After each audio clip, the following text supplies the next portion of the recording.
Chapter 685. Today is Sister Man's birthday. It must be fake. I'm probably still in a dream. I must have been obsessed with the game last night. It must be like this. Xianxia looked at Wang Zijin, who was eating soup dumplings and listening attentively.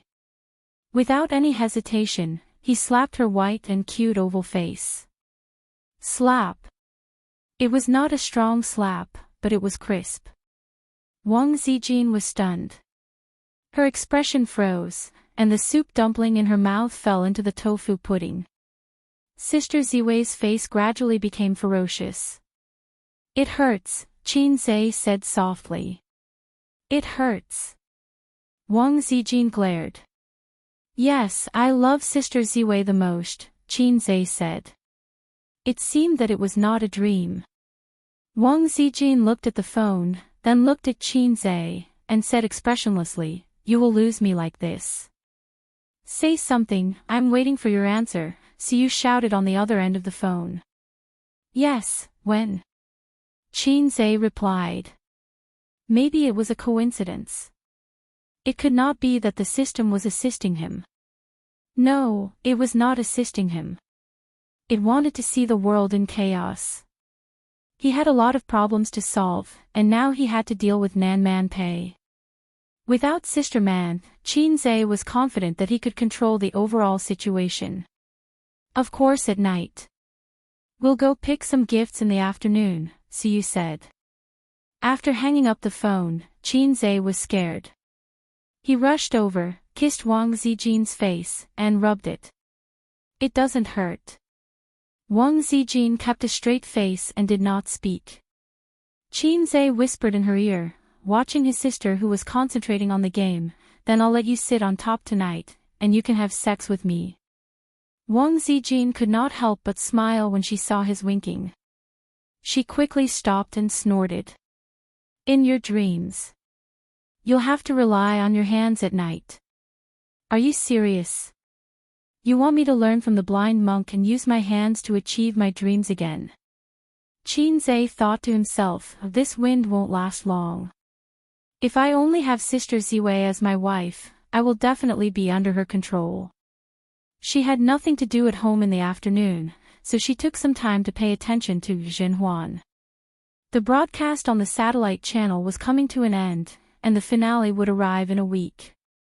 The online version had only been broadcasted halfway, and every day, there would be people with bad natures spilling spoilers on the bullet screen. The netizens were protesting that spoilers will kill the whole family, and turn off the bullet screen to protect IQ, while seriously reading the bullet screen. They couldn't stop reading the content of the spoilers.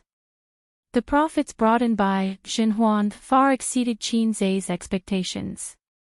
At first glance, it didn't seem as good as a best-selling movie. However, there would still be some income from the copyrights in the future. It wasn't much, but it had the advantage of a steady stream. In addition, the celebrities who participated in the filming had their fame skyrocketed. In this era where traffic was king, there was a huge increase in the film's remuneration, appearance fees, and advertising fees. The main source of income for celebrities was definitely not from filming, but from advertisements and commercial performances. There were more and more celebrities under Tianfeng Entertainment, so his sister didn't have to work so hard anymore. Although compared to the model workers in the industry, she was just a salted fish. She didn't have to do endorsements or commercial performances every few days. In the future, she just had to stay behind the scenes. Xianxia hoped to see such a change. It would be better for his sister to be as low-key as possible. After all, when she got pregnant in the future, her exposure would be less. When it came to children, in Su Yu's words, "It's really difficult for me to have children." She was a little anxious.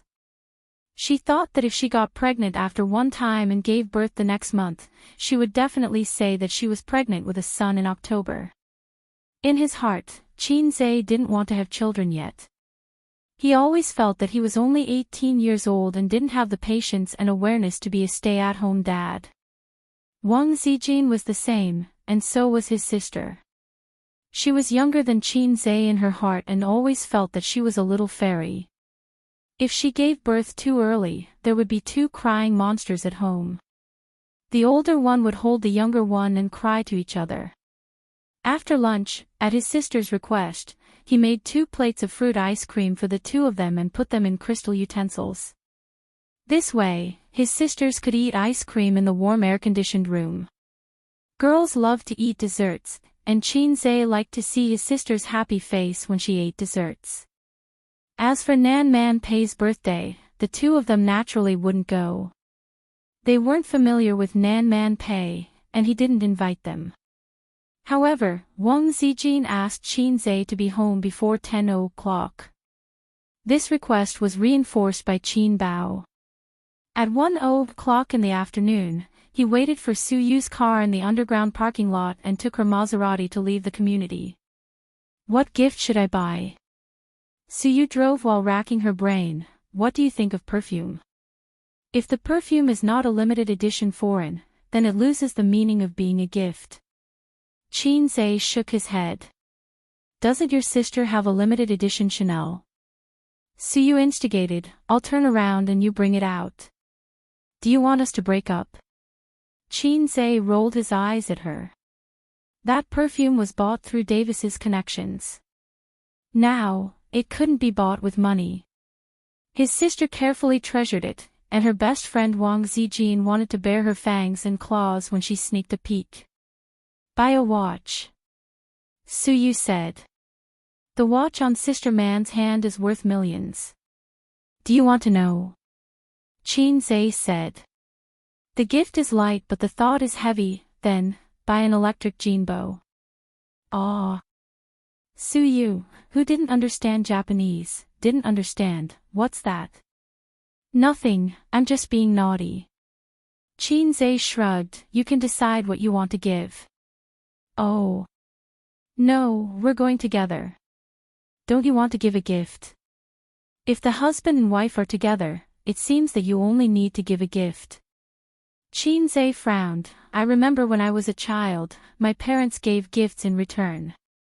Oh, you're so annoying. We haven't registered yet, so it doesn't count. Su Yu was so happy that she couldn't wait to turn the steering wheel and the green belt on the roadside. It was hard to hold back. Su Yu took him to the mall and shopped for more than an hour.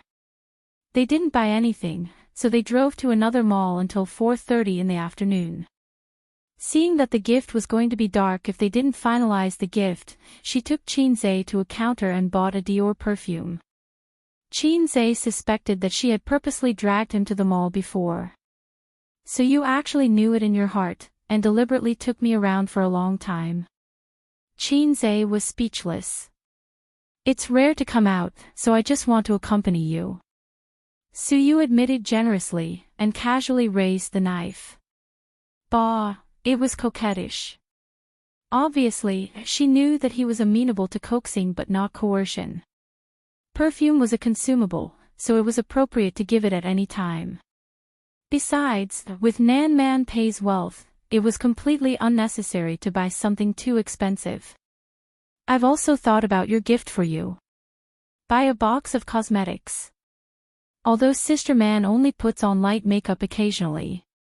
Su Yu pulled him towards another counter. Qin Zhe's heart moved. Wait, my gift is not here. Su Yu looked at him blankly. What time are we going? Before 7 o'clock. Then drive me home, Qin Zhe said.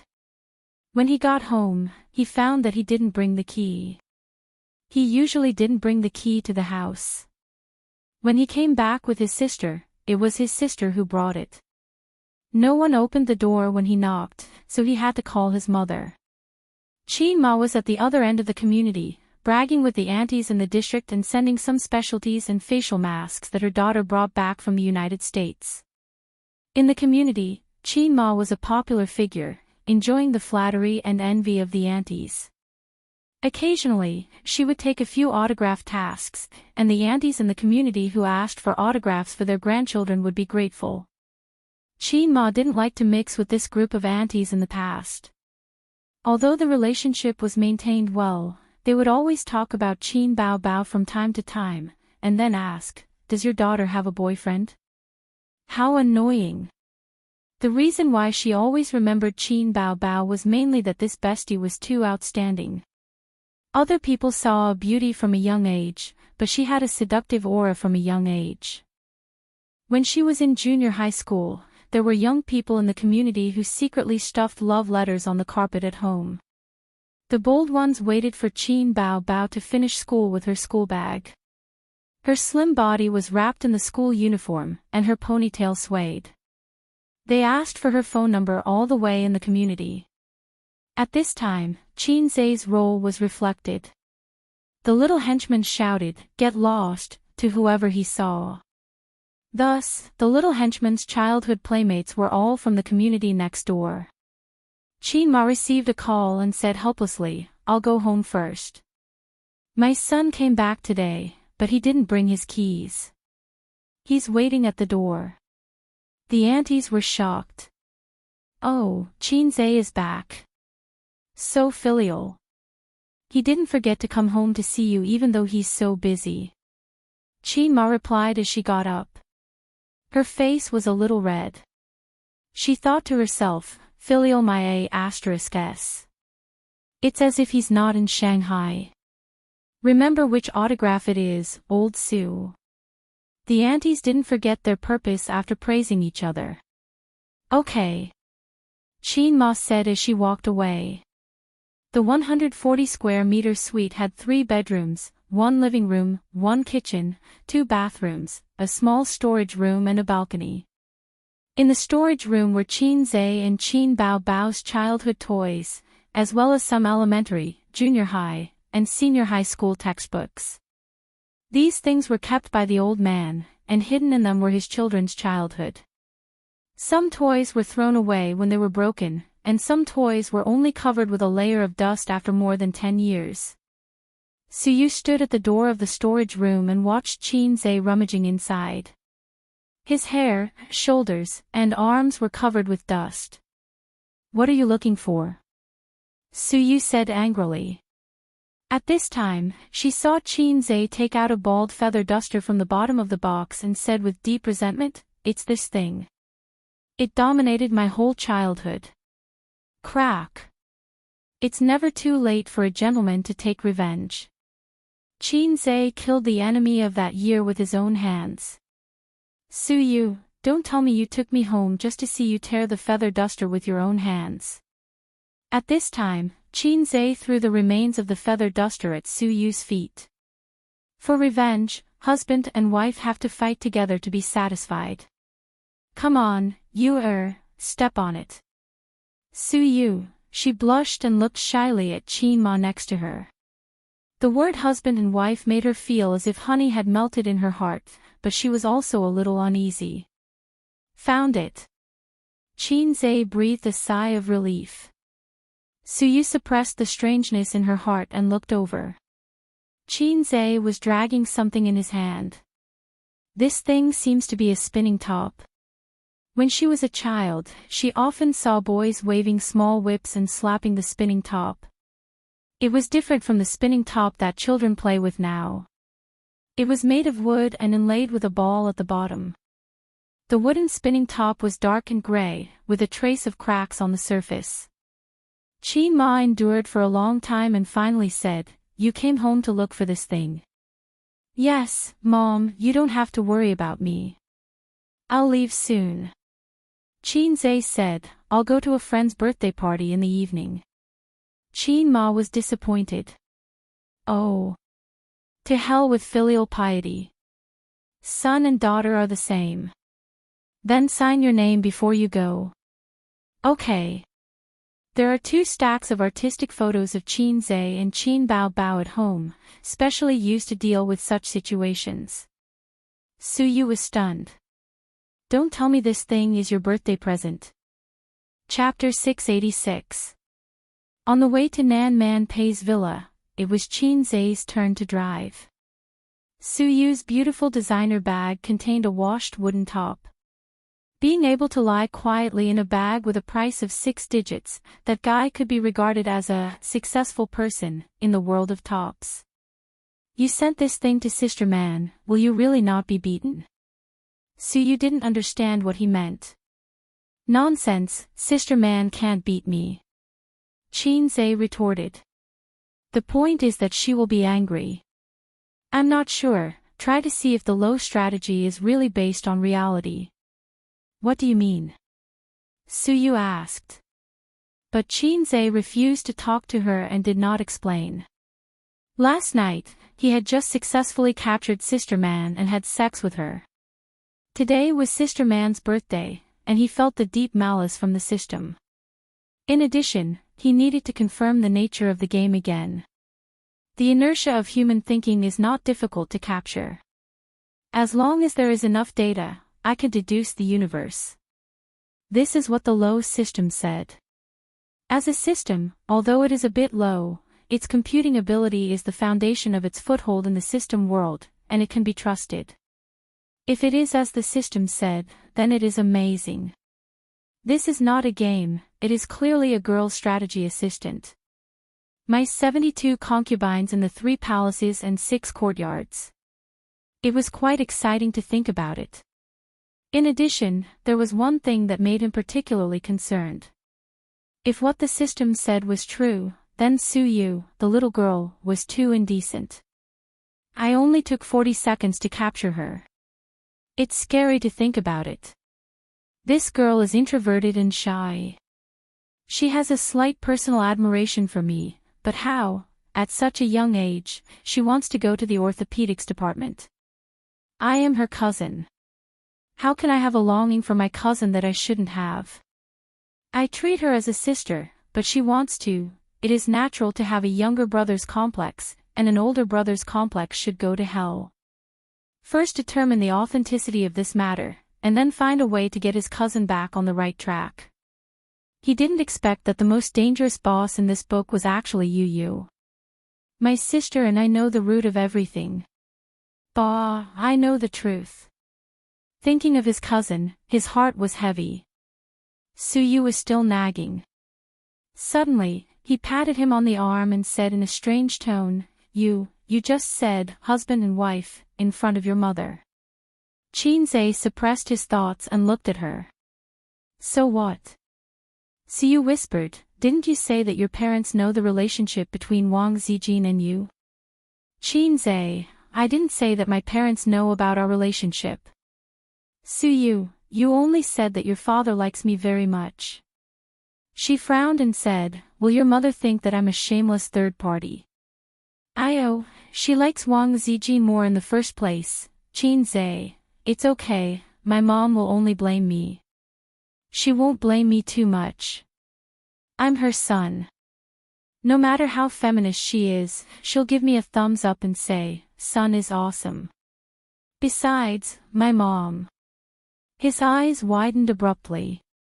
Suyu asked, what happened to your mother? Xianxia neglected one thing. The more promiscuous their son was, the happier his parents would be. It proved that their son was very outstanding and did not have to worry about not being able to find a wife. This idea was not wrong, but what if their daughter married such a promiscuous man? Even if he had a foot in 2 boats in the future, as long as he could hold on, the old man and Qinma would probably turn a blind eye to it. After all, people were selfish. Wang Zijin and Suyu were not his daughters after all, but his sister was different. She was their biological daughter. In the future, even if his parents agreed to let him be with his sister, although this was unlikely, he would still have a foot in 2 boats, oh no, 3 boats. The long-lost mixed doubles of the martial arts world came out of nowhere. No, it was even more terrible than mixed doubles. Suyu, what's wrong, say something. Xianxia said tiredly, don't talk, I want to be alone. Don't ask me who's quiet, ask Jiang Che. Nan Man Pei prepared dinner in the villa. She washed the kitchen knives, chopping boards, pots and pans, and washed the vegetables by herself. Pei Ziki wanted to help but was driven out by her. It was hard to imagine that such a rich woman, who Xianxia did not know how many assets she had a stubborn hobby for the kitchen. She should have a group of maids at home and enjoy the life of a queen. But she had a special fondness for breastfeeding children. No one knew why. Even Pei Ziki and Li Donglai were puzzled. What they were most puzzled about was not their aunt's love of cooking, but her poor cooking skills. Pei Ziki, a girl who rarely went into the kitchen, could occasionally cook a bowl of egg fried rice and make it look, smell, and taste good. But their aunt, who had been a professional cook for more than 10 years, seemed to be still in the same place. Her understanding of cooking was limited to spicy and not spicy. Every time the siblings finished eating spicy dishes, they secretly swore in their hearts that starting tomorrow, they would say to their aunt, "I don't want to eat, I don't want to eat, I want to eat takeout." But every time they ate, their aunt would ask if the dishes were to their taste, and the siblings' answers were highly consistent: "Yes, it's delicious." Only Suyu knew why: because she was lonely. Many years ago, she came to Shanghai alone, and her sister was her only family. Many years later, her sister died, and her family was only left with a pair of young siblings.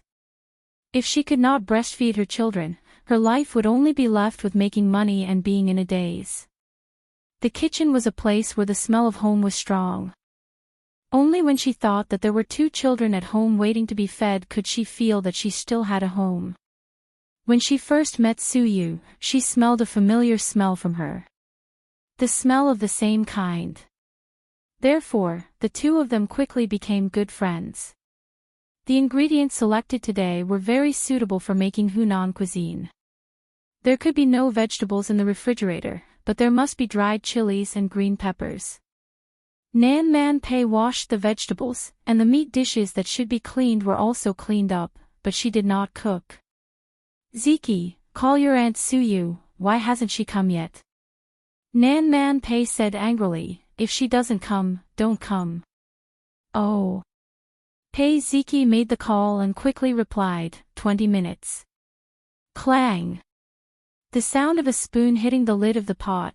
Nan Man Pei said angrily, "She must be there in 10 minutes. In the living room, Pei Ziki and Li Donglai looked at each other.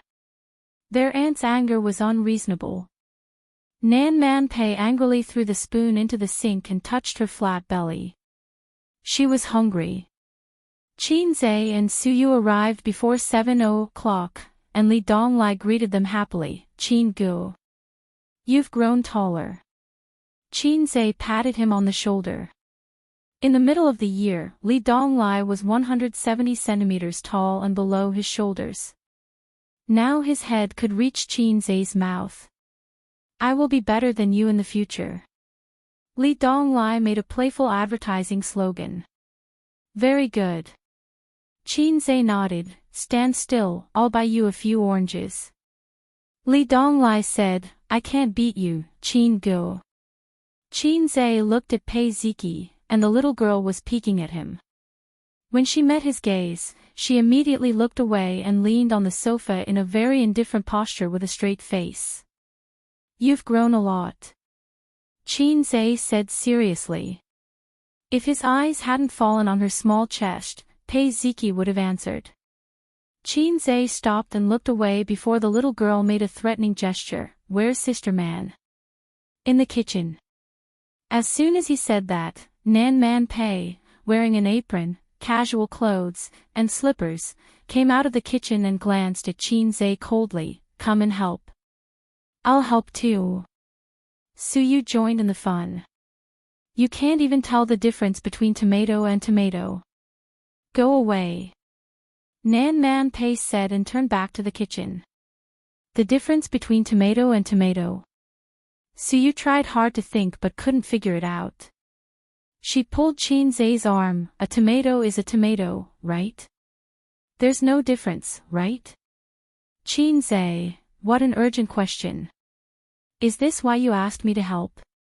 Xianxia glanced at the kitchen that was free of oil and smoke, and the vegetables that were washed clean but not cut. "You didn't even do anything, and you want me to be the chef?" Nan Man Pei stroked her hair and said, "Don't talk too much nonsense. Ziki and Dong Lai are hungry. Okay, help me turn on the stove, I'll cut the vegetables." Qin Zhe skillfully took out a new apron from the cabinet and put it on. He then picked up the kitchen knife and flipped it over, making a beautiful cut. Nan Man Pei clicked her tongue and turned to turn on the stove, turned on the range hood, poured oil, and stood elegantly at the side to watch Qin Zhe cut the vegetables. His knife skills were definitely master level. Nan Man Pei envied such knife skills because it was the standard of a top chef. However, wasn't a knife used to cut people? If a knife wasn't used to cut people, then it would lose its meaning. This was what her father said. Based on this concept, Nan Man Pei was good at cutting people with a knife, but not cutting vegetables. "Tisk, are you secretly learning from me?" Qin Zhe turned his head and looked at her with a smile. Cutting vegetables mainly depends on the familiarity of your hands, and then you have to find some videos to watch. I'll teach you the same. When cutting vegetables, the strength of your arms must be evenly distributed so that you can cut vegetables of the same shape. Remember to use the strength of your arms, not your wrists. "Sister Man, your knife is too murderous and too keen on sharpness." After nagging for a long time, he looked at Nan Man Pei and said, "Do you understand?"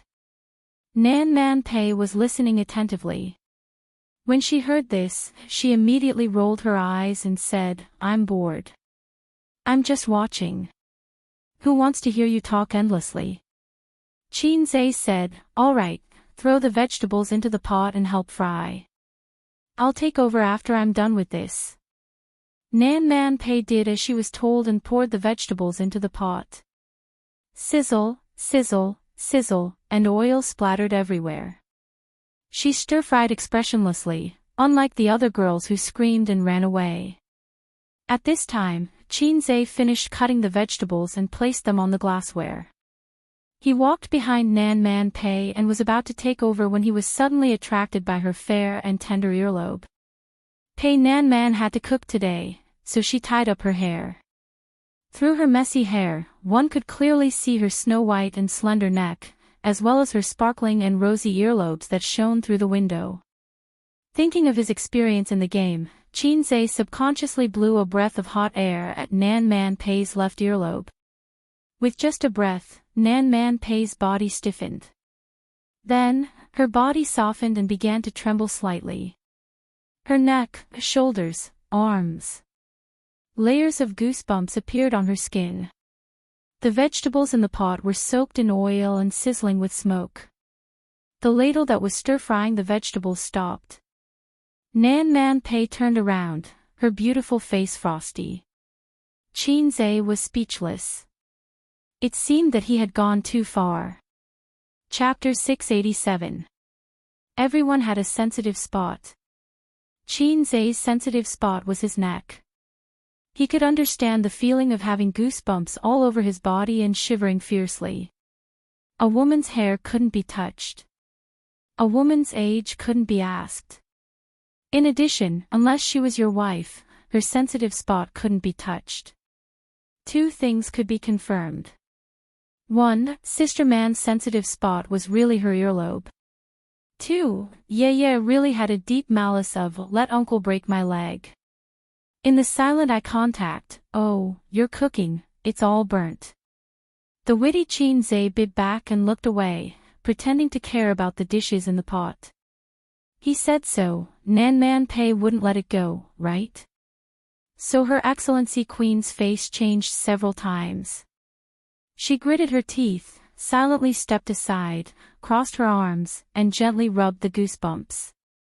From childhood to adulthood, no one had breathed in her ear, and no man had made her weak all over like this. There was a long-lost feeling of being teased. Nan Man Pei seriously thought about whether to throw Qin Zhe into the Huangpu River. For Su Yu's sake, at most, he wouldn't tie a dead knot. Su Yu said the 30 billion was returned. Qin Zhe asked coldly. Nan Man Pei returned to his senses, nodded, and said lightly, "Yes, including the interest." Xianxia stir-fried and smiled. It doesn't matter what the interest is. We're friends. Nan Man Pei sneered. No, I don't want to owe you anything. Suyu said that your gentleness is the strongest poison, and any woman will be addicted to it. Yes, with such an excellent man treating you well and teasing the depths of your heart from time to time, which woman wouldn't be tempted? But the person involved didn't seem to have such a concept. Xianxia said, we're friends. Haven't you helped me a lot? Not to mention our relationship. With your relationship with Suyu, you don't need to return tens of billions. Nan Man Pei, then return the money to me.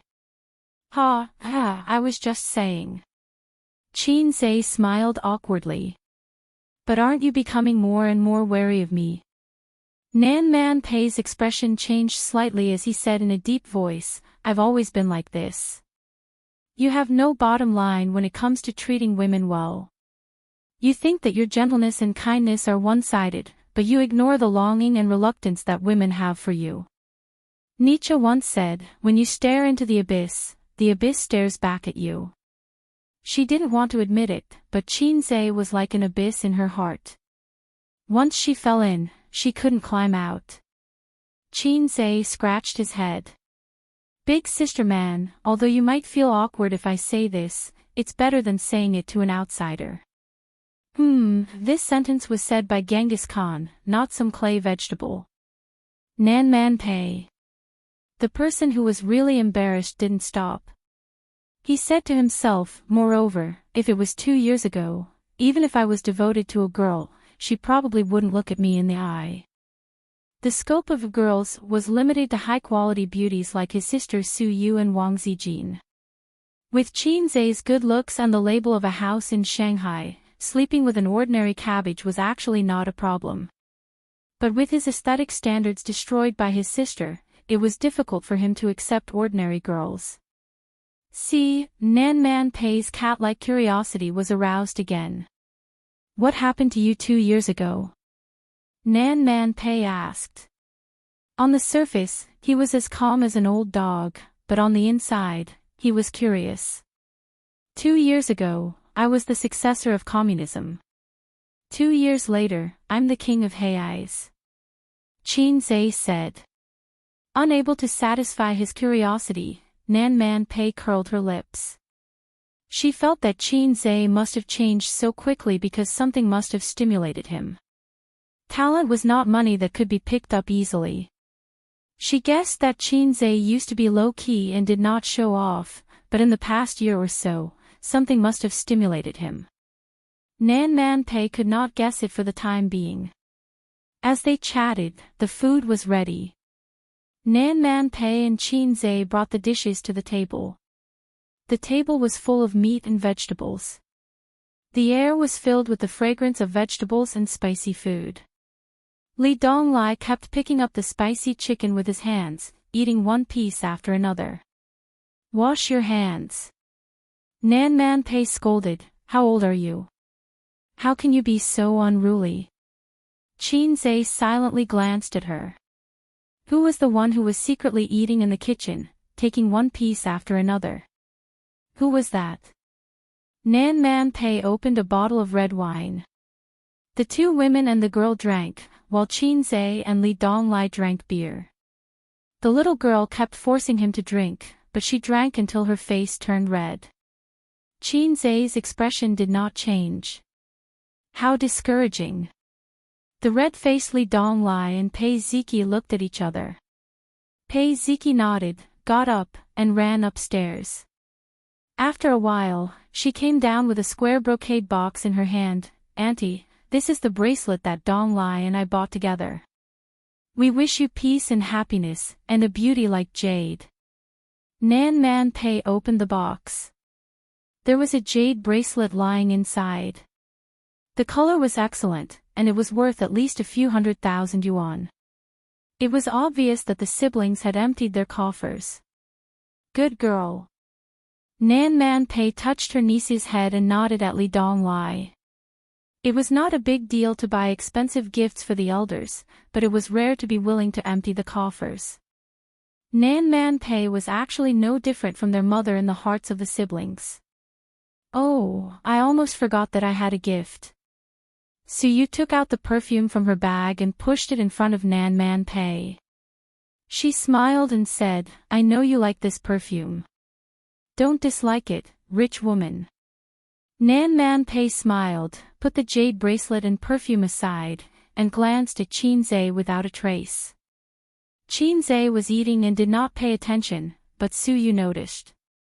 She remembered the ugly spinning top in the bag and thought that it was better not to take it out.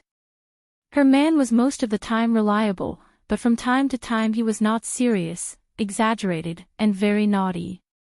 She was afraid that he would find a spinning top and use the gimmick of my favorite toy when I was a child to tease Sister Man. Su Yu felt that the relationship between Qinzhe and Nan Man Pei depended on herself to lubricate the middle.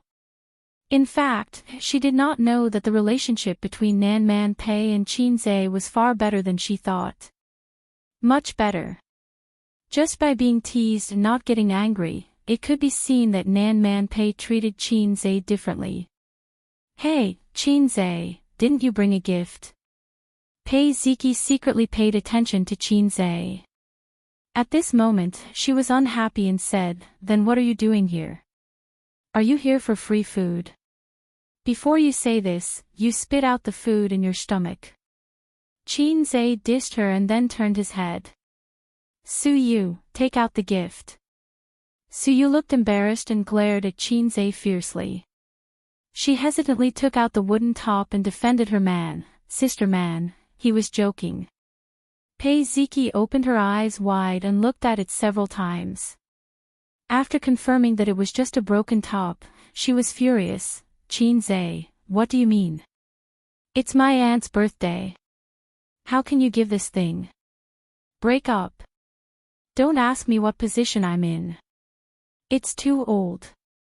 She stood up and put her hands on her hips, like a loyal servant girl under the throne of a queen. Li Donglai said awkwardly, Qin Gu.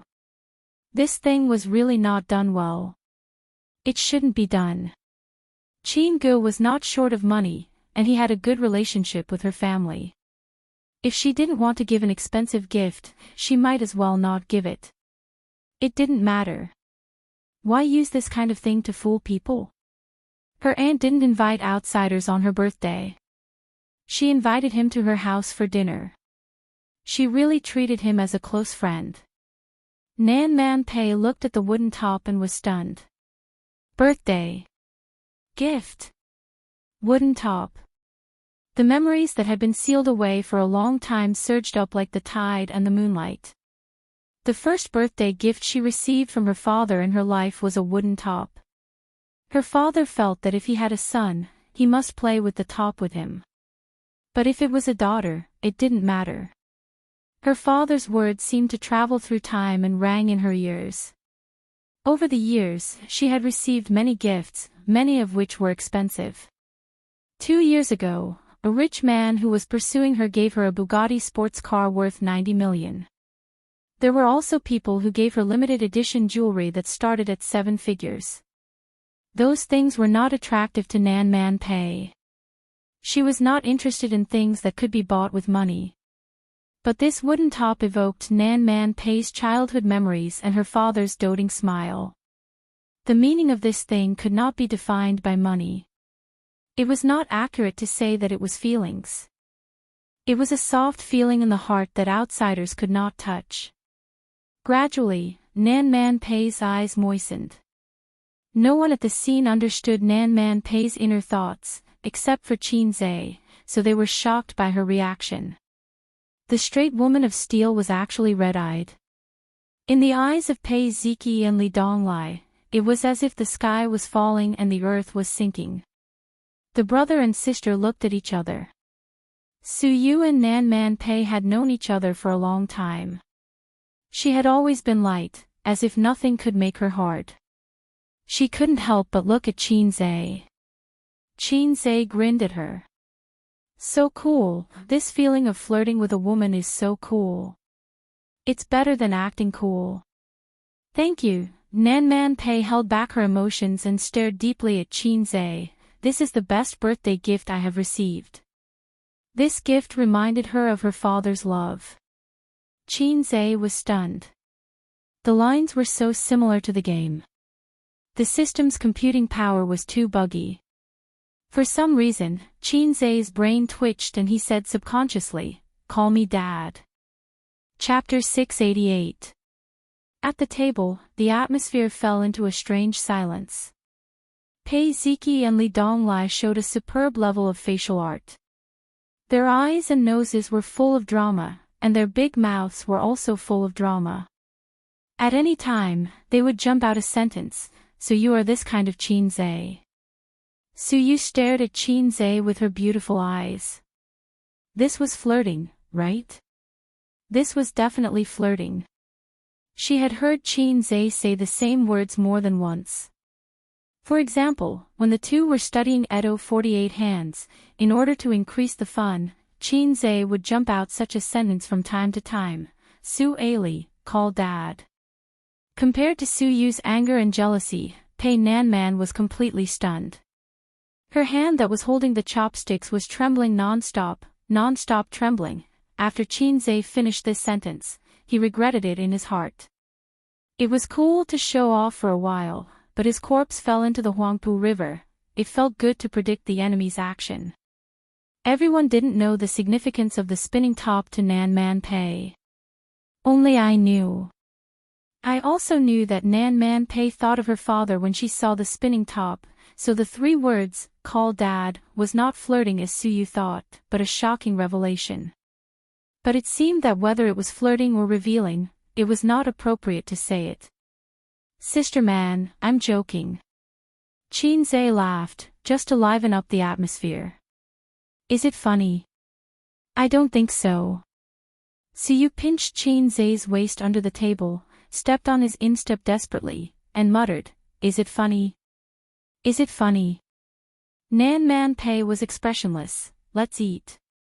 She fiercely suppressed the impulse to rub Xianxia on the ground, and then called 800 strong men to fight together, beat up Xianxia, and throw him into the Huangpu River. "You can fight again, I will call 800 Spartan warriors to come over and beat you." However, just as Xianxia thought, Nanman Pei could only hold it in. She couldn't lose her temper in front of her nephew and niece, whether it was to beat Xianxia up or to ask the strong men to beat Xianxia up.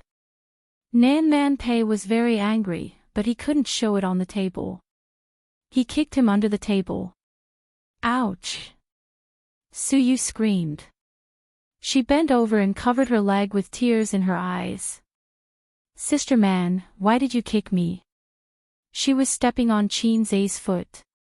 Both of them were hit together. Nanman Pei didn't mean to be merciful. Suyu burst into tears on the spot.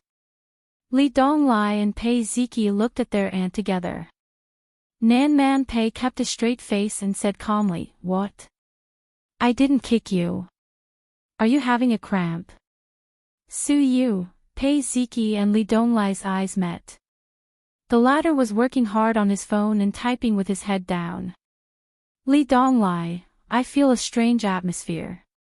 Pei Ziki, "Well, Xianxia was flirting with Aunt just now." Li Donglai, horrified, "Aunt seems to be pretentious. She kicked him under the table. Does it look like flirting?"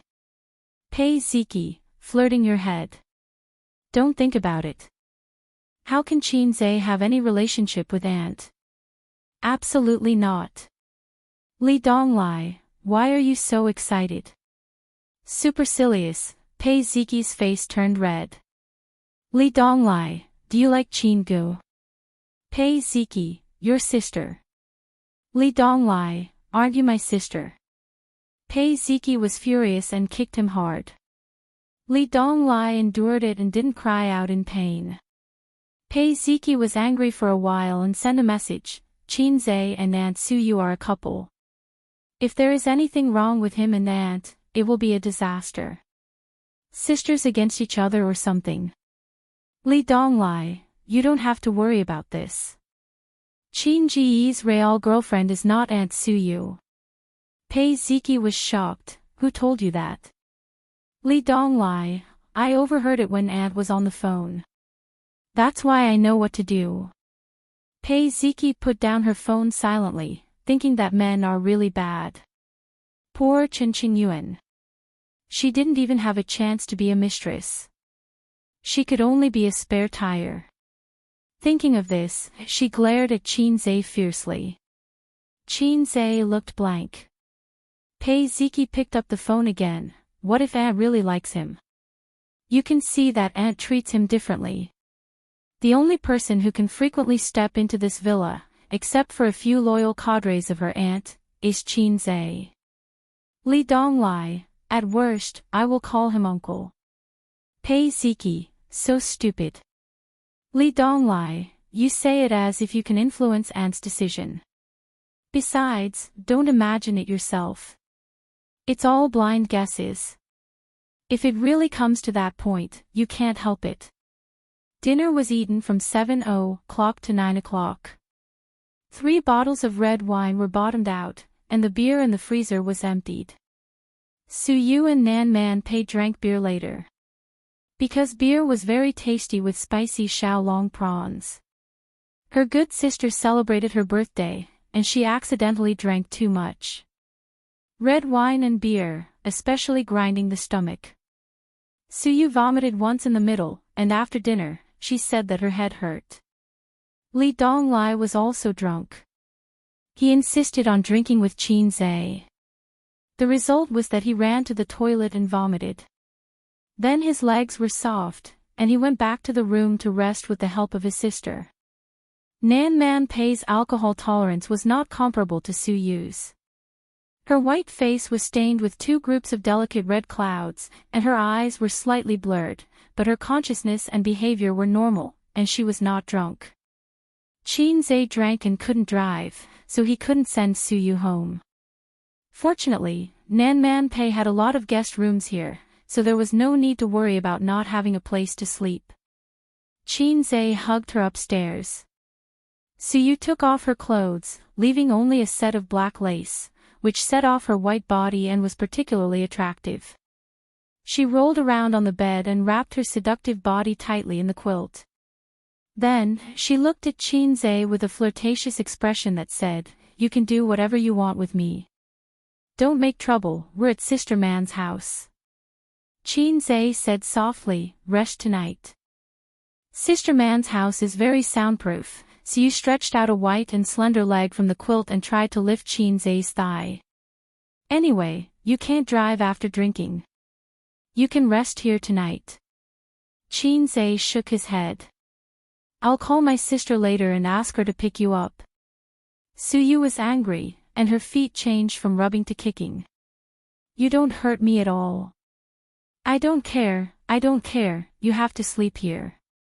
She drank a little wine and was a little drunk. She seemed to be particularly pestering and throwing a little temper. Qin Zhe lied to coax her. "Sister Man's house is not suitable for making babies." "Why?" "Think about how powerful I am. Sister Man will be hungry after hearing it. What if she treats me as a snack?" "Giggle, you're shameless. Is she at the age of wolves and tigers?" Yes, as the two were talking, there was a knock on the door behind them. The door was not closed. Nan Man Pei stood at the door with a cup of freshly squeezed lotus root juice and looked at Qin Zhe coldly. Nan Man Pei, salted fish say, omega winky face, was she too naughty tonight? She couldn't control herself. She was embarrassed several times. I squeezed the lotus root juice to detoxify the alcohol. Nan Man Pei put the cup on the bedside table, gently knocked on Su Yu's forehead, and said softly, "You'll feel better after drinking it." Su Yu scratched her head awkwardly, stretched out 2 lotus arms from the quilt, leaned against the bed, and drank the lotus root juice like drinking wine. Watching her finish, Nan Man Pei turned to look at Qin Zhe. "Do you sleep here?" Su Yu's face was slightly red. Qin Zhe shook his head. Nan Man Pei said, "Come and talk to me about something." She turned to Su Yu and said, "You go to bed early." Xianxia said in his heart, "Well, are you going to drown me in the Huangpu River?" He came to Nan Man Pei's room. Her room was luxurious, like a suite in a five-star hotel. Entering the door was the living room, and the bedroom was inside. She boiled a pot of black tea, sitting like a queen, holding a teacup in one hand and an elbow in the other. "Do you have any plans for this year? Suyu said that your VR equipment has been developed." Xianxia blew a breath, blew away the dense water vapor, took a sip of tea, and smacked his mouth. "The first batch of research and development has been developed.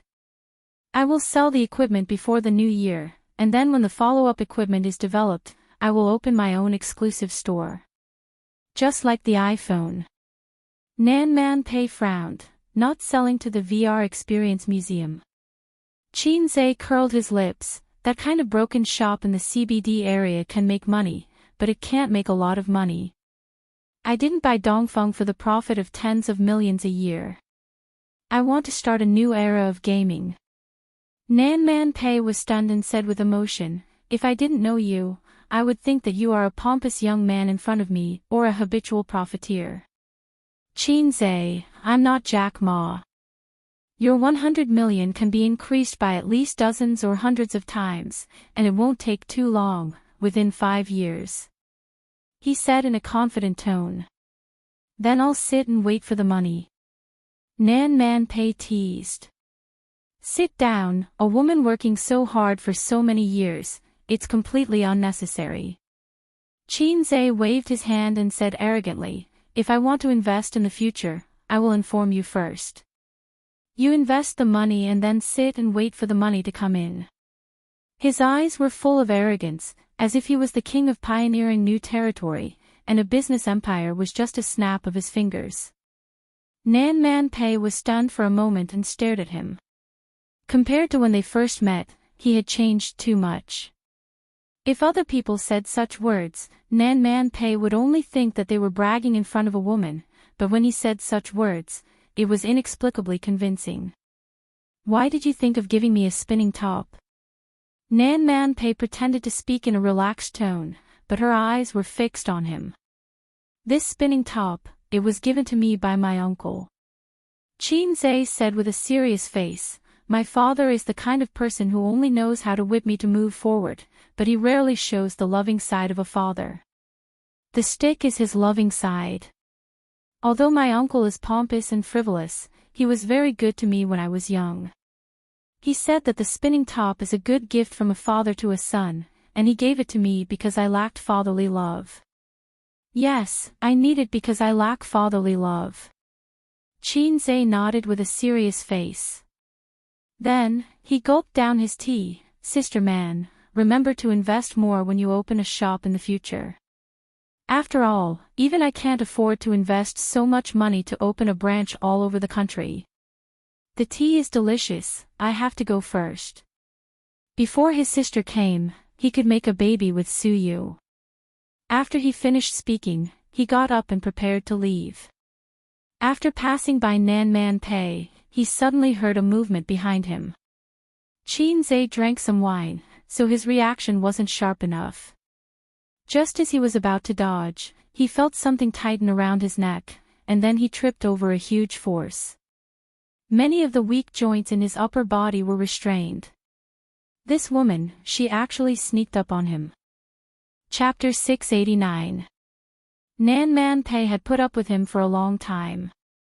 He purposely blew her earlobe in the kitchen. No one had dared to tease her openly for so many years.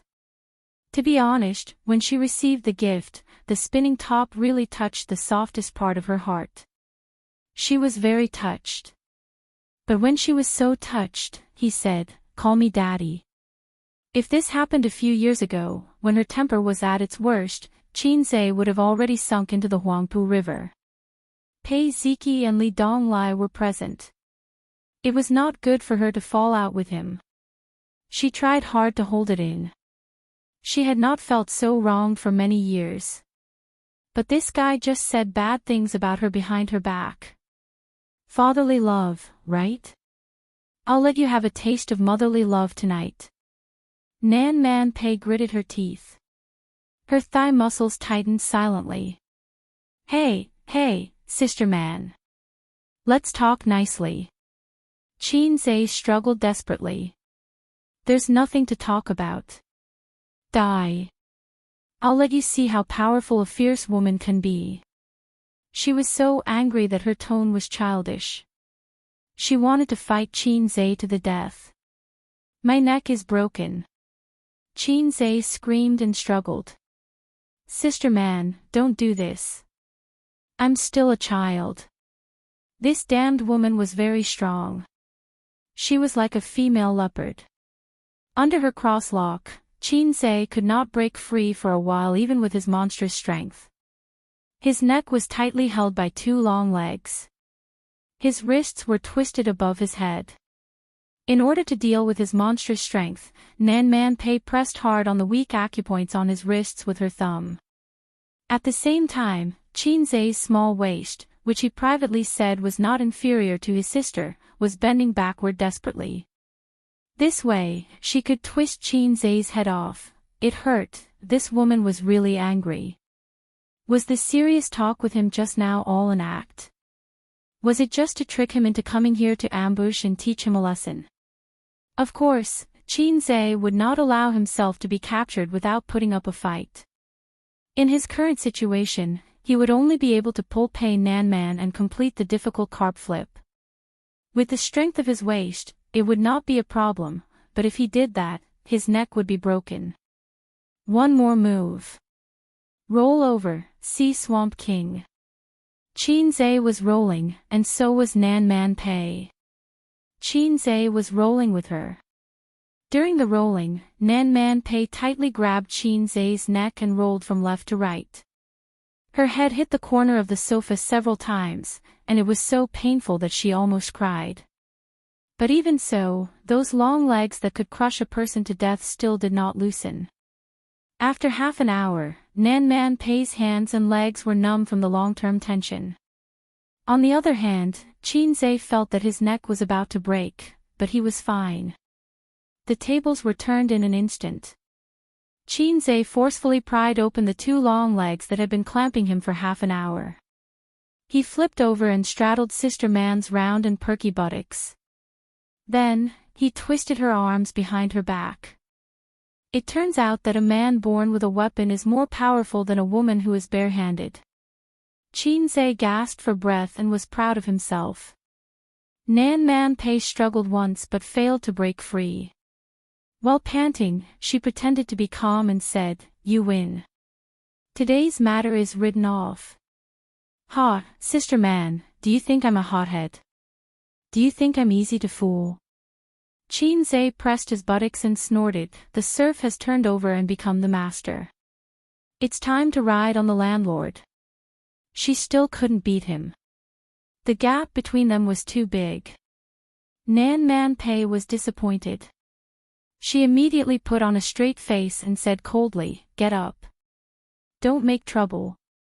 If it was a little kid who didn't know much about the world, he would have been intimidated by her. This was the so-called coquettish words with the wind, and reason with the wind. Qin Zhe smiled and said, "Call me Daddy. Call me Daddy and I'll let you go." While speaking, he rubbed his ear that was almost peeled off. It was burning with pain. Only he had such strong endurance that he could hold on for so long. If it was an ordinary person, they would have surrendered in less than 5 minutes. This was called F*** king with all his strength. Distance tests a horse's strength. Nan Man Pei looked angry. "Qin Zhe, don't go too far. Oh, you're allowed to sneak attack me, but I'm not allowed to fight back. Call me Daddy." "Ha!" Nan Man Pei sneered and simply lay on the ground in silence. Qin Zhe's heart was moved. Restraining her like this wasn't a long-term solution. Sister Man also knew this, so she ignored his request. But Qin Zhe still had a way. He leaned over to Nan Man Pei's ear and gently breathed out a breath of hot air. Sure enough, Nan Man Pei's body suddenly tensed up. She struggled madly and shouted, Xianxia, get off me. Xianxia ignored her and blew again. Nan Man Pei struggled even more fiercely. Her fair face was flushed with anger. It didn't work. No, it wasn't stimulating enough. Xianxia stopped blowing and stuck out his tongue to lick. This time, he could clearly feel Pei Nan Man shuddering violently, and her strength to resist instantly disappeared. Nan Man Pei's pretty face looked like a blizzard. She said coldly, "You're too much." Xianxia licked again. Nan Man Pei couldn't help but make a nasal sound. She lost all her strength and goosebumps appeared from her neck to her arms. Nan Man Pei gritted her teeth and said, "Xianxia." Xianxia licked again. Nan Man Pei was speechless. As he licked her, Xianxia realized that Pei Nan Man had stopped moving. Initially, she was trying her best to warn him with a stern tone. Later on, her delicate body slowly turned soft and her breathing quickened.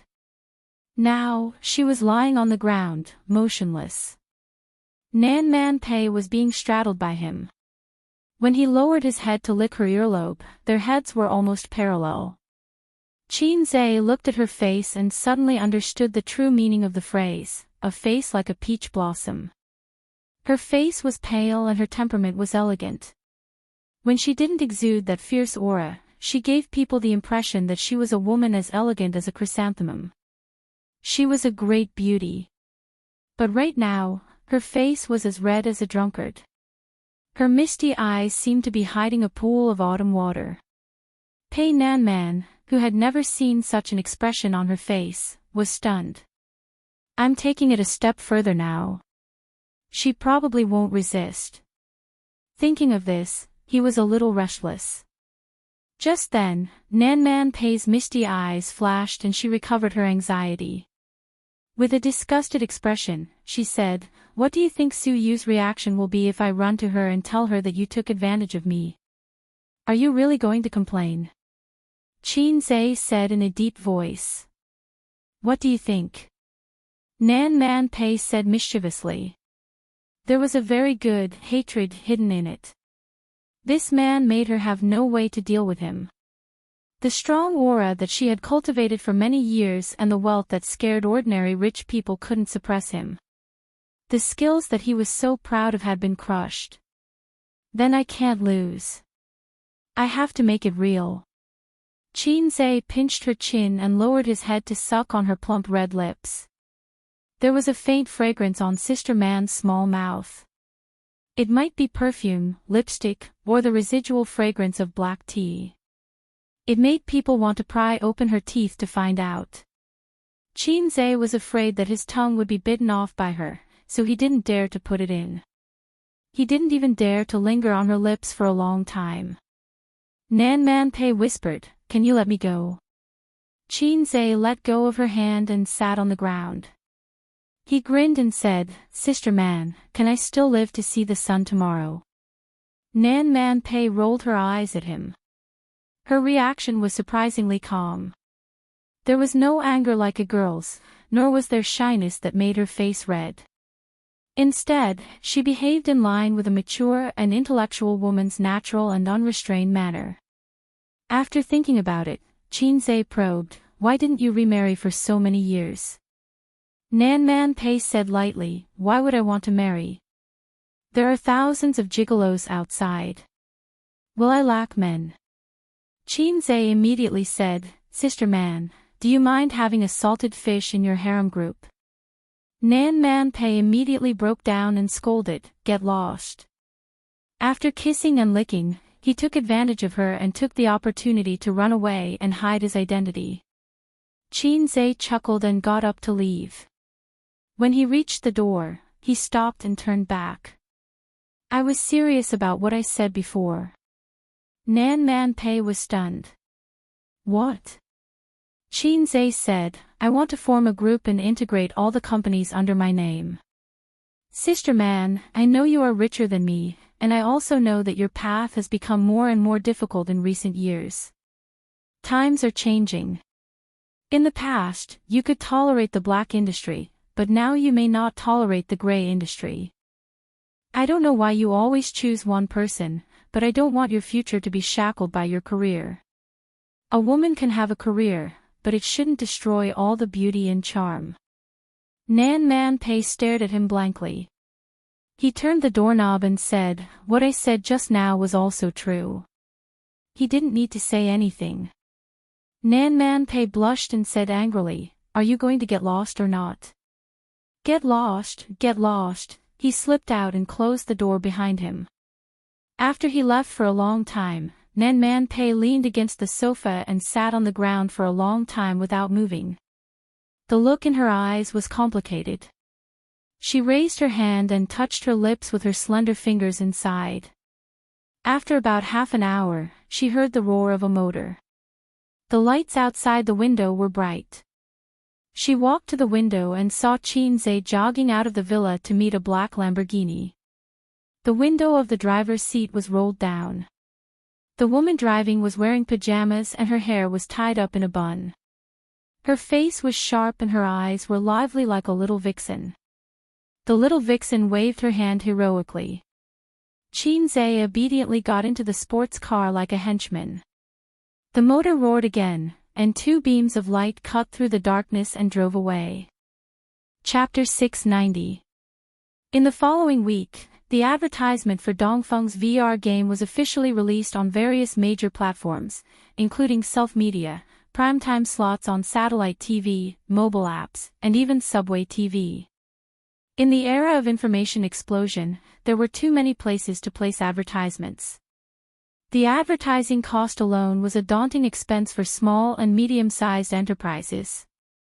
Fortunately, Dongfeng was not short of money. It had 3 companies supporting it and had plenty of funds. Each company was a huge money-making machine. The advertisement was a 2-minute 3D game.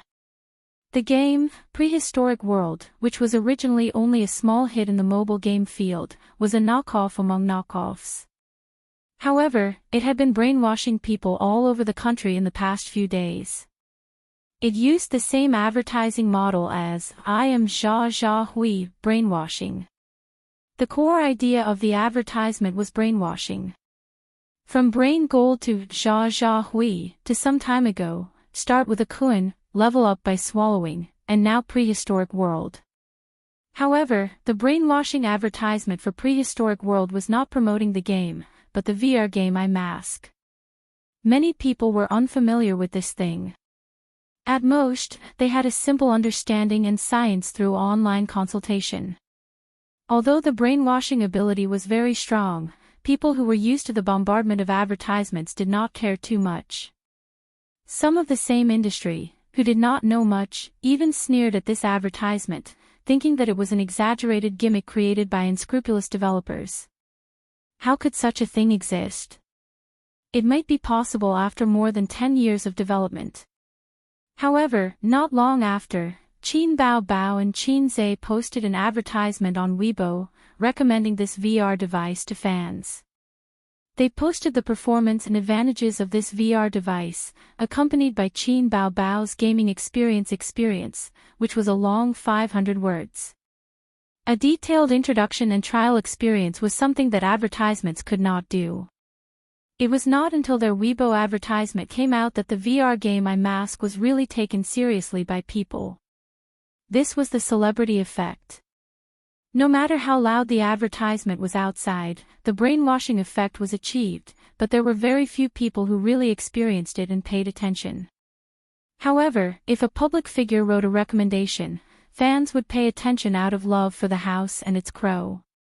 Especially when the article had Qin Bao's personal experience. This was much more attractive than digitalized articles and advertisements. Is it true? It's not an exaggerated advertisement, right? Did the goddess take on an endorsement or advertisement?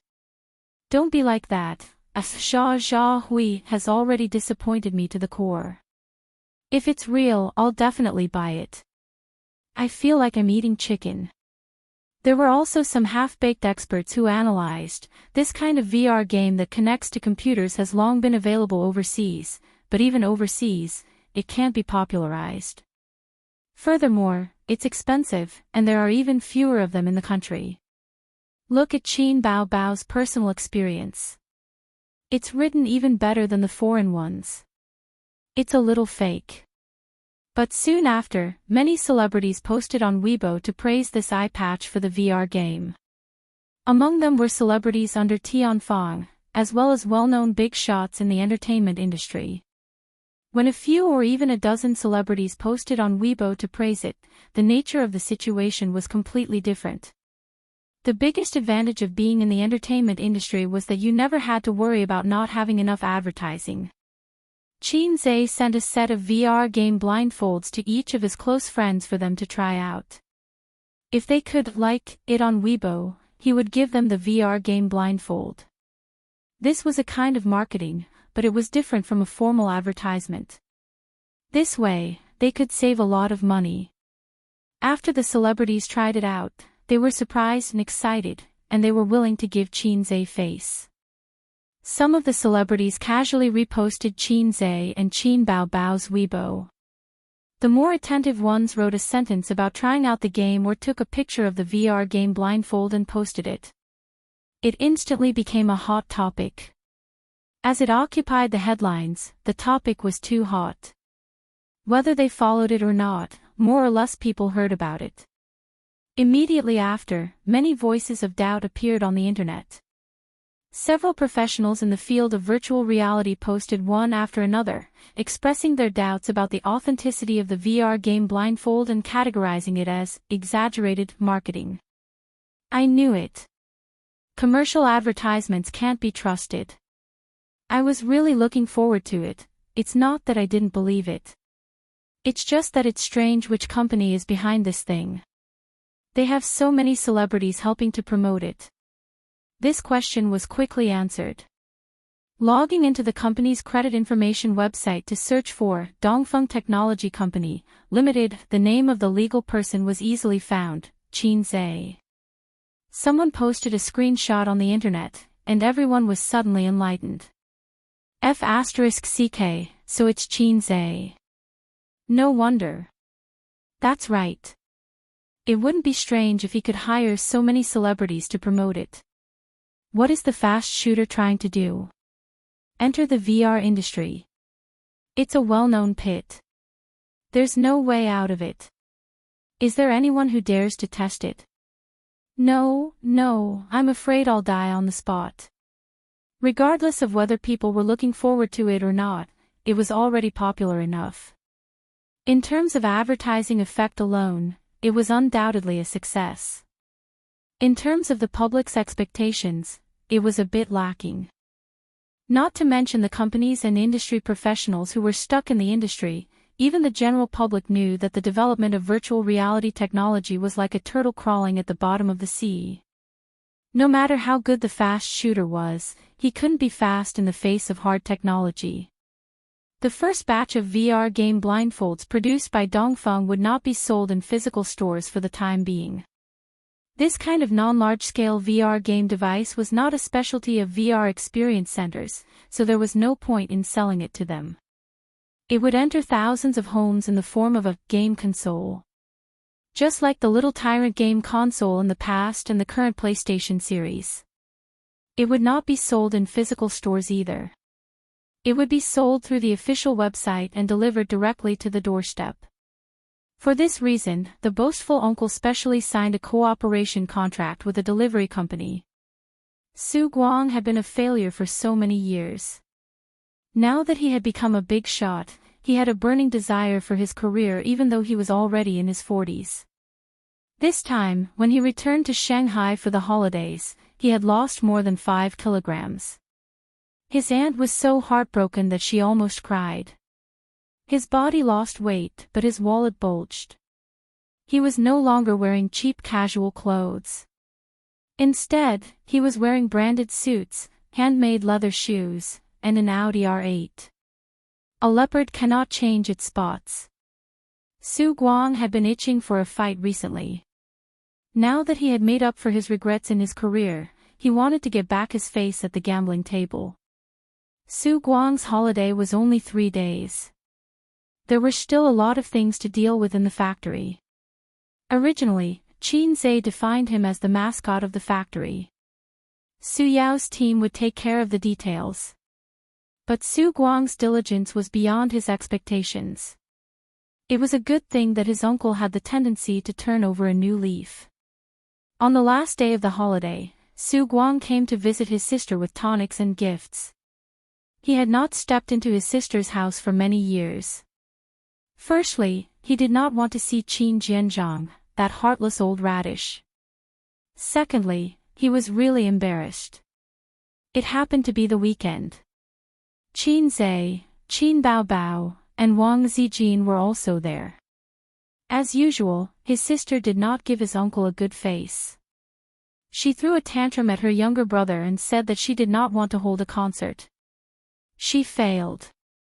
She hit him and went back to her room. She still had a concert in Beijing in mid-December. It was already in preparation. Qin Zhe gave Wang Zijin a look. Sister Ziwei tactfully followed her into the room.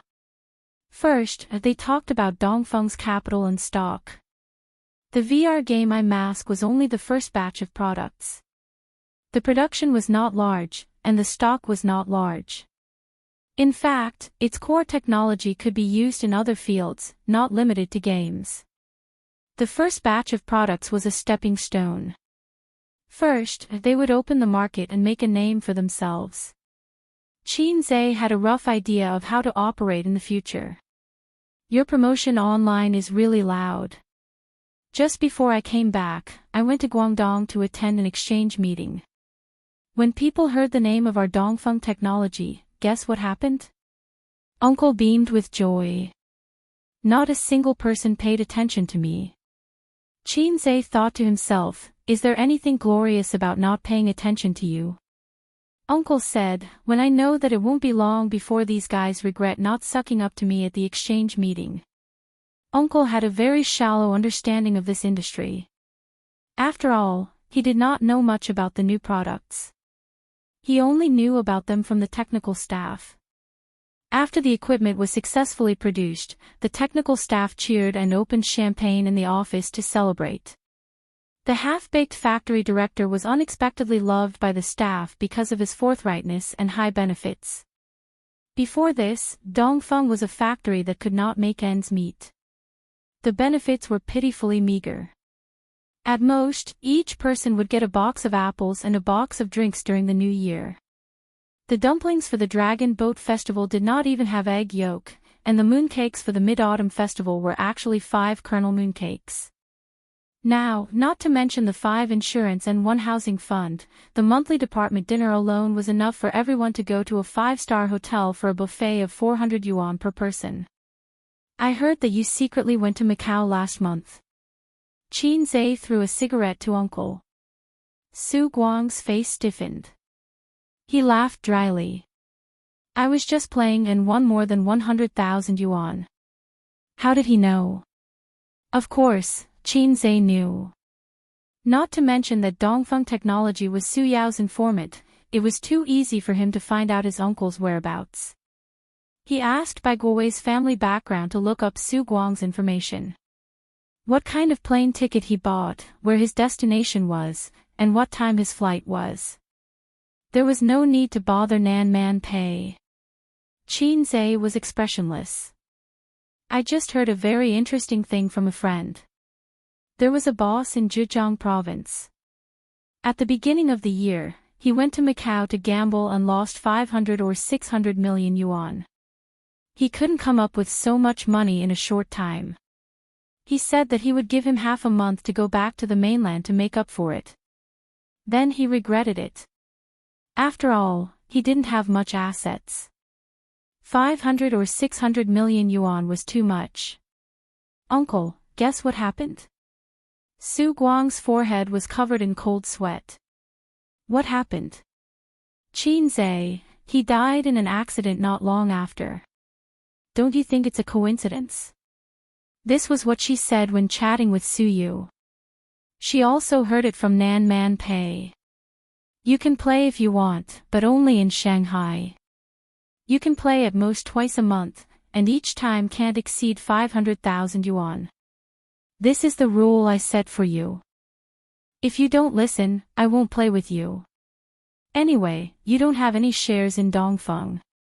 I have the final say. Su Guang nodded with a bitter face. On the day that the VR game Mask was officially released, there were only 2,000 units sold in the country. The sales were 6 million yuan. The unit price was 3,000 yuan. P.S. I had something to do yesterday and went on a business trip. On the way, I used my phone to write half a chapter. I didn't have time to write until noon. I finally finished writing now. My brain is a bit messed up. The next chapter is my night code. Chapter 691. The unit price of VR game Masks once made Dongfeng's senior management feel incomprehensible and even protested. They felt that even if the price was doubled, it was not expensive. Some even hoped to buy it for tens of thousands. Because it had a monopoly technology advantage in the field of virtual reality technology. Monopoly meant wealth. In the absence of competitive pressure, even if it was expensive, it would also increase its value, just like luxury goods. It was like someone selling their kidney to buy apples. And what did a 3,000 yuan unit mean? It meant taking the initiative to reduce luxury goods to street goods, a big loss. Domestic smartphones could easily be sold at a price of 3,000 or 4,000 yuan. The person who led the protest was Su Guang. He did not dare to challenge Qin Zhe. He secretly called Su Yu and said a lot of market and industry analysis that he did not understand. Su Yu specifically learned about it afterward and then discussed the price with Qin Zhe. In the end, the price was set at 3,000 yuan. In fact, Su Guang only needed to know a little about his niece-in-law to know that it was a wrong decision to make her an ally. As long as Qin Zhe did not make a major and irreversible decision, even if the price was set at 200 yuan, Su Yu would probably let him. It was a loss of billions anyway. However, in the process of discussion, Su Yu was persuaded by Qin Zhe. The core value of virtual reality technology should not be reflected in VR equipment. In the future, Dongfeng technology would produce other large-scale equipment, which could be used in games or other fields. Entertainment applications were only part of it. Virtual reality technology should not be limited to games. It could also shine in other fields. For example, medicine, aerospace, real estate, industrial simulation, etc. In that case, the price could be set as you wish. The most important thing about VR game Masks was their universality. Most people would be able to afford and use them.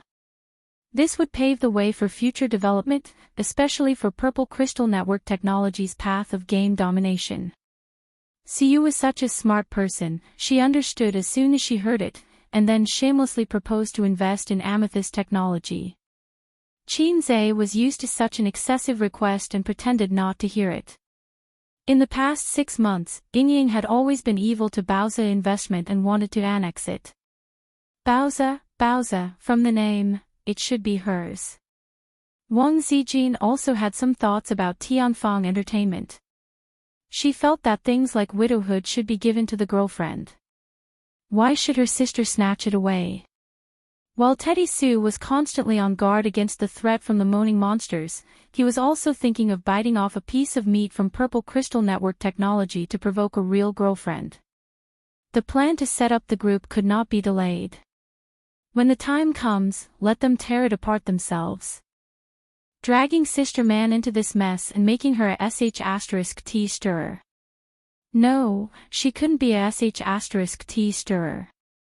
That would be disrespectful to both her sisters and herself. In short, let elder Sister Man act as an external enemy outside of the internal strife. This way, the sisters wouldn't be too ruthless. In any case, with Big Sister Man's experience and ability in the business world, it would be no problem for her to fight 1 against 2 or 3. Thinking of this, Qin Zhe suddenly looked forward to it. On the first day, the gaming eye mask didn't sell well. As expected, even though there was a huge lineup of stars promoting it, when the audience found out that the legal person was Xianxia, they were suddenly enlightened. Then, as usual, they shouted 666 for the fast shooter. Their expectations for the gaming eye mask decreased. Moreover, the emergence of any new thing always required time to be tested. If this was placed in a brainless novel, there would definitely be endless onlookers and retarded villains who would jump out to ridicule Xianxia as if he had killed their father. Fortunately, this was a book with substance. However, there were websites that used the popularity of Xianxia and Bao to attract attention and traffic to launch an online poll. Hashtag gaming eye mask buy or not buy hashtag among the tens of thousands of voters, most of them voted not to buy it. Only a few hundred chose to buy it. The companies in the virtual technology industry also did not pay much attention to this.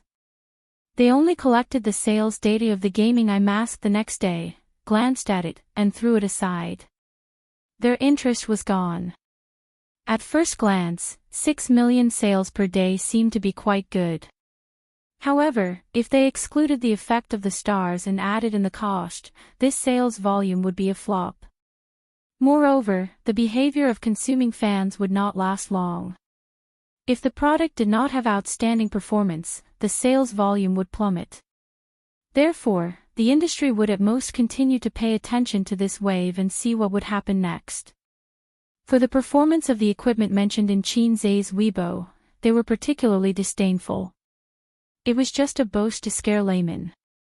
On the afternoon of the third day, Nan Man Pei, who had stolen half a day of leisure, was in the living room talking to Suyu on the phone. Suyu made a wave of children with Xianxia in a hotel near the company.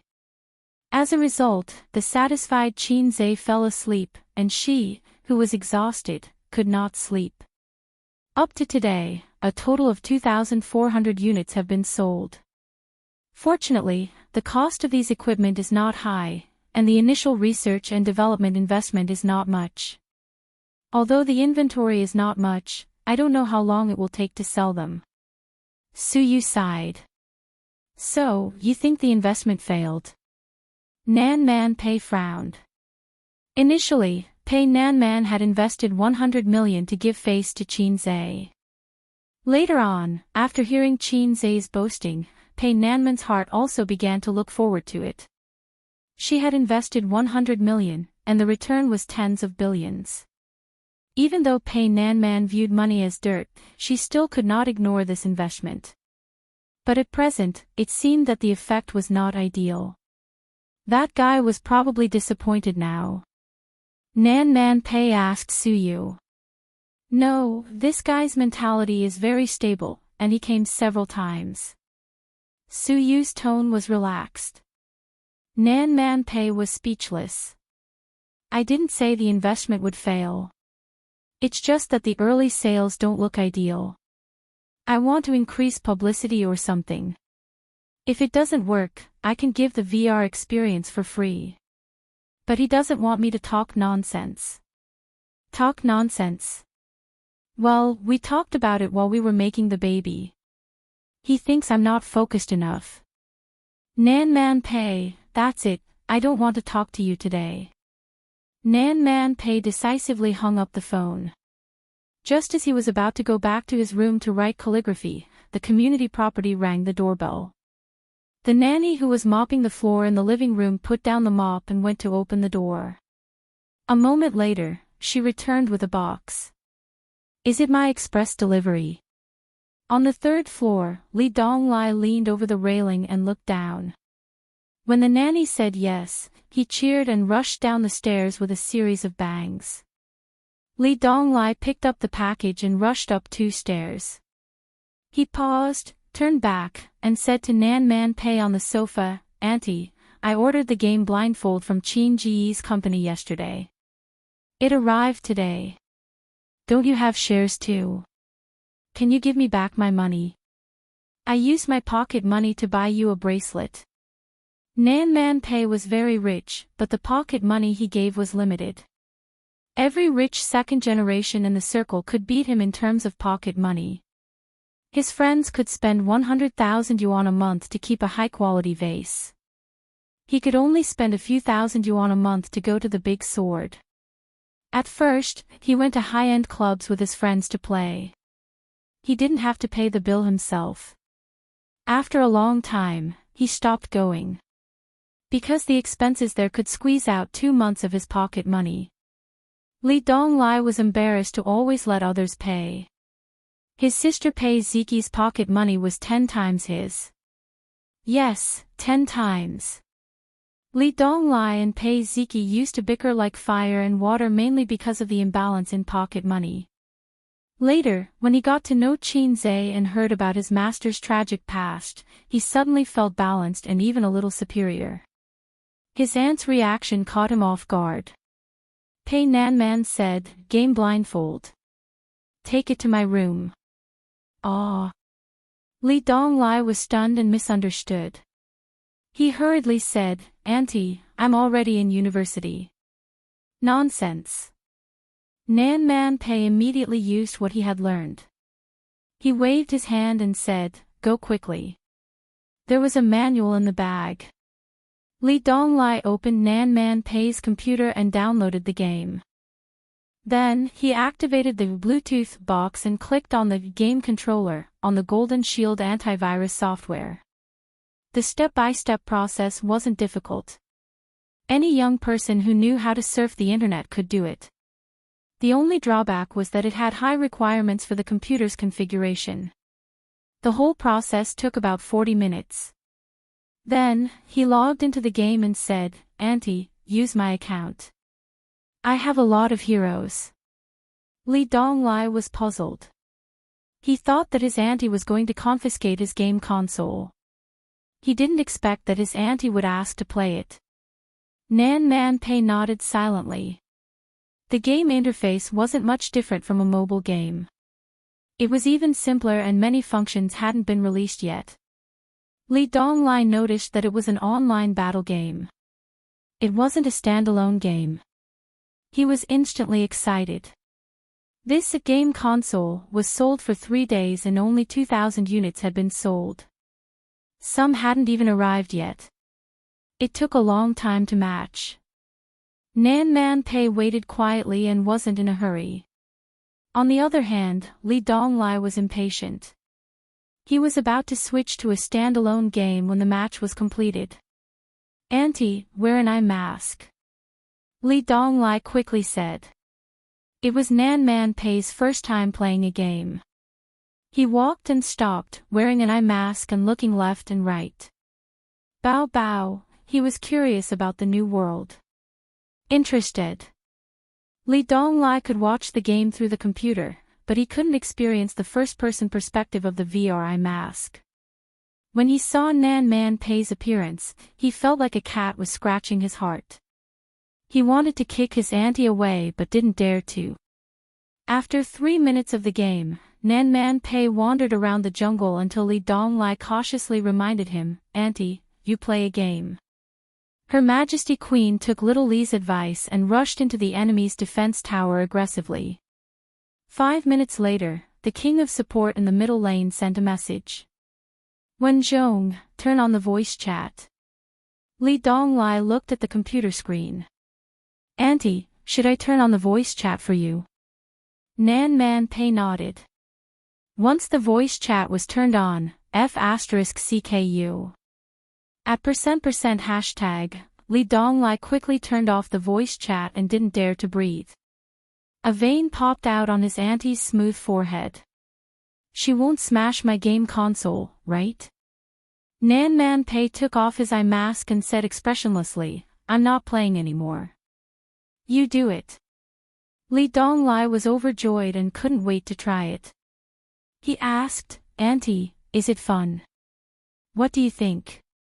Nanman Pei's mouth twitched and he smiled gently. "I feel like hitting someone." Li Donglai shrunk his neck and put on the game eye mask. In an instant, a new world appeared in front of him. Chapter 692. He found himself standing on the ground with a green background, with grass on both sides, and in front of him was the enemy's defense tower and the opposing hero.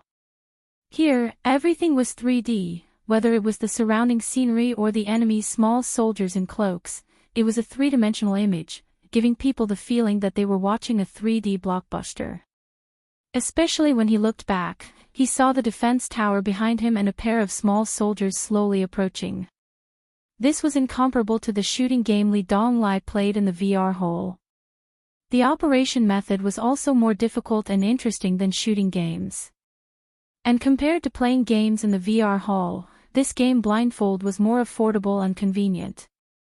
No one would take the bus for half an hour to the CBD area to play VR games. High-tech. Brother Qin, you're so awesome. It's more fun and realistic than the VR hole. Although there were still many flaws in the graphics quality, the experience made people feel like they were in the game world, which was an irresistible temptation for any game enthusiast.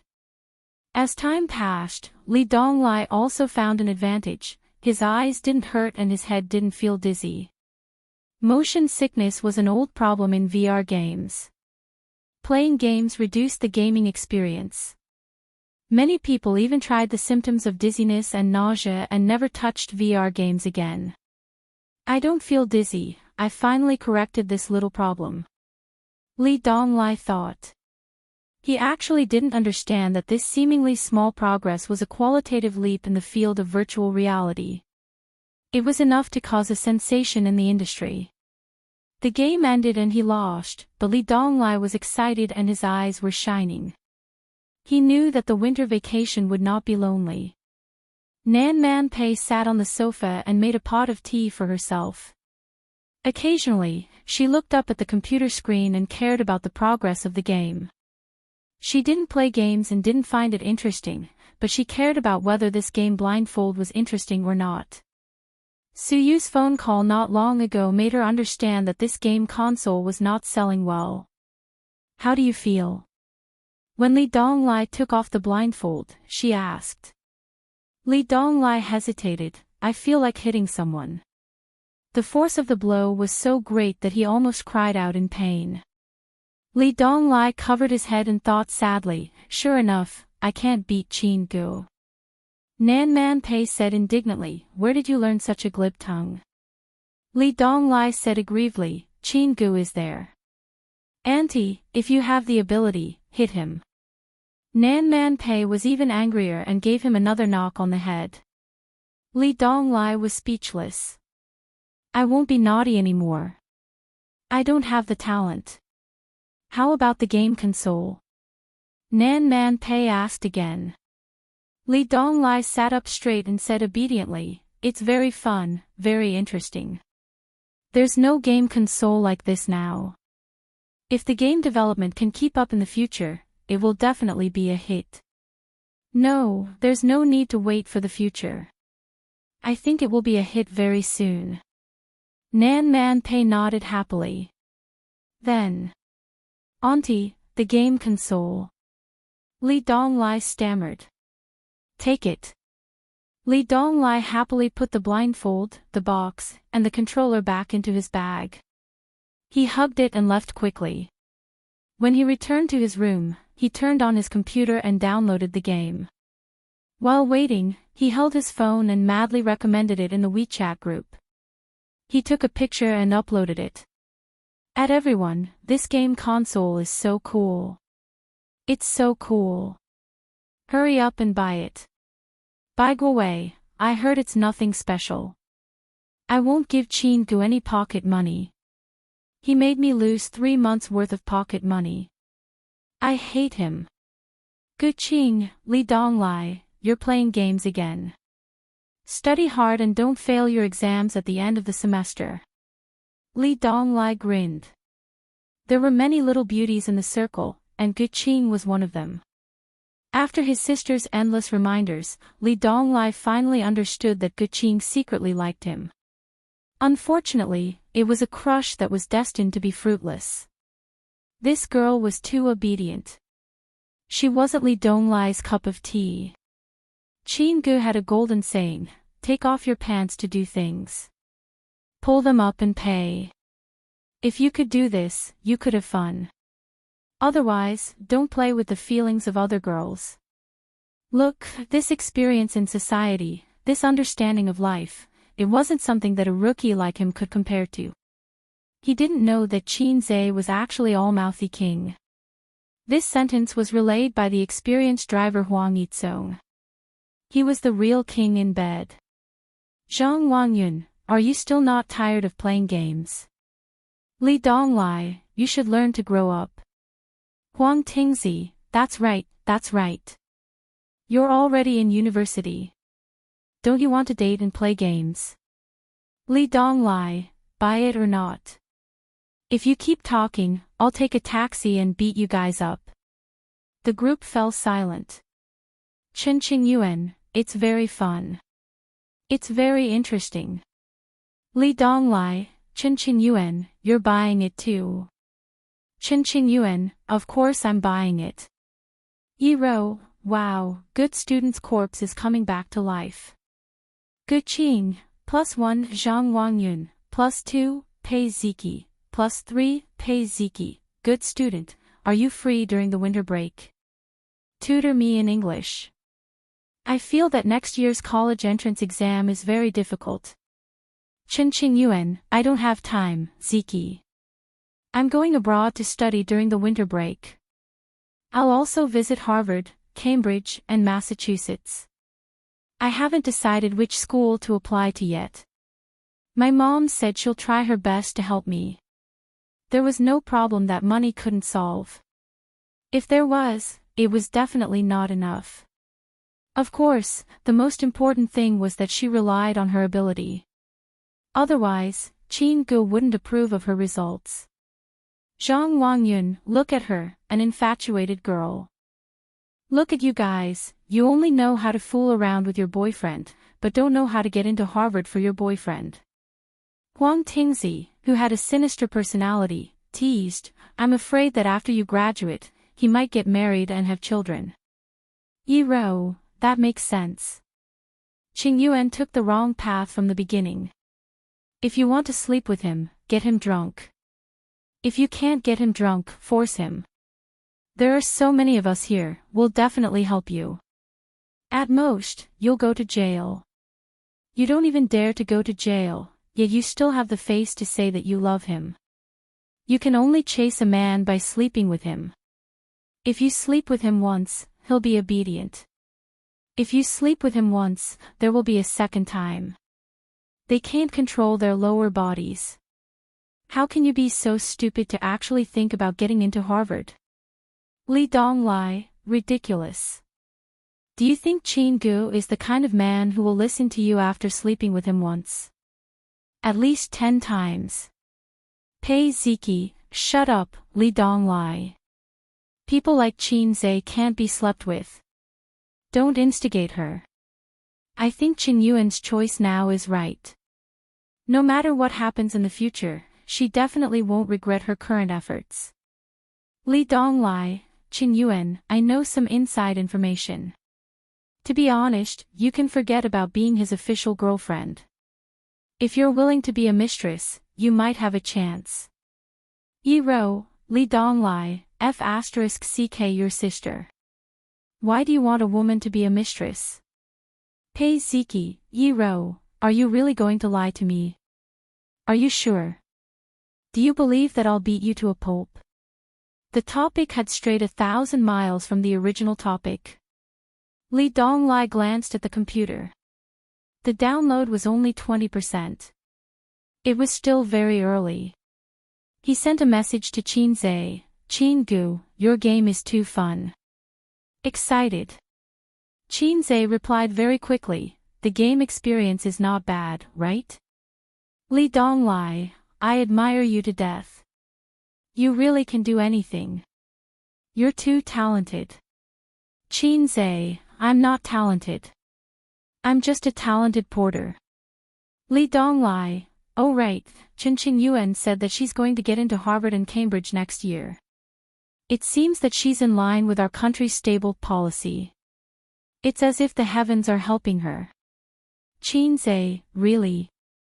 Qin Zhe, if I say that it's a joke, I don't know if she'll believe me. Wipe sweat. Also, don't be so vulgar. Li Donglai, I understand. You should say paw paw. Qin Zhe, isn't paw paw vulgar? Chinese is profound. You can say it in another way. For example, temple. Li Donglai, what do you mean? Qin Zhe, figure it out yourself. After a while, Li Donglai sent a series of prostrating emojis. Qin Gu, you've taught me another lesson. I finally know why I'm not as good as you. Qin Zhe, right? If you change the word, it won't seem vulgar. Instead, it'll show that you're more profound. Remember to pay more respects to Confucius in the future. Li Donglai, does it mean to study hard? Qin Zhe, yes, read more. Japanese will teach you how to be naughty. For example, Confucius traveled to the east and met two children. Li Donglai, I see. Chapter 693. As the old saying goes, gold will always shine, and spirits, river crabs, will always give birth to babies. After a week of brewing and fermenting, the reputation of Dongfeng's game console began to explode. People who had experienced the charm of this game console would naturally go crazy to recommend it to the people around them. Perhaps they would even praise it on the internet. This was Qin Zhe's confidence. People with cheats had confidence. No matter how difficult the dungeon was, they could clear it with one click without any pressure. There shouldn't be system destroyers or cheats in this world. On the internet, I heard this game console is awesome. My friends have been recommending it like crazy. It's more than awesome. I can experience virtual reality games without going to the VR museum. I feel like we're one step closer to the games in online novels. My friend bought one and tried it yesterday. It's really different. But it takes too long to match and there's only one game. I'm looking forward to more games. I can't resist the praise online and my friend's recommendation. I've already placed an order and it should arrive tomorrow. It's such an interesting game console and it's not expensive. It's perfect. In a world where VR games were mostly single-player, the appearance of this internet-enabled game blindfold surprised countless game enthusiasts. It was even labeled as the prototype of a virtual reality game. Forget about 3,000 yuan, they would find a way to get it even if it was a zero. At most, they would have to work during the winter break. The not-so-high price allowed it to successfully enter thousands of households and quickly gather popularity and traffic. Correspondingly, Qin Zhe's fame increased again. Netizens called him the lucky star of the nerd. They joked, "Mr. Qin, our virtual reality game dreams depend on you." The entire industry was shocked. It only took a week for them to go from disdain to shock. Outsiders didn't understand, but insiders knew how difficult it was to solve motion sickness. They also knew how much profit it meant. Virtual reality technology wasn't just limited to games. It covered many fields, including medicine and aerospace. In fact, in the short week after the VR game console became a hit, many companies tried to make dirty deals with Dongfeng researchers. Qin Zhe was prepared. He applied for more than 100 patents in advance and signed a strict contract with all the R&D employees. The deals didn't happen for the time being. How could it be so simple to have the chrysanthemum settled? He didn't lack connections in the legal world. The sales volume of the gaming eye mask had been increasing rapidly. Every day for the past week, the sales volume had reached a new high. Yesterday, the sales volume was still over 20,000, but this morning, it had already exceeded 40,000. Looking at the trend, it was expected to hit 50,000 before 24 o'clock. Their daily sales were in the tens of millions. After deducting the costs, publicity fees, acquisition funds, and other initial investments, they managed to recoup 1/3 of their capital in just 1 week. Can you believe it? Qin Zhe was very happy. Of course, he was happy to earn money. On the other hand, Wang Zijin and Qin Baobao were not very happy. Instead, it was his sister who took the opportunity to ask him for his dowry money. She said that the balance was not enough and that it was time to top it up. Wang Zijin argued from the side, "How is the balance not enough? Is the dowry a yellow diamond? How can the balance not be enough? Her boyfriend's money seemed to have nothing to do with her. It should have been her money." Qin Baobao raised her chin and glared at her. She said righteously, "I've used it all up. Can't I?" So she took 1 million from Qin Zhe. It was only 1 million, but her sister was very happy and smiled like a little fox. Almost all companies in the industry, no matter how big or small, bought the VR game I mass-produced by Dongfeng. Of course, it was not for the experience, but to open it up for research. The company's executives asked every day, "How's the research going? Can you copy it?" The answer of the product research and development department was also very uniform: "Give me some time, give me some time." They couldn't understand it at all. The core technology was so easy to copy.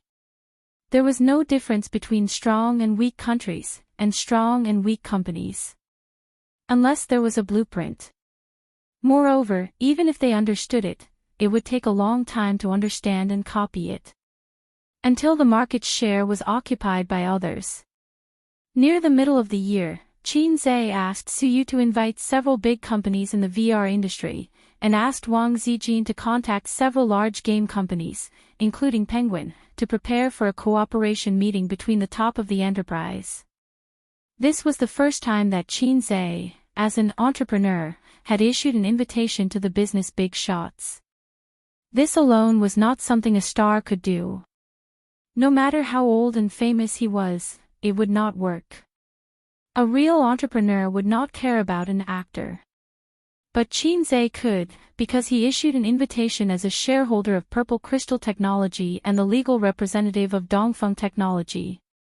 In the face of his invitation, the big shots were very excited. They cancelled all their plans for the day and rushed to Shanghai.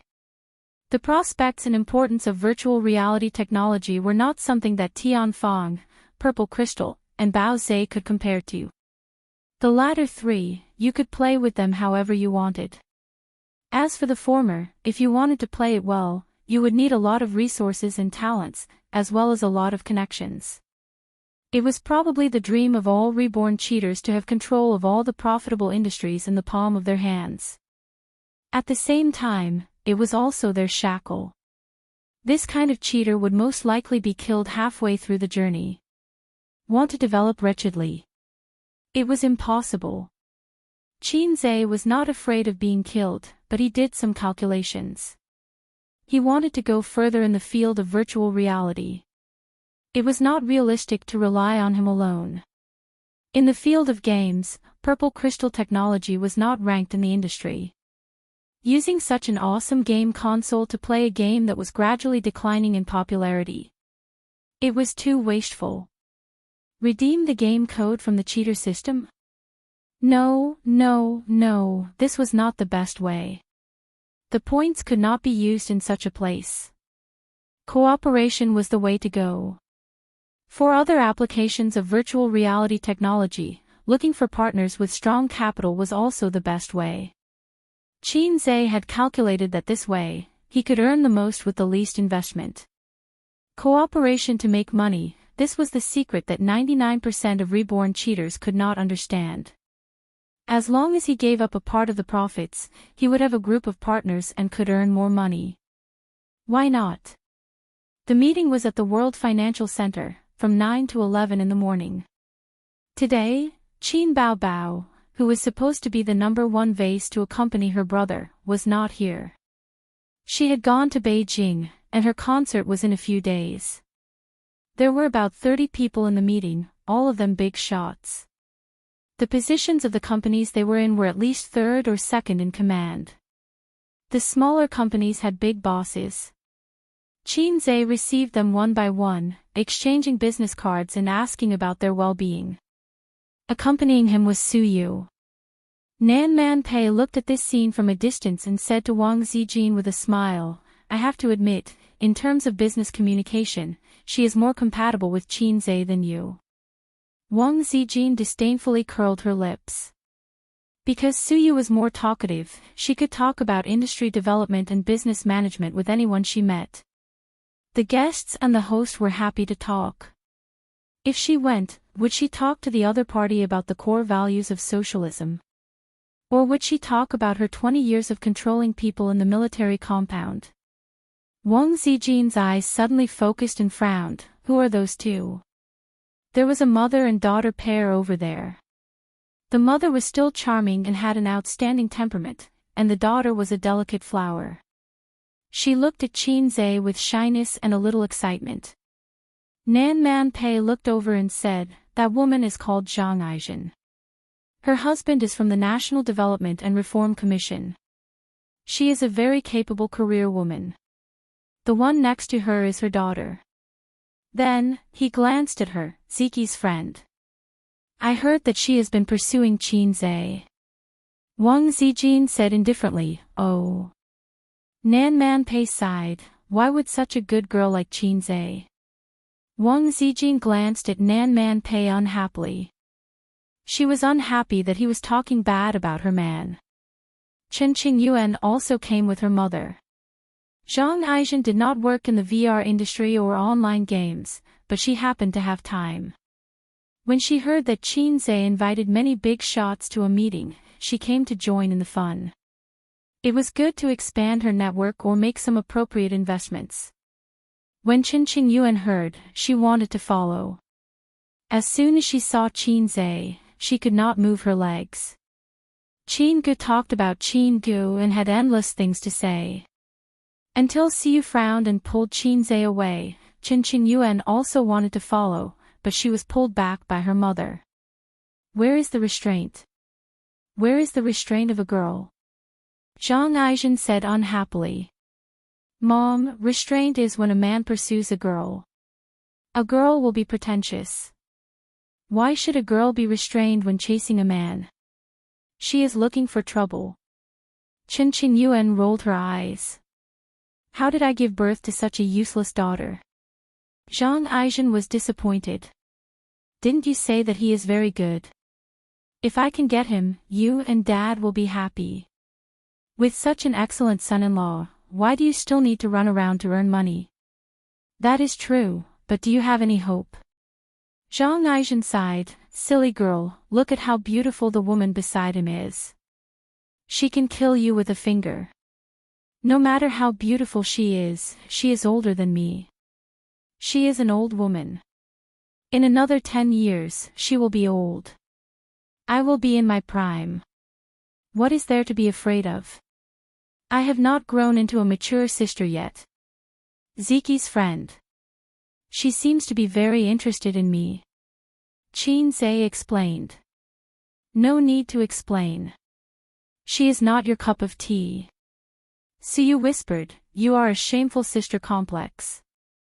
I am not a sister complex. Don't talk nonsense. Qin Zhe was weak. If you are not a sister complex, why would you like me? And Wang Zijin. This is called a mature sister complex. At this time, a middle-aged man in a suit and a young man came up to them. They looked like a father and son. Boss Qin. The middle-aged man exchanged business cards with Qin Zhe. He was the CEO of Fengting Technology. Fengting Technology was a big company in virtual reality technology. If the shareholders were listed, ordinary people would know them. This is Boss Wang. The middle-aged man introduced the young man. The young man looked at Qin Zhe and smiled. I did not bring my business card. My name is Huang Wei. So they are not father and son. Qin Zhe nodded. Hello, Boss Wang. Thank you for the honor. I like this saying. The most important thing in business is to give face. It is because my friends give me face that I can reach this step. The young man smiled. Boss Qin, do you mind giving me face too? What do you mean? Qin Zai's smile did not change. I am very interested in virtual reality technology. It is a waste to use it to develop games.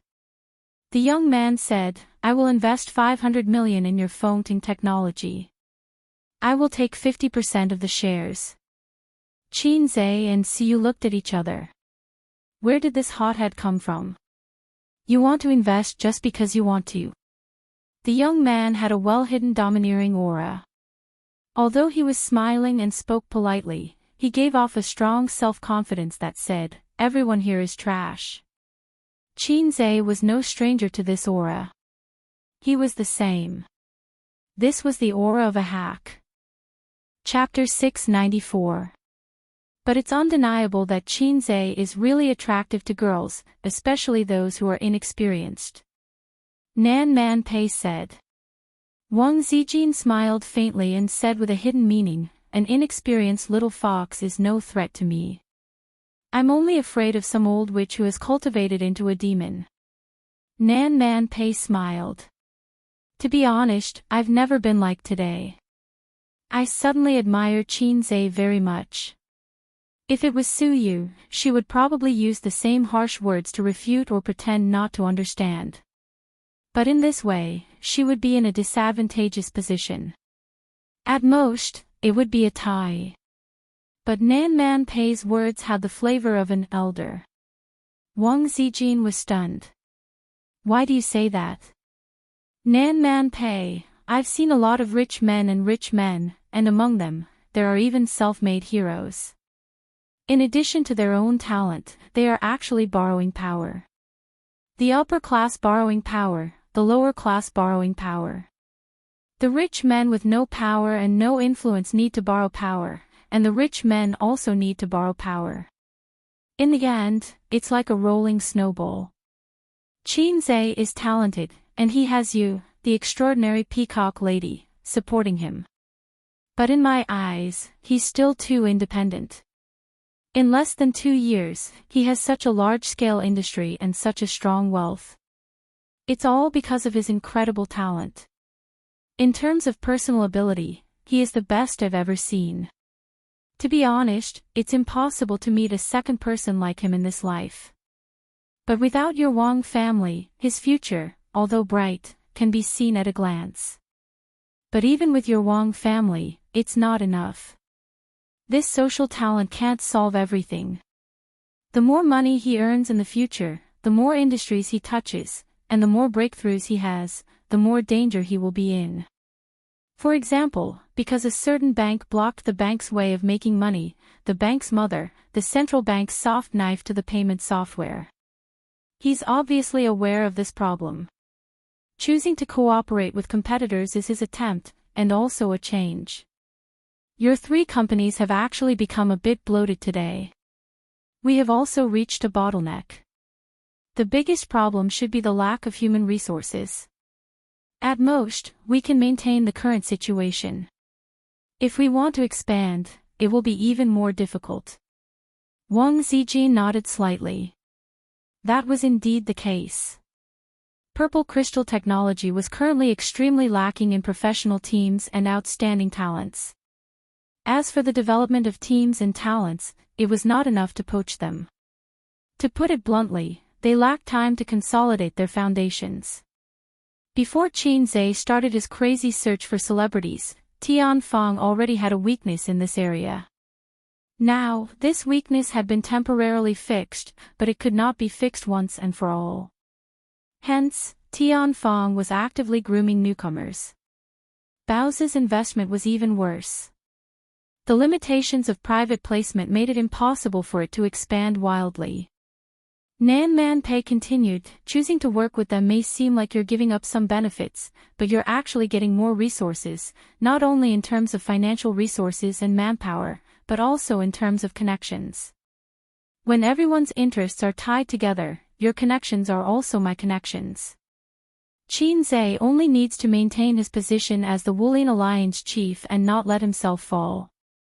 Compared to the girl who was obsessed with his handsome appearance and talent, Nan Man Pei appreciated the mature and farsighted Qin Zai more.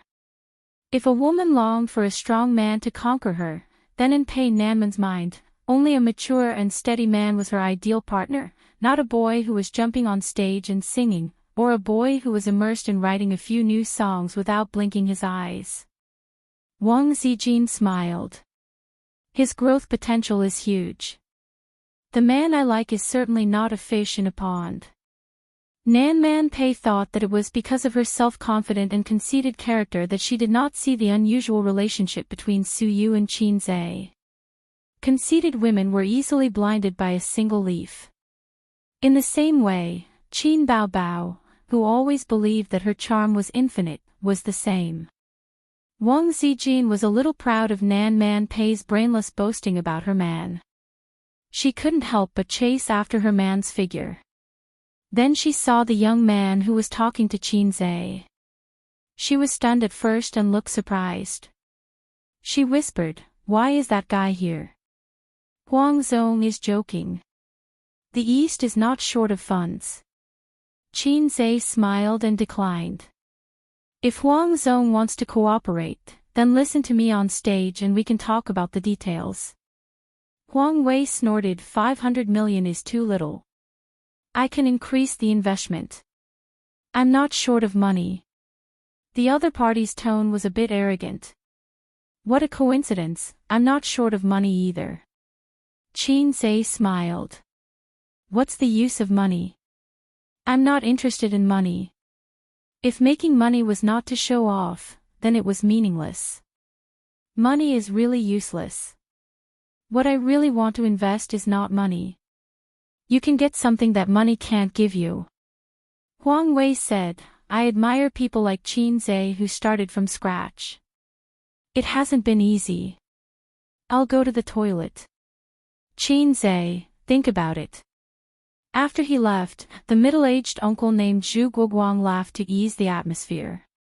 He whispered, Qin Zhe, you don't know him, right? He's from Beijing and happened to be in Shanghai on a business trip. I received him and brought him along.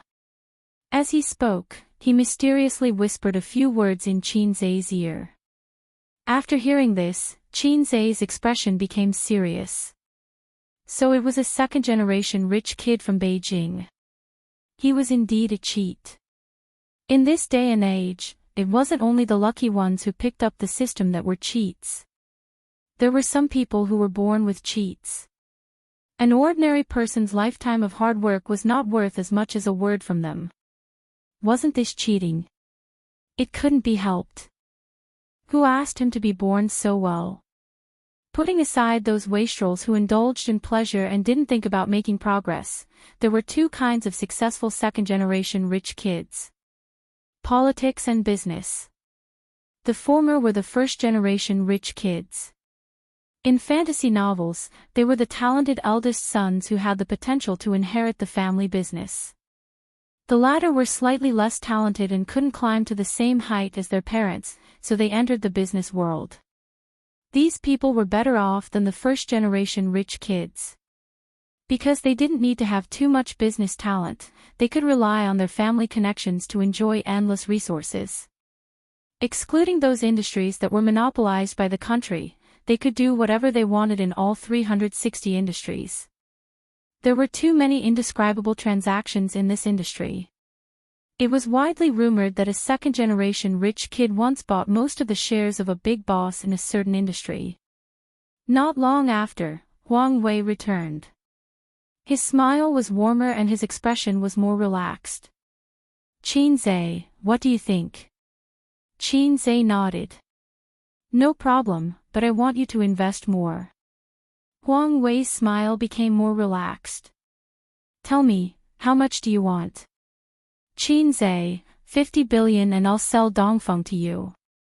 Huang Wei's smile froze. Are you kidding? Qin Zhe laughed. You don't like to joke. I don't like it very much. What a coincidence, I don't like it either. Huang Wei looked straight at Qin Zhe. You don't know who I am. Qin Zhe retorted. You definitely don't know who my girlfriend is. Your girlfriend? Huang Wei sneered. How would he know who Qin Zhe's girlfriend was? She was just an actress and a businessman. She wasn't worth his attention. If not for the fact that he was interested in Qinzai's VR technology, he wouldn't have bothered to know this person. Just as he was about to speak, he heard a familiar voice. Who's his girlfriend? Do you have a problem, Huang Wei? Looking in the direction of the voice, a beautiful woman in a decent office dress walked over. Her makeup was exquisite, and her oval face was beautiful and dignified. Wang Zijin. Huang Wei was stunned. My boyfriend. Is there a problem? Wang Zijin held Qinzai's arm and looked straight at Huang Wei. So that's it. Huang Wei understood. No wonder Qinzai had established such a large business at such a young age. He was a hack just like him.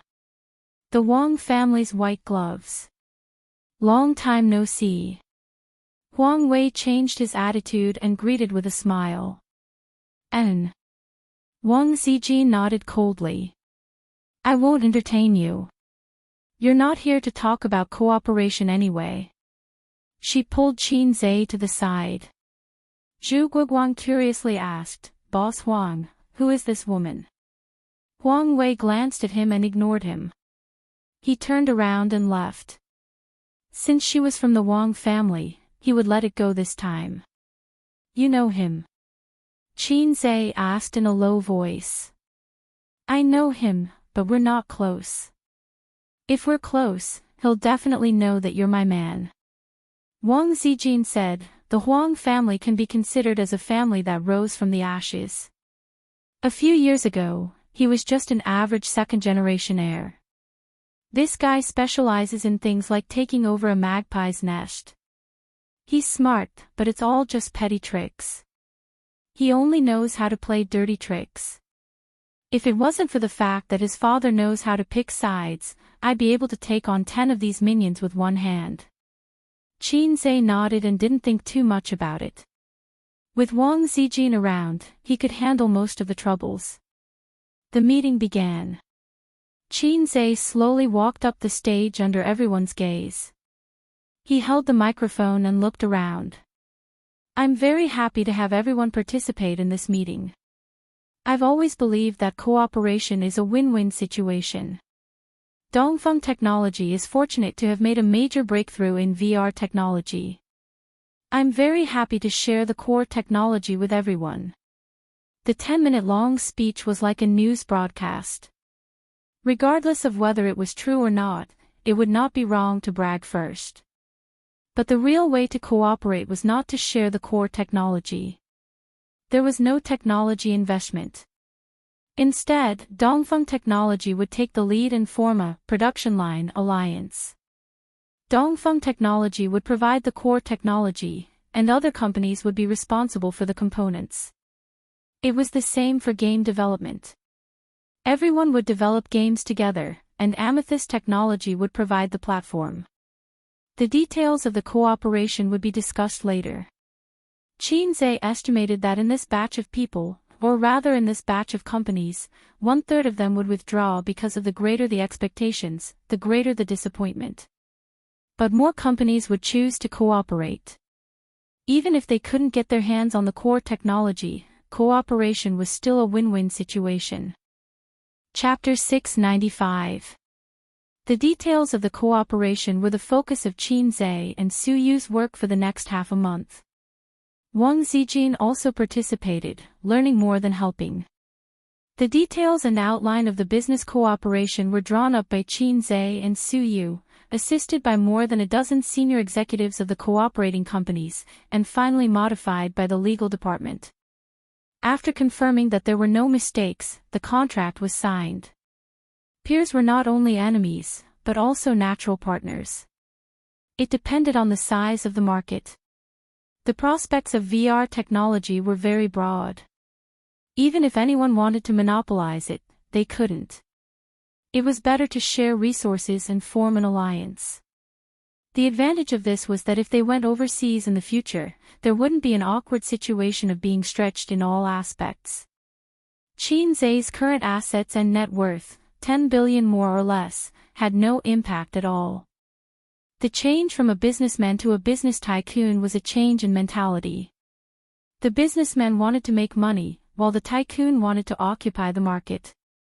Although Jack Ma blindly talked nonsense all day long, some of his ideas were right.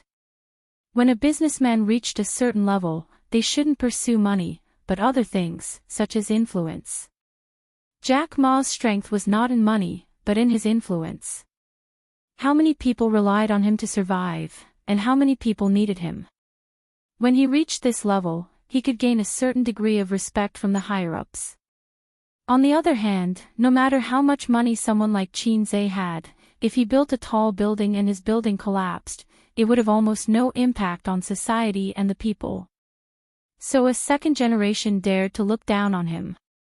If he only thought about making money and didn't increase his influence, he would always be a second-rate businessman. Xianxia only understood this recently. He suddenly understood why the system issued a task to form a group. This time, he tied so many companies together. When everyone invested money, the interests began to be tied together. When Xianxia encountered some trouble, he would no longer be fighting alone. However, if he met a top second or third generation like Wang Zijin, this network was not enough. Unfortunately, Huang Wei was at the same level as Wang Zijin. It was said that his family was favored. If the other party got the core technology, although Xianxia looked down on this kind of basic blueprint, and kicked him out, it wouldn't cause too much loss and social impact. So tired. When it was time to rest, Xiu stretched her slender waist and said, "Wang Zijin, pour me a glass of water." Wang Zijin didn't even bother with her. "I'll help you," Xianxia said immediately. "It's none of your business. You're the boss, not a lackey." Wang Zijin glared at him. "I just wanted to pour a glass of water for Sister Ziwei." Xianxia ran to the water dispenser and poured 3 glasses of water. Suyu said with a straight face, "No." His tone sounded a little unhappy. "It's sweet." Wang Zijin took a sip and argued. Xianxia sighed. He wondered if he could really sit still and watch the harem fight with each other. Could it be that he was trying to curry favor from all sides, only to end up in an awkward situation? He quickly changed the topic. "Suyu, after the domestic sales stabilize, I'm going to sell the game blindfolds to Japan.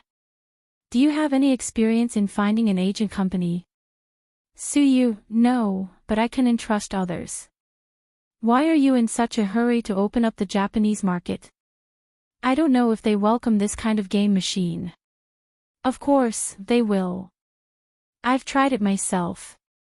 It's very exciting. Although I can't wait to hold all the Japanese money in my arms, I still choose to cooperate with the Japanese in the end. First, there is no energy and manpower to open up the Japanese market. Second, if there are troubles, there are Japanese to help solve it, killing 2 birds with 1 stone. Next, as long as the system's obscene gong game is made, he can make a wave of fast money in Japan. It's a rare weekend, and the things at hand are basically done. Suyu felt exhausted and was too lazy to pester Xianxia. She was going to sleep at home on the weekend. Wang Zijin originally wanted to stay at home, but when she was free, she suddenly remembered that Xianxia's birthday was celebrated in the United States this year. As his girlfriend, she didn't celebrate his birthday with him. So Wang Zijin proposed to go out. Women seem to pay special attention to birthdays and are eager for someone to surprise them on their birthday. It stems from their vanity. Oh, women. Men don't care much about things like birthdays. Inviting good buddies for a meal is the limit. Those who are shy and their money can't afford a meal. Xianxia said, "What's the point of going out? Isn't it the same at home? My sister is not at home. Even if we dance in the waves like seaweed, no one will care. While having fun, they can also shout, 'Fuck, fuck,' but Wang Zijin didn't care and wanted to go out. Shopping, eating, buying gifts, watching movies. It's called a celebration, but it's actually a date. At most, she bought a tie for Xianxia. After watching the movie, it's 4:00 in the afternoon. They rode a shared bike and strolled around Lujiazui. Xianxia wore a mask and sunglasses, so no one could recognize him. He followed Wang Zijin and watched her ride the bike. Her waist twisted and turned, like a weak willow in the wind, and her hair flew in the wind. Wang Zijin rode the bike to the side of the Huangpu River and parked it by the roadside. She rubbed her frozen little hands and rubbed her red nose, saying, "Let's go for some fresh air." "Are you stupid? It's so cold and you still want to go to the river." Xianxia held her two little hands in the palm of his hand, blew a breath of hot air, and rubbed them. "Your hands are so cold. They can't even warm up." "Are you cold?" "Yes." Wang Zijin enjoyed her boyfriend's love and pecked his head hard. Pfft. Wang Zijin hurriedly withdrew her little hands. She was so angry that she laughed and chased after him. "You're almost worth hundreds of billions. You're not serious at all. Wow, you're starting to dislike me." When they reached the side of the Huangpu River, Xianxia turned around and opened his arms. Wang Zijin happened to bump into his arms and let out a moan. She leaned into Xianxia's arms and looked at the muddy water of the river. Boats passed by slowly, and her literary personality flared up. "Ha, I cut the river with my sword. Everyone respected me, but I didn't expect to meet a punk like you. My reputation was ruined overnight. I had no choice but to hide my sword deep in the mountains. From now on, I'll wash my hands and make soup." Xianxia said, "Bah, you don't even know how to do it."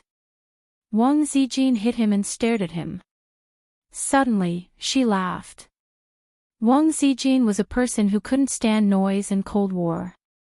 Her heart was as fragile as a child's. Every time someone quarreled with her, she would be upset and become irritable. Gentle gentlemen had no market for her. Although this punk was often flirtatious, she was happy to be with him and would laugh for no reason. She hugged his strong waist tightly and said softly, "Ace, you have to be good to me for the rest of my life." I should be humming a song at this time, Xianxia thought. He looked around and secretly took off his mask. He lowered his head and kissed her red lips. It was cold and had a faint fragrance. He could make Wang Zijin cry until dawn. "Let's find a hotel," Wang Zijin said subconsciously as they stood by the roadside to hail a taxi. "Sister isn't at home today," Xianxia said blankly. Wang Zijin was stunned. "Yes, Ying isn't at home. Why am I scared?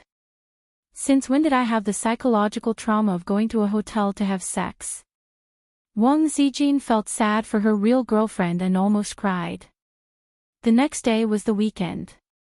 Wang Zijin got up at noon with two dark circles under her eyes. When she woke up, the room was empty. She put on a bathrobe and went to the living room. Xianxia was arranging the food. Hearing the movement, he looked up and said, "I was about to call you. The food in the hotel is good. After eating, take a shower and let's go home." Wang Zijin murmured, "I'm tired. I don't want to eat. I want to sleep." If Suyu was here, he would definitely empathize with her words and wipe away his bitter tears. Wang Zijin secretly checked the internet about her boyfriend's masculinity. Most of them said that young people were like that. After a long time, their kidneys were insufficient and their stamina would naturally weaken. But Wang Zijin found that her experience was completely different from the situation on the internet. To sum up, most of the phenomena were that young people were angry and wanted to do something. They relied on quantity to win. Her man was not like this. Her man was Xianxia. Ouch, my waist. Don't sleep. The more you sleep, the more tired you will be. Xianxia waved his hand. The food will get cold if you don't eat. Wang Zijin sat at the table sullenly and still had no appetite. Qin Zhe joked, "It doesn't help. To be honest, I only used 50% of my strength last night." "You still say that?" Wang Zijin hit him on the head with chopsticks angrily. She had to admit that she was lucky to have only one man in her life. "Are you sick? Do you want to go to the hospital?" Wang Zijin said gloomily. "Damn it. Have you heard of such a disease?" Qin Zhe said angrily, "This is a gift." Wang Zijin leaned on the table and moaned, "How can you be like this? I can't stand it." Qin Zhe was enraptured. "Call me Dad. Call me Dad and I will be merciful next time." Wang Zijin squinted at him. "Do you have a lot of goddaughters? Whose godfather have you been?" Qin Zhe waved his hand. No, I like daughters. But I can't do goddaughters. I'm not a beast." Wang Zijin was so angry that she wanted to tear him apart. Even a little tramp has its disadvantages. You can never beat him. Chapter 696. After the meal, Wang Zijin dragged her tired body and took a taxi back home. As expected, she didn't fall asleep immediately, so she lost the best time to sleep. She sat in the back with her head tilted on Qin Zhe's shoulder. She felt tired and wanted to sleep, but she couldn't. So she took out her phone to check the news, WeChat, and Weibo. Qin Zhe was wearing a mask, but he didn't bring his sunglasses. He put them in his pocket and looked at the scenery outside the window with an indifferent expression. He didn't look tired at all. Wang Zijin gritted her teeth and quietly bit him on the shoulder. She lowered her head and scrolled through WeChat again. Her WeChat was filled with selfies of cute girls, as well as photos of Tiananmen Square, the Great Wall, Fragrant Hill, and other scenery. The concert was about to start, but she still had the mood to play around. The boss was indeed evil. The employees worked themselves to death, but she went on a sightseeing tour. The caption was very naughty, "It's a pity that brother isn't here." The photo is missing a handsome guy who matches sister. Another caption, "This is the home of the wolf in the house. It's full of evil and sinister aura. Wolf in the house my ass. Did I eat your food? Did I steal your man? Seems like." Yes. Wang Zijin felt guilty and exited WeChat. "If you want to steal my man, so be it. Don't expect me to return him to you. No way." She opened Weibo and habitually browsed the headlines and hot news. A completely unexpected news shocked the netizens and Wang Zijin. Title: The True Face of Qin Zhe's Girlfriend. There were 4 candid photos. One was of Wang Zijin and Qin Zhe kissing by the Huangpu River. The angle of the photo was behind them, so only the side of their faces could be seen. But it was enough. It was enough to recognize them. Another was a photo of them strolling on the street. In the photo, Qin Zhe was wearing an eye mask and sunglasses. Another was a photo of Wang Zijin and Qin Zhe eating. The candid photographer took the photo through the glass wall of the private room from the roadside. This was real. Their faces were clear. The last photo was of Wang Zijin and wearing sunglasses and an eye mask entering the hotel. A bolt from the blue. Wang Zijin's small hand that was holding the phone couldn't help but tremble slightly. She and Qin Zhe had neglected one thing. Usually, when they opened a hotel room, they would enter one after the other and never in pairs. Sometimes the interval was more than 10 minutes, sometimes even half an hour. Because Qin Baobao was not in Shanghai, the two of them were a little arrogant. There was no such thing as guarding against thieves for 1,000 days. 100 plans could lead to a careless mistake. "Mother, who is this woman? Kill her." No, my husband only loves me. He doesn't have a girlfriend." Sob, please don't expose it. Who can expose this woman? I'm going to tear her apart on the streets. F***ck, I've liked you for more than a year. How can you find a girlfriend just like that?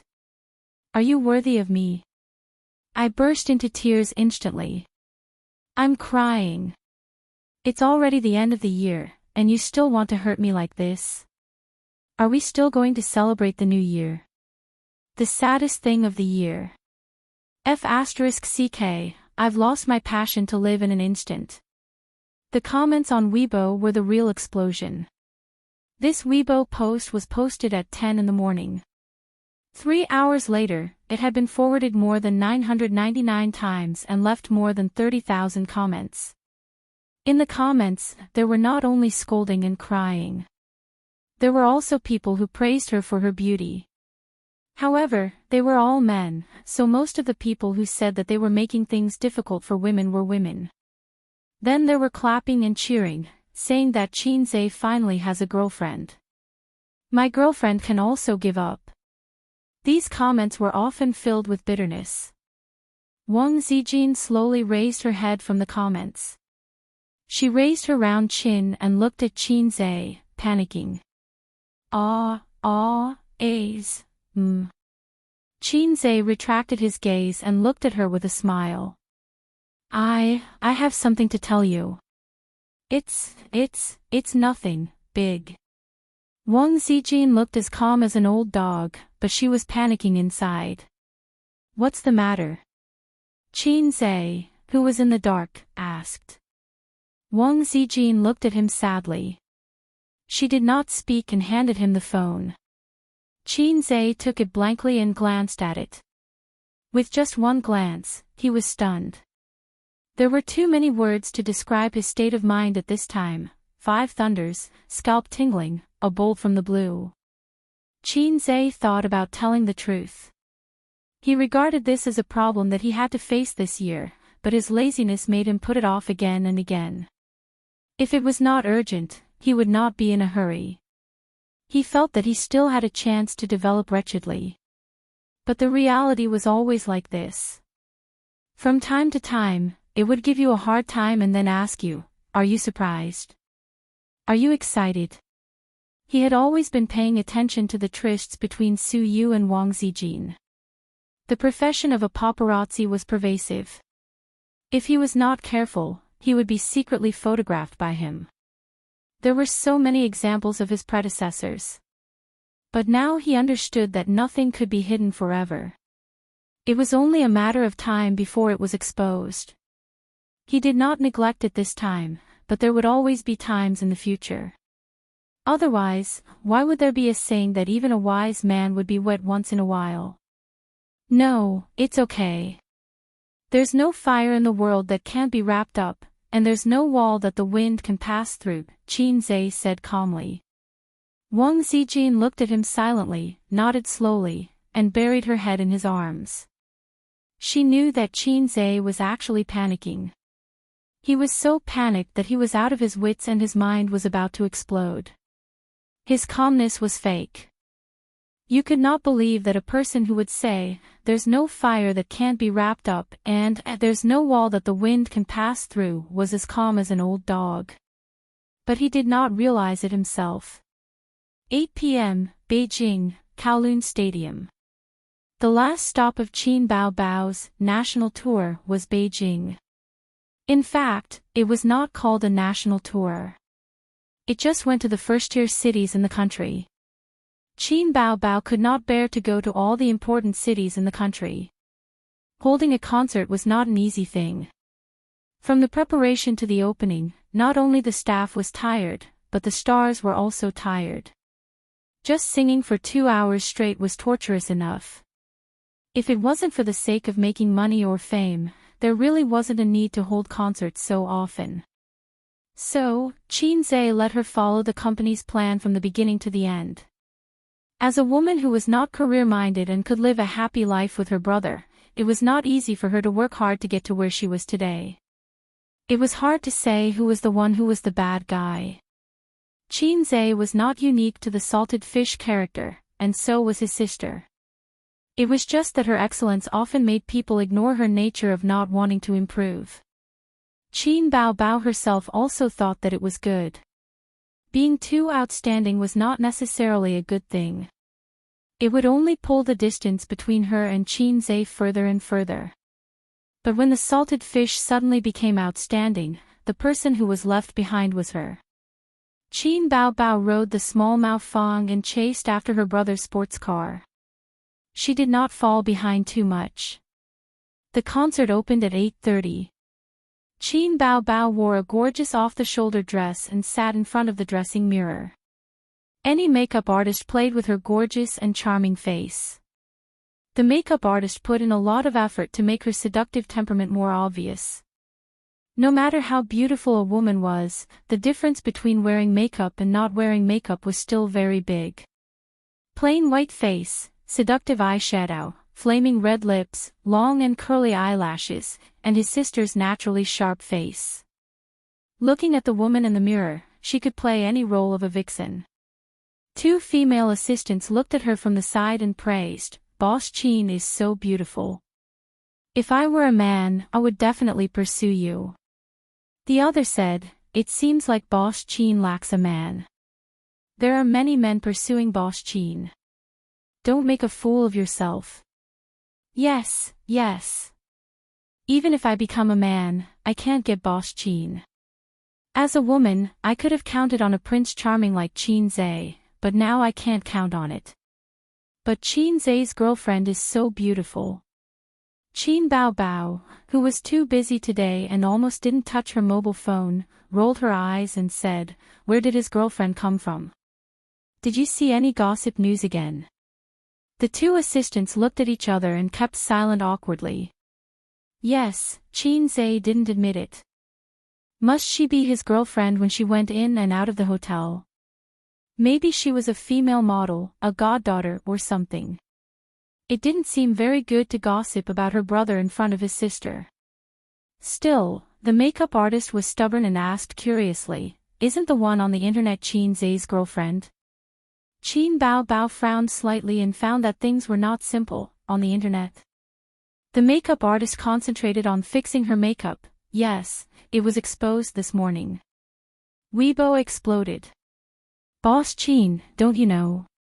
Qin Bao's heart sank, and she turned to ask the assistant for her mobile phone. Could it be that Qin Zhe and the housebreaker were secretly photographed when they went out shopping? It could also be Su Yu. But it doesn't matter. A's won't fall in love behind my back. Guessing in her heart, she had to take a look to be at ease. She took the mobile phone handed by the assistant and opened Weibo.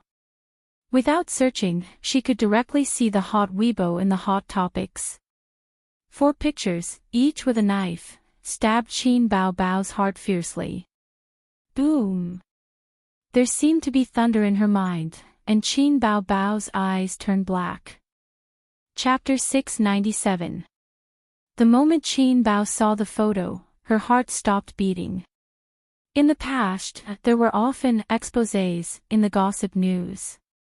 The editor would insist on who was Qin Zhe's girlfriend and who was Qin Bao's boyfriend. It was so clear and reasonable that Qin Bao wondered if she had really unintentionally dated a huge number of boyfriends. Occasionally, Su Yu and Wang Zijin would accidentally appear in the photo. Because they were with Qin Zhe, they were suspected of being his girlfriend. Qin Bao never cared because those long-distance photos were not credible. They didn't even hold hands. How could the editor say that they were dating? She would occasionally follow the trend and say, "Editor, your mother exploded."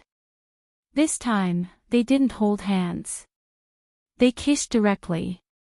There was also a photo of them entering the hotel hand in hand. This was irrefutable evidence. Qin Bao imagined countless times that her brother was lonely and went out to find a girlfriend. She prevented Qin Zhe from taking in a goddaughter, but she didn't allow him to have a girlfriend. In fact, she had a bottom line in her heart. If he really wanted to play with her, as long as he didn't let her know, she would at most turn a blind eye. But it was absolutely impossible to have a girlfriend. But she knew that this was not a long-term solution. People had to grow up. They couldn't escape the fate of marriage and children. How long could they be frozen like this? Before returning from America, Qin Baobao refused to plan for the future because she felt that the future was shrouded in a layer of fog and full of rugged roads. Maybe in a few years, when she was sensible or tired, she would let go of her obsession and find a man who was not bad to marry. People had to mature after all. But deep in her heart, she hoped that the salted fish would disregard everything and step on the colorful clouds to find her. After returning from America, she felt a lot more at ease. She felt that the future might be rugged and difficult, but the fog that shrouded it had dissipated. We have hoped to hold hands together, even if we stagger. Giving you a sweet date and then giving you a slap. Reality seemed to like to play this trick. It wasn't just a slap, it was a wake-up call. Wang Zijin and Qin Zhe had feelings for each other. Qin Baobao was not stupid. She could actually sense it, but she was too confident. She was confident in her charm, confident that she could control the wolf in the room, and even more confident that Qin Zhe could control himself. But she didn't know how scary it was when an adolescent man went crazy. He was like a wolf, a tiger, a leopard, and a swallow in a plane. He would lie down on the ground and *ck the ants. Day cockroaches, day wasps, day worms that crawl into holes. A hole in the door, and a pit in the ground. Qin Baobao closed her eyes and held her breath. The conversation between the assistant and the makeup artist, as well as the faint movement outside the door, gradually became inaudible and left her. Then, the world fell into a despairing silence. President Qin, President Qin. Qin Baobao was woken up by his assistants. The two assistants stood beside him, looking panicked. What's wrong with you? Qin Baobao looked at them blankly, like a lifeless paper flower. You look like you were having difficulty breathing just now. Do you want to go to the hospital? The assistant asked anxiously. I'm fine. Qin Baobao took a deep breath and said in a very low and weak voice, buy me a plane ticket. I'm going back to Shanghai tonight. Back to Shanghai. The assistants were stunned. Even the makeup artist was dumbfounded. The concert was about to start, and now she was going back to Shanghai. The assistant kindly reminded her, President Qin, if you're not feeling well, you can postpone the concert. Why don't you go to the hospital? Why do you want to go back to Shanghai? Clang, Qin Baobao swept all the makeup on the table to the floor like a furious female leopard. Since when did I need you to teach me how to do things? Get out, now. Qin Baobao, who was known for being approachable in the entertainment industry, suddenly exploded. The assistants were caught off guard and didn't dare to breathe loudly, including the makeup artist. They should be thankful that their boss didn't put on airs and had a bad temper. If it had been someone with a bad temper, they wouldn't even have had the chance to write a resignation letter. The three of them looked at each other for a moment and quietly left the dressing room. Qin Baobao held onto the dressing table and stared blankly at herself in the mirror. She thought to herself, I can't cry, I can't cry, I can't cry here. However, the sadness that flowed like a river carried with it an irresistible force. It easily destroyed her strength and invaded her tear ducts. Qin Baobao slowly slid down the dressing table and sat on the floor hugging her knees with tears streaming down her face. After a while, a few concert managers heard the news and came over. What's going on? Why does she want to go back to Shanghai? The two assistants said innocently, I don't know. She suddenly exploded. What do you mean exploded? The manager said unhappily, speak clearly. What happened to her just now? The assistant said, she was fine just now. We were chatting when she suddenly looked very uncomfortable. We suggested that she go to the hospital, but she wanted to go back to Shanghai. Then she chased us out. The other assistant added, Boss Qin looked very scary just now. I've never seen her like this before. The two of them would never have thought that the news would cause Qin Bao Bao to explode. To them, the news about Qin Zhe was just gossip. So, while they were chatting, Qin Bao Bao suddenly exploded. Both of their faces were filled with question marks. One of the managers leaned close to the door and listened carefully. There was a faint sobbing sound coming from inside. The concert was about to start. The singer suddenly threw away the burden, especially a top singer like Qin Bao Bao, the queen of popularity, would definitely cause a national sensation. If an ordinary star, no matter how famous, dared to do this, the entertainment company would immediately let him know who the boss was. However, Qin Bao Bao was the one who threw away the burden. Qin Bao Bao was not an ordinary star.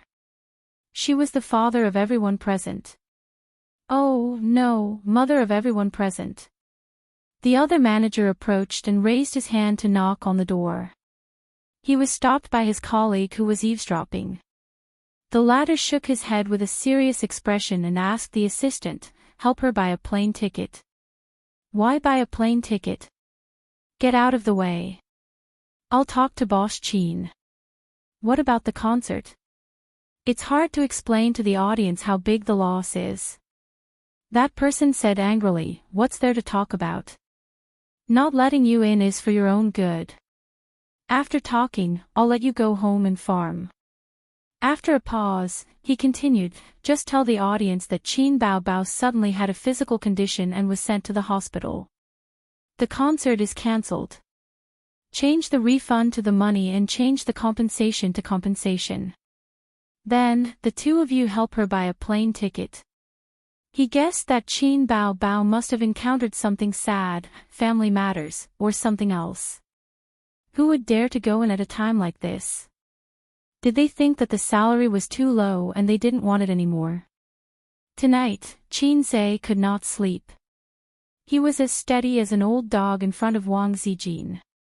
In fact, his legs were soft, but a man couldn't show his weak side in front of his woman. He had to pretend to be more stable than an old dog. They kissed by the Huangpu River and entered the hotel hand in hand. In the face of facts, Almouthy King's verbal skills were useless. This was why he didn't dare to call his sister. She wasn't stupid. Even if you had a glib tongue and could make Siyu weak, it wouldn't help at this time. But his strong desire to survive told him that this was wrong and he should do something. So he was in a dilemma and couldn't sleep. He wanted to turn off his phone, but he didn't dare to. He looked at his phone every 10 minutes, but he didn't receive a call from his sister. His sister's unexpected silence showed that everything was slipping into an irreversible abyss. Half a day after Qin Zhe and Wang Zijin's relationship was exposed on the internet, his phone kept ringing. There were university classmates gossiping and even at him. They really didn't know what was good for them. One had to know that the salted fish boss could now rush into the University of Finance and Economics at any time. How dare they touch his sore spot in front of him? Then there were the blessings from some of the company's artists. "Blessings my ass, boss, I don't know if I can live until the new year." Then there was the old man, who sent a short message saying, "It's good that it was exposed. It's time for you to make a choice. It's not good to drag on emotional matters. It will delay them. No matter what you choose, you have to give an explanation to the other party." "Dad, I'm now thinking about how to give an explanation to your daughter." His mother loved him the most. She called happily and her words were full of joy. She probably felt that her son and daughter were finally together and successfully solved a problem. Qin Zhe could only be the son of the Qin family, and not some other strange thing.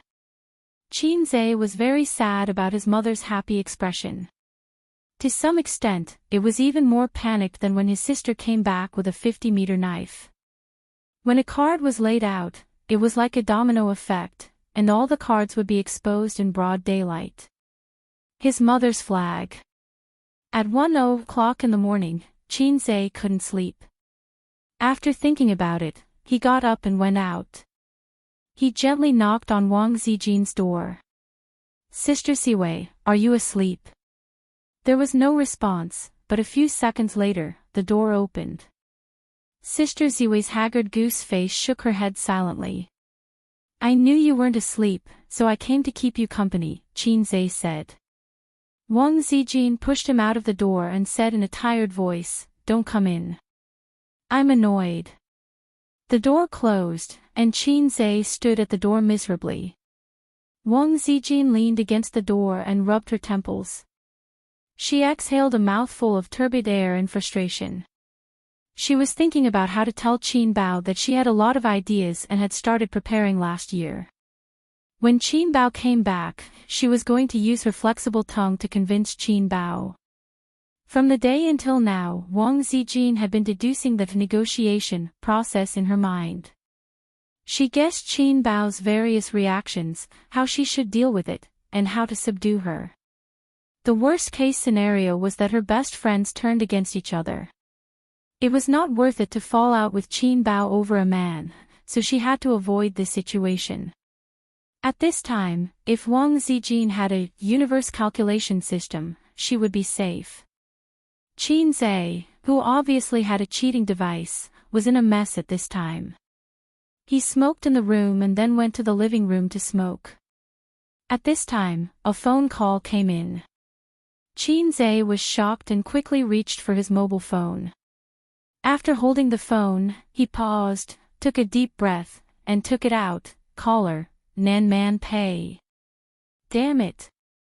Qin Zhe wanted to take out his 18 centimeters and teach this young woman how to be a woman. He answered the phone and said angrily, "Just say it." Nan Man Pei raised his eyebrows. "Su Yu is drinking here." Qin Zhe, and then? Nan Man Pei said angrily, "Aren't you her man? She's drinking, and you say then. Can't you come over and comfort her? TSK, every one of them is worry-free." Qin Zhe said tiredly, Okay, I'll come over right away." In the room deep in the corridor, Wang Zijin was imagining the battle scene and gradually became sleepy. She didn't sleep much last night and consumed a lot of energy.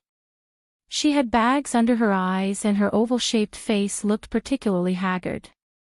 At the moment when she was about to fall asleep, her phone rang and pulled her back to reality. She took out her mobile phone from under the pillow and glanced at the caller. Suddenly, she was awake as if cold water had been poured on her head. It was a crying monster.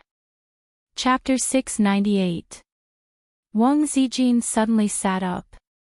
The first thing that rose in her heart was not her fighting spirit, but panic. She did not know why she felt so guilty. She was the one who should be strong. She took a deep breath, calmed herself down, and answered the phone. "Zijin, let's talk." On the other end of the phone, Qin Bao said straightforwardly. Wang Zijin was very good at reading people's minds, but at this moment, she could not detect the emotional fluctuations in Qin Bao's voice. It was very steady, very calm, and revealed a sense of determination. "Okay," Wang Zijin said in her heart. "I also want to talk to you. You have to come sooner or later. I will help you cure your psychological illness." So she said, "When you return to Shanghai, I'm already back." Qin Bao interrupted. Wang Zijin was on guard. At the airport. Qin Bao, on the highway. "Let's meet at home." "Our old home." She paused for a moment, and finally there was a fluctuation in her voice, with a hint of sobbing and sadness. "Don't let him come." The call ended here. There was no crying or abuse. Wang Zijin knew that this was the calm before the storm. The old home she mentioned was the 80 square meter small house, which actually carried many sweet and warm memories of Wang Zijin. Wang Zijin got dressed, washed her face in the bathroom, and pulled herself together to go to the living room. Qin Zhe just hung up the phone and looked at her in surprise. "What's wrong?" Wang Zijin hesitated for a moment. Your sister called me. Xianxia stood up. What did she say? Wang Zijin stared at him silently for a moment and said, she came back, to talk to me. Xianxia said without thinking, I'll go with you. Don't go.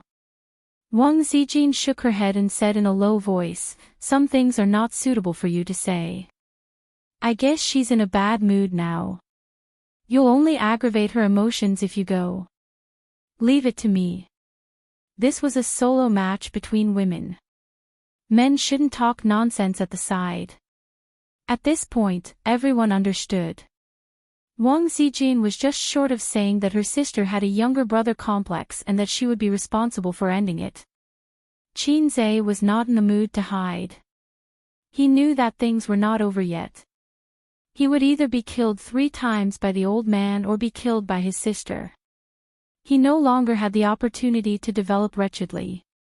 His mother was even more pitiful. She was the dragon in the canyon. After a few seconds of silence, he said, all right, give me a call if there's anything. I'll be there right away. Oh right, what's the address? Wang Zijin said helplessly, don't try to get information out of me at this time. Am I that stupid? Xianxia said hesitantly, can you really do it? Wang Zijin patted her not-so-plump C-cup gently. Believe me, I've been waiting for this day for a long time. After tonight, your sister will obediently go home with me and be reborn. After that, she picked up the car key on the coffee table, changed her shoes at the entrance, and went out. Xianxia caught up with her and stood at the door. Looking at Sister Ziwei's back, he was in a trance for a moment. He didn't know if it was an illusion or not, but he always felt that Sister Ziwei was like an old general on the stage, with flags all over her body. Ding! The elevator arrived. Wang Zijin entered the car and took the elevator to the basement floor. After she left, Xianxia also found a car key and went out. He was going to Nan Man Pei's house to appease Su Yu, who was said to have kicked off her high heels and danced on the balcony. Su Yu was a person who had read half of the script. She had already seen his relationship with Wang Zijin, but even if she was an open-minded woman, when she saw those pictures of her beloved man entering and leaving the hotel with other women, she couldn't be calm. It was good to drink alone, it showed that she knew how to vent. Xianxia would be distressed and worried if she kept it in her heart. In addition, he had to lay his cards on the table with Su Yu again. After all, he only read half of the script. These cards were really one after another. He didn't know if he could survive after laying his cards on the table. TSK, human emotions are complicated because they are changeable. Thinking is a kind of brain chemical reaction. It is always reacting, so people's feelings and thoughts are changing all the time. The system sighed. Are you making sarcastic remarks? Damn low. If you work harder, I'm now Long Outyan, with 72 concubines in the 3 palaces and 6 courtyards. Xianxia walked out of the car and saw the black Lamborghini. He raised his hand and pressed the lock. With a beep, the supercar was ready to welcome him in. It's really an unscrupulous host who picks up the chopsticks to eat meat and puts down the chopsticks to curse. The system said, but no matter how your human thinking changes, in fact, the essence remains the same. I've checked Long Outyan. If there is such a person in the world, then he must be a fickle and selfish scum.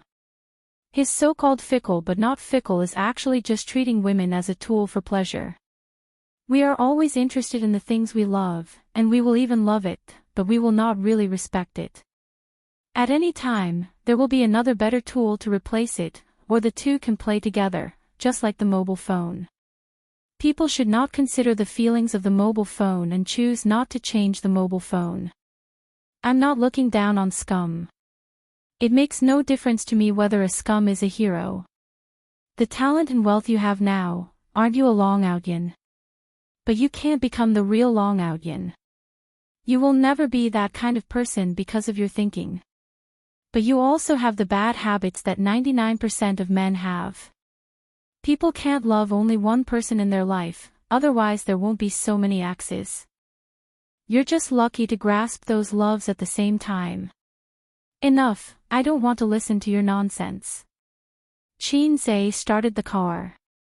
The Lamborghini's motor roared as it sped out of the underground parking lot. If you suddenly came back to life just to talk about human nature with me, then please die. Actually, I'm not talking nonsense. I detected an extremely strong desire in the depths of your heart. But when I wanted to give you a mission, I didn't know how to give it out reasonably. Xianxia was stunned. What do you mean? The system said, this is the first time I've encountered a situation like this. The desire is very strong, but I don't know how to give out a reasonable and complete mission. Xianxia said, I still don't understand. What desire?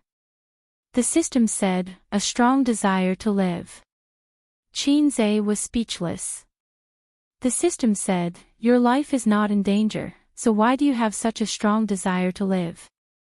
No matter how smart an intelligent system is, it can't completely understand a person's thinking, because it is an indefinite and constantly changing chemical reaction.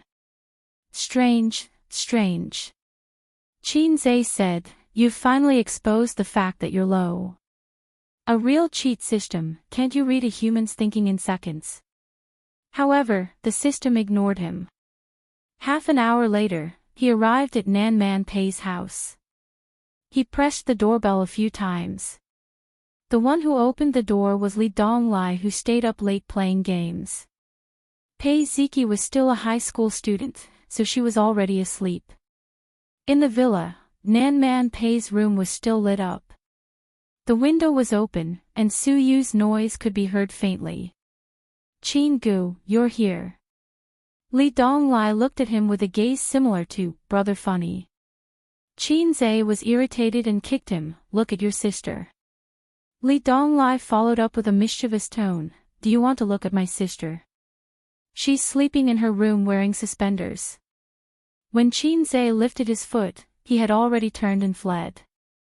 His desire to survive was quite strong. It was good that Qin Gu was here. Su Yu's aunt was crying at home, so he couldn't concentrate on playing games.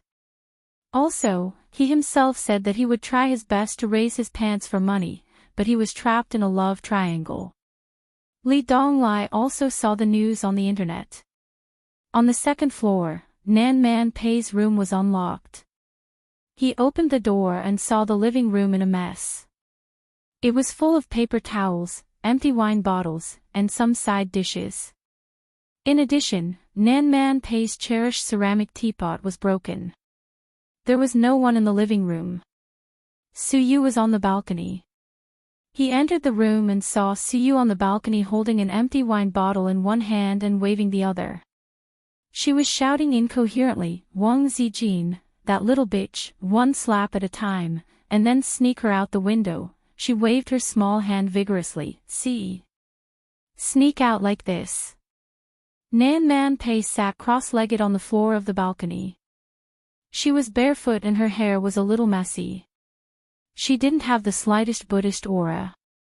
It was probably because she had been tortured miserably. Seeing Xianxia come over, Pei Nan Man, who prided herself on being calm in the face of trouble, felt a kind of joy after the bitterness was over. Immediately after, she became even more furious. She stood up and sent a flying kick. Xianxia held Nan Man Pei's foot with one hand and her waist with the other. He threw Nan Man Pei on the bed a few meters away. She had no power to fight back. He walked into the balcony, took the bottle from Su Yu's hand, and said softly, you, her? Su Yu stared at him and suddenly said, oh, you came to pick up Wang Zijin. I threw her out the window. I don't know if she's dead or not. Xianxia was speechless. She's fine, Xianxia hugged her, but you're going to be in trouble. How much did you drink? Nan Man Pei lay on the bed and sneered, how much do you think I drank from night to now? My toilet is almost flooded with her vomit. She was so tired. She couldn't even hold a move. Why do I have to clean up your mess? Look at my room. What's wrong with it? Nan Man Pei said angrily. Xianxia comforted Su Yu and apologized to her. But the one in his arms was still restless. She shouted, "She's okay. That won't do. You pick her up. I'll throw her out again. She'll die." Xianxia held back his twitching face and knocked Su Yu out with a knife. Su Yu moaned and softened in his arms. Seeing this, Nan Man Pei was furious. "You should be gentle. I can't bear to hit her." She looked for Xianxia to appease Su Yu. She couldn't bear to do such a thing as a one-hand knife. Otherwise, what did she want him to do? Sleeping is her best choice. Xianxia looked at Su Yu's face with pity. "Let's settle her down with you tonight." He helped Su Yu to the guest room, helped her take off her clothes, covered her with a quilt, turned off the light and closed the door. Then he carefully and patiently helped Nan Man Pei clean the room. He threw the wine bottles, paper towels, and broken teapot porcelain pieces into the black garbage bag. Then he put the pillow back on the sofa. Finally, he spent 10 minutes cleaning up the toilet that smelled sour and alcohol. During the whole process, Nan Man Pei stood aside to supervise, arms crossed, and said nothing. "And then, do you want to go back?" Nan Man Pei sneered. "After all, you have a real girlfriend at home. You sneaked out. If you're found, do you want to kneel on the washboard?" The washboard is a joke from hundreds of years ago. "Sister Man, your vocabulary is the same as your age, old and low," Xianxia said sarcastically. Nan Man Pei raised her eyebrows, and her jade-like face was murderous. "You're looking for death. You can't beat me." Xianxia rolled his eyes. Before she could explode, he sighed and waved his hand. "Sister Xin is going to kill first. I came here to farm for a while. Later, I'm going to kill someone. There's no rush. Let me have a smoke." Nan Man Pei frowned. "What's wrong with you?" Xianxia didn't answer. He lit a cigarette, inhaled deeply, exhaled, and said, "Sister Man, remember the story of the little boy I told you the other day?" Nan Man Pei was silent. Su Yu fell asleep. "I wanted to tell her, but you can be a listener." Xianxia looked up at the ceiling, and his pupils gradually spread out. "Now I can tell you another story. After Sister Ziwei killed someone, this matter would not just be a secret between him and his sister. It didn't matter if he told her, and he didn't have to be so tired anymore." Chapter 699. It was 1:30 in the morning, and the street lamps illuminated the wide highway. Wang Zijin was driving a red BMW on the highway. Her eyes were looking straight ahead, and the focus in her pupils would occasionally disperse and contract. She seemed to have a lot on her mind, but in fact, she was deducing the battle situation in her mind. Should she show a strong side or should she be gentle? The answer was the latter. Like her brother, Ying Monster was soft but not hard. But when it came to love, it was not a good thing to be too soft. When it was time to be hard, she still had to be hard. So she would adapt to the situation later. Wang Zijin felt that she was an undefeated general who was going to the battlefield alone.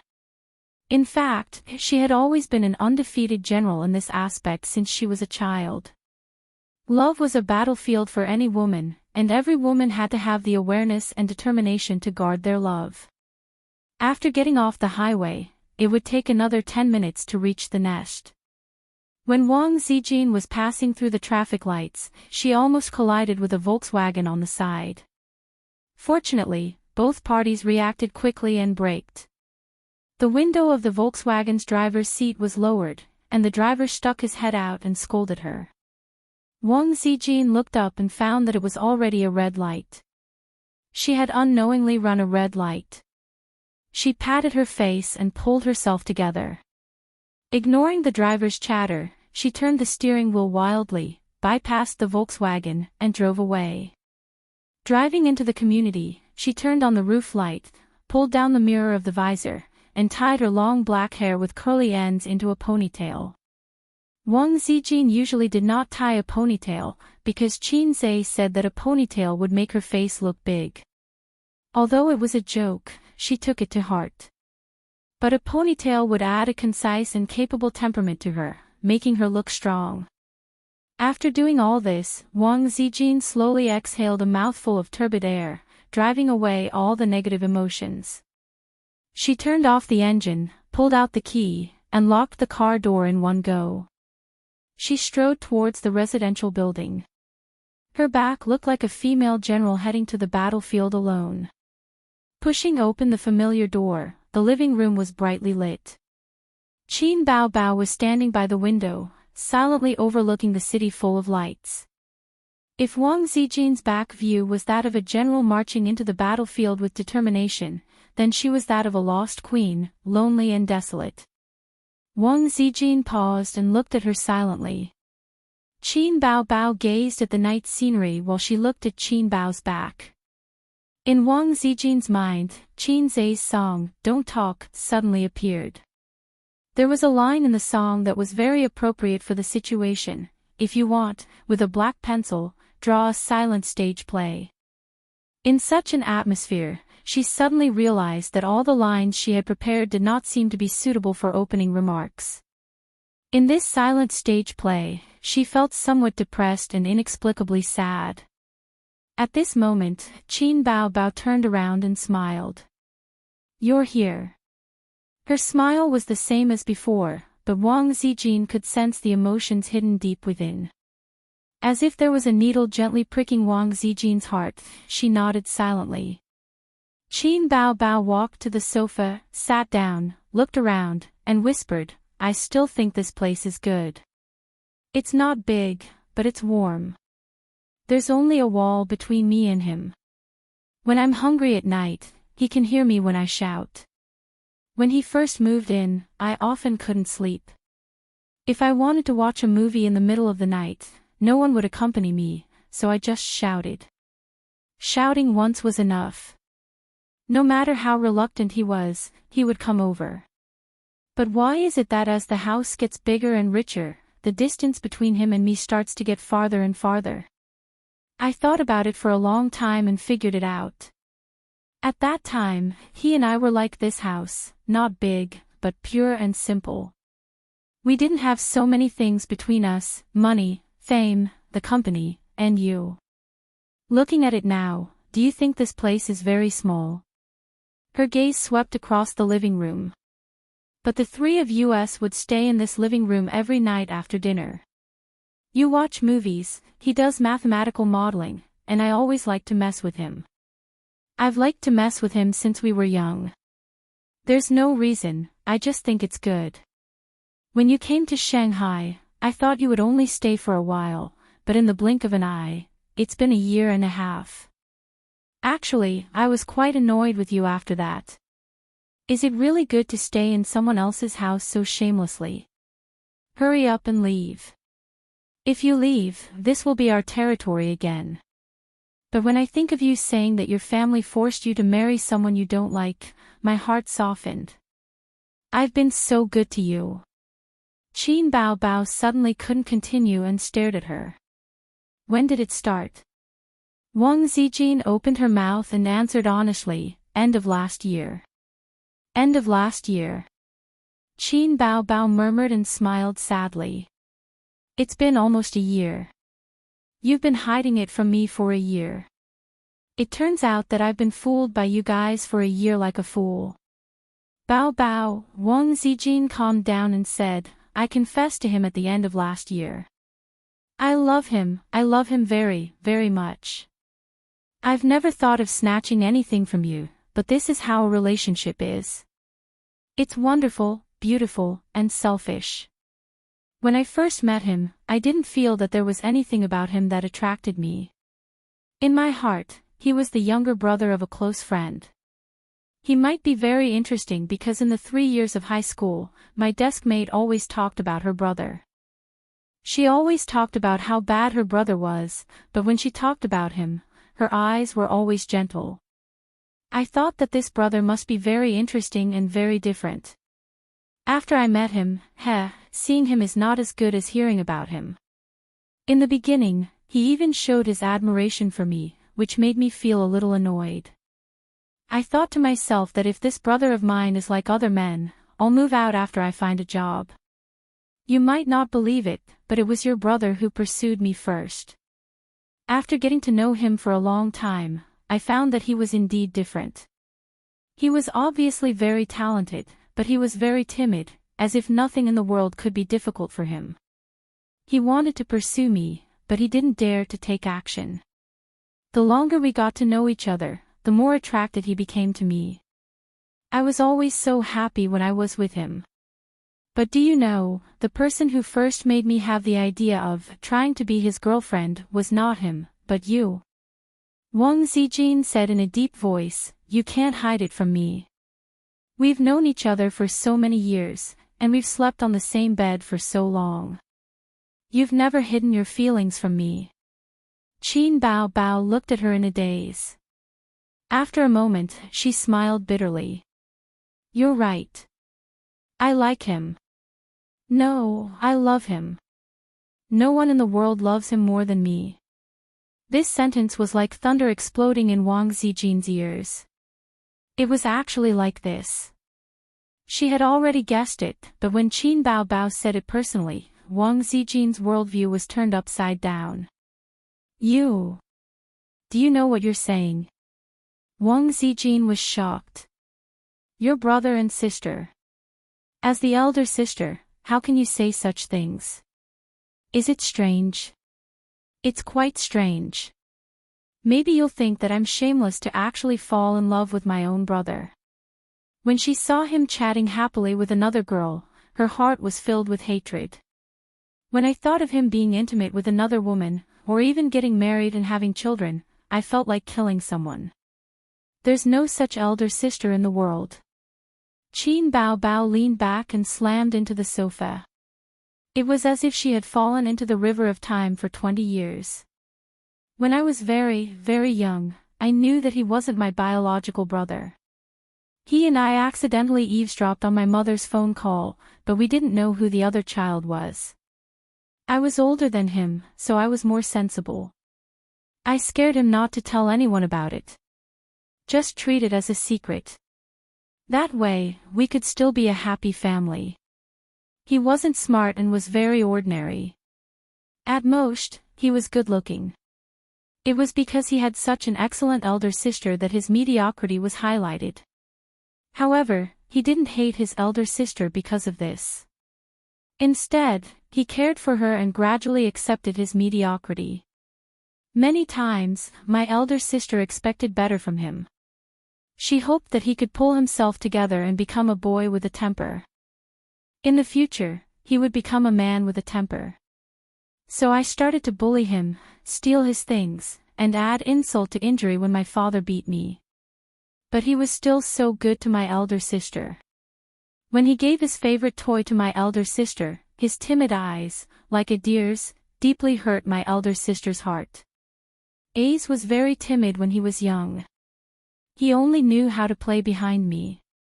He didn't dare to say anything when someone stole his mother's new pencil case in elementary school. He even had to ask his elder sister to help him get back at them. One year, I was in the 5th grade and he was in the 3rd grade. He was just a little kid.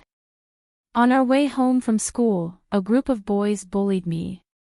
They pulled my hair, stole my bag, and poured out all the books inside. They said that if I didn't want to be friends with them, they would cause trouble for me every day. One of them even lifted my skirt. All I could do was cry. No one came to help me. I couldn't count on anyone. Could I count on a brat in the 3rd grade?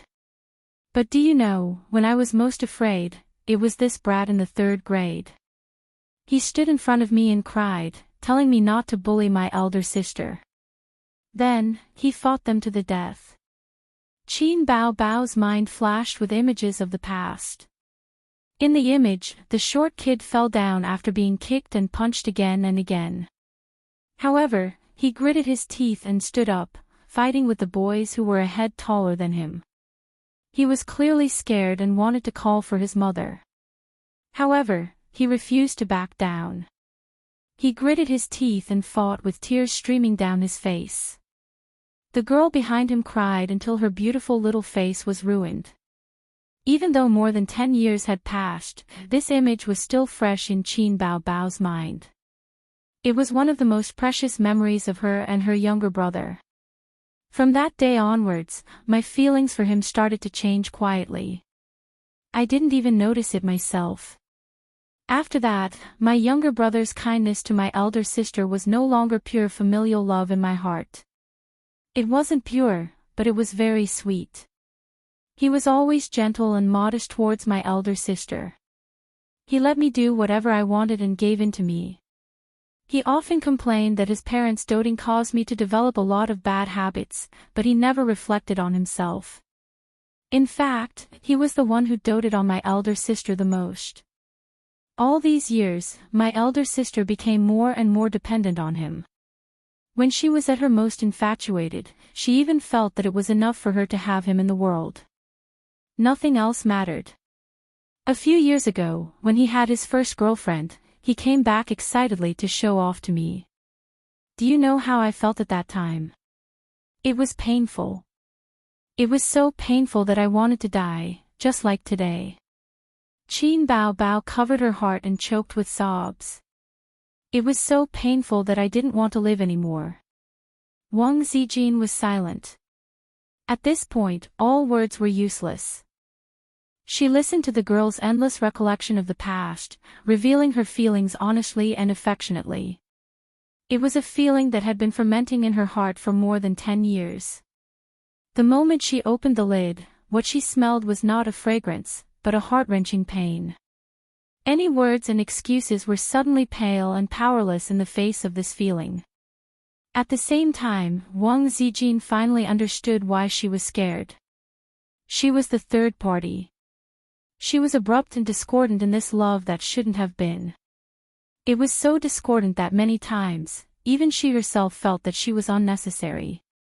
So subconsciously, she felt that she should be scared. Zijin, unknowingly, this heartless woman had tears streaming down her face. Qin Baobao used an almost pleading tone. 13 years. I loved him for 13 years. That was my whole life. Please, give him back to me. Give him back to me. Chapter 700. At that moment, Wang Zijin almost couldn't breathe. She stared at Qin Bao blankly for a long time. Her eyelashes trembled, and tears rolled down her cheeks. What about me? What about me? He's my first man, and I hope he's my last. I love him very much too. I've never loved a man like this. I fell out with my parents for him. I said that I'd be happy even if I had to drink cold water with him. All of you shut up. Now you want me to give him back to you. What do you want me to do? Wang Zijin gritted her teeth and wiped her tears. So what if I give him back to you? Can you two be together? No matter how open-minded Uncle Qin is, can he tolerate his son and daughter getting married? Does he know about this? If he doesn't, where do you think I am? Let's take a step back. Even if he's willing, can the two of you really be together? You two are the center of attention in the entertainment industry. The whole country is watching you. How can you two be together? If you insist on being with him, you'll destroy him. Even if you don't care, have you thought about your parents? They'll struggle in the future. Do you want your parents to have such an old age? Uncle Qin is still a university professor. How will he face the teachers and students of the university? What will your friends and relatives think? You've been brother and sister for more than 20 years. Even if you're not related by blood, if normal people have been brother and sister for 20 years, blood relations won't matter anymore. They'll think that you were already in an incestuous relationship when you were still brother and sister. How can your parents bear it? It's useless even if you explain. If it's useful, will there still be cyberbullying? Would there still be rumors and slanders that could ruin one's bones? Do you know how many people are jealous of you in Xianxia? They alone can make you too unable to make a comeback. Did he want to become a joke and a negative example that was rarely seen in the entertainment industry for decades? Be criticized for the rest of your life. Have you thought about how your children will live in the future? At the end, she sounded very agitated. It's useless to go abroad. In this era of increasingly advanced communication, it's useless to go abroad. Reputation is irreversible. From the day you two became top public figures, there was no turning back. Unless he had to stay in a poor and backward village for the rest of his life. But would he be willing to do that? So, regret it. You can never be with him in this lifetime. Qin Bao Bao instantly lost all of her essence, energy, and spirit, like a withered flower. Big sister man, last time we were talking about a boy with no special features. One day, a beautiful goddess suddenly confessed to him. Actually, before that, there was another oval-faced goddess who confessed to him. But this one is different. She's a die-hard fan. It's just that they especially worship you and are willing to sing at the top of their lungs. You are the electricity, you are the light, you are the only legend. At that moment, his heart was filled with joy. Coincidentally, he also had a good impression of that goddess, although at that time, there was no such thing as love. Xianxia exhaled green smoke. Nan Man Pei held the tea, her expression unchanged. The teapot was replaced with a beautiful glazed blue and white treasure. The price was 10 times that of the first broken one. She had kept this teapot as a collection for many years. If it was broken because of this, Nan Man Pei would definitely hang Su Yu up and beat him. She knew that Xianxia was talking about such a thing. Wasn't it about getting drunk that day and taking blood from each other with Su Yu? She had heard it so many times that her ears were about to grow calluses. It was annoying to always show off their love in front of others. But before the two of them, there was actually a girl who loved him deeply. Xianxia paused for a moment and took a deep puff of his cigarette. The boy was born into an ordinary family. He has an extremely beautiful sister. His relatives and friends all praise him. He has received so many awards that his hands go soft. Compared to him, his younger brother, who has never even received an award from an activist, is particularly unbearable. But children also have dignity. The child's heart is more fragile and sensitive. So he began to try to please his sister. As long as he could play with his sister happily, when she enjoyed the praise of the elders, the boy could also rub her glory. He didn't want the elders to shake their heads and sigh at him after praising his sister. But stupid is stupid. There is really no way. The biggest gap in the world is the gap between IQ. It's innate. No matter how hard you work, it's useless. He longed to be a good person like his sister. He wanted to enjoy the praise of his parents and be praised by his relatives and teachers like her. If he can't become such a person, then get her. Xianxia bowed his head and looked at Nan Man Pei. Yes, get her. You probably don't understand the pain of a mediocre person. No matter how mediocre a person is, he or she would also dream of being brilliant. He or she would go on stage at the school's spring festival party and play a sad piano song. Then, all the girls in the school and the female teachers would be infatuated with his melancholy back and be unable to extricate themselves. Or when he or she was returning home from school, a 5-kilometer-long car suddenly drove to the school gate. The butler, who was wearing an exquisite and well-ironed suit, combed his hair white and put a white handkerchief on his collar, bowed 90 degrees and respectfully said, "Young master, master asked me to take you home." Or a group of hooligans in the school are fighting over a beauty. At the moment when countless students are attracted to her, you suddenly jump out with a cigarette in your mouth. Indifferent. Your expression and tone must be indifferent. This will make you look cool. Indifferent, you say, this is my woman.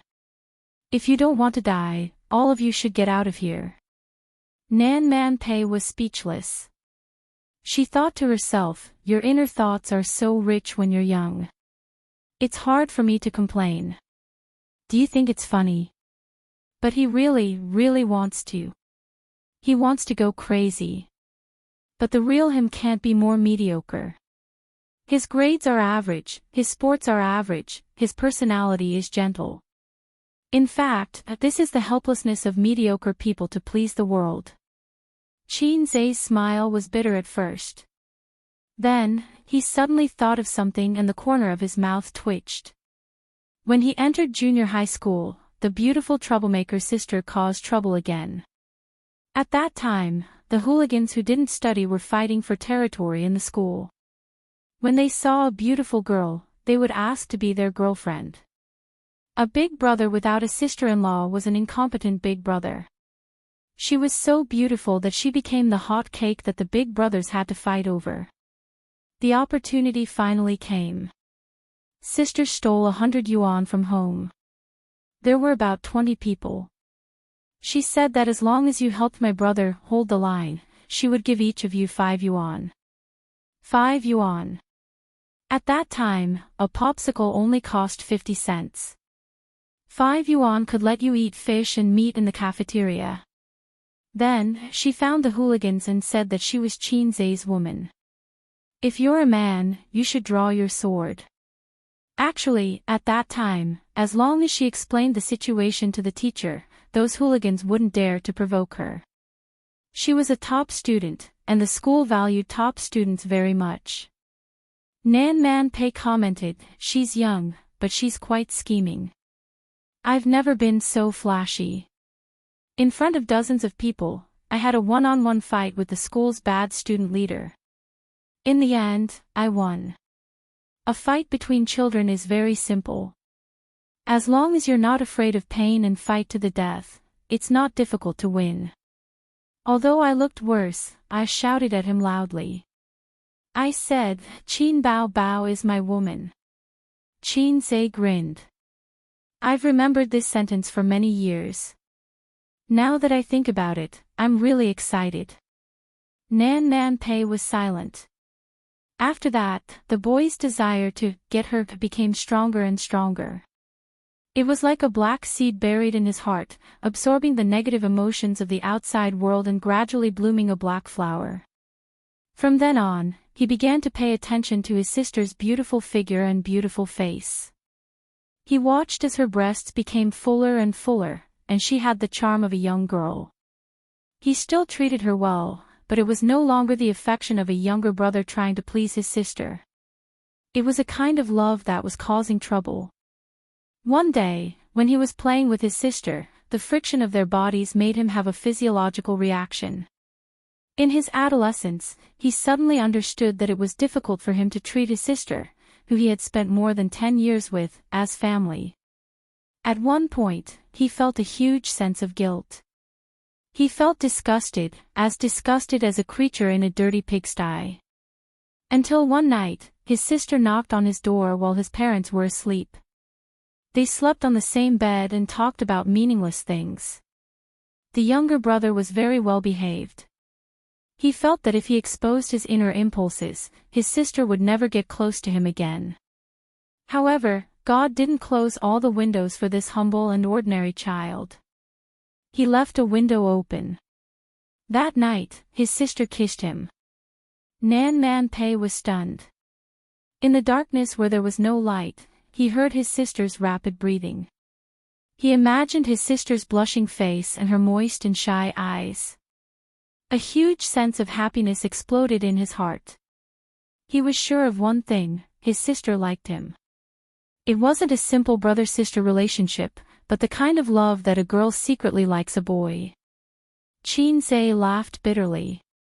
But so what? His life was so mediocre that there was no highlight to speak of. Such a person, other than going with the flow, what ability did he have to change his fate? He didn't even dare to be angry with his father. All he could do was to hide his feelings in his heart. In the years that followed, the two of them tacitly hid their secrets. A secret kiss could be sweet for half a day. They passed through junior high school, and university. No one dared to touch the feelings in their hearts. His sister stubbornly refused to go on blind dates and refused to date any boyfriends. Because she already had someone in her heart. That useless brother.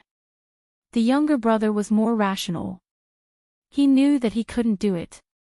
Deep in his heart, he felt that he couldn't do it. He was so useless.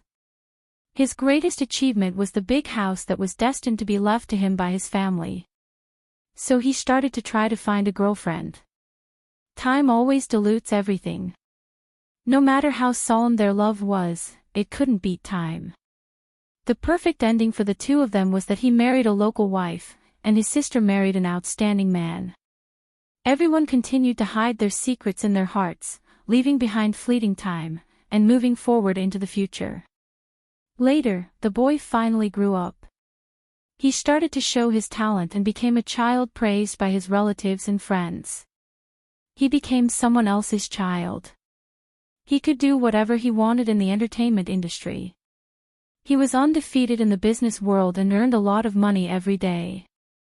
However, his cowardly nature was rooted in his heart. Even if their names were not related by blood, he still did not dare to lay his cards on the table with his parents. He did not dare to loudly tell his parents that baby Qin was his woman. He was terrified to the core. So he held on to his sister and didn't let go. At the same time, he yearned for love openly with other women. He became arrogant. Nan Man Pei knew why Qin Zhe said these things to her. She also knew what Wang Zijin was doing. Everything stemmed from yesterday's news. Since he already got the love he wanted, why didn't he stop before it was too late? There are too many beautiful things in life. There will always be people who miss out.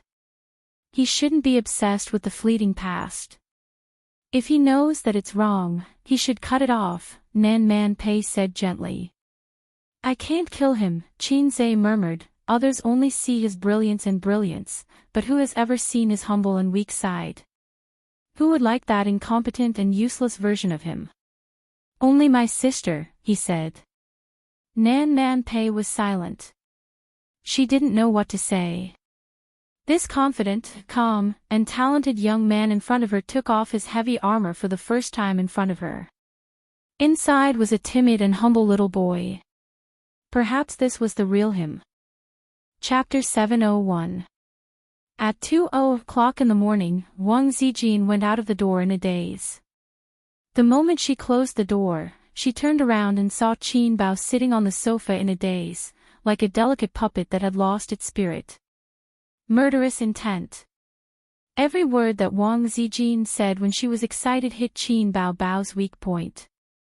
But she was not complacent at all, and she even lost the interest in pursuing the victory. At this time, if there was a bottle of wine, Wang Zijin would not hesitate to get drunk. There was no result from this conversation, and it was impossible for there to be a result. She tried to be strong, but when she saw Qin Bao's tear-stained face, she couldn't bear it in the end. It was really like the old saying that the battlefield changes rapidly. Before she had time to use the combo in her mind, Qin Bao took the lead. It was the first time that the girl had revealed her heart. Can you imagine that under her heartless appearance, there was such a deep-rooted love? No, it was not love, it was love.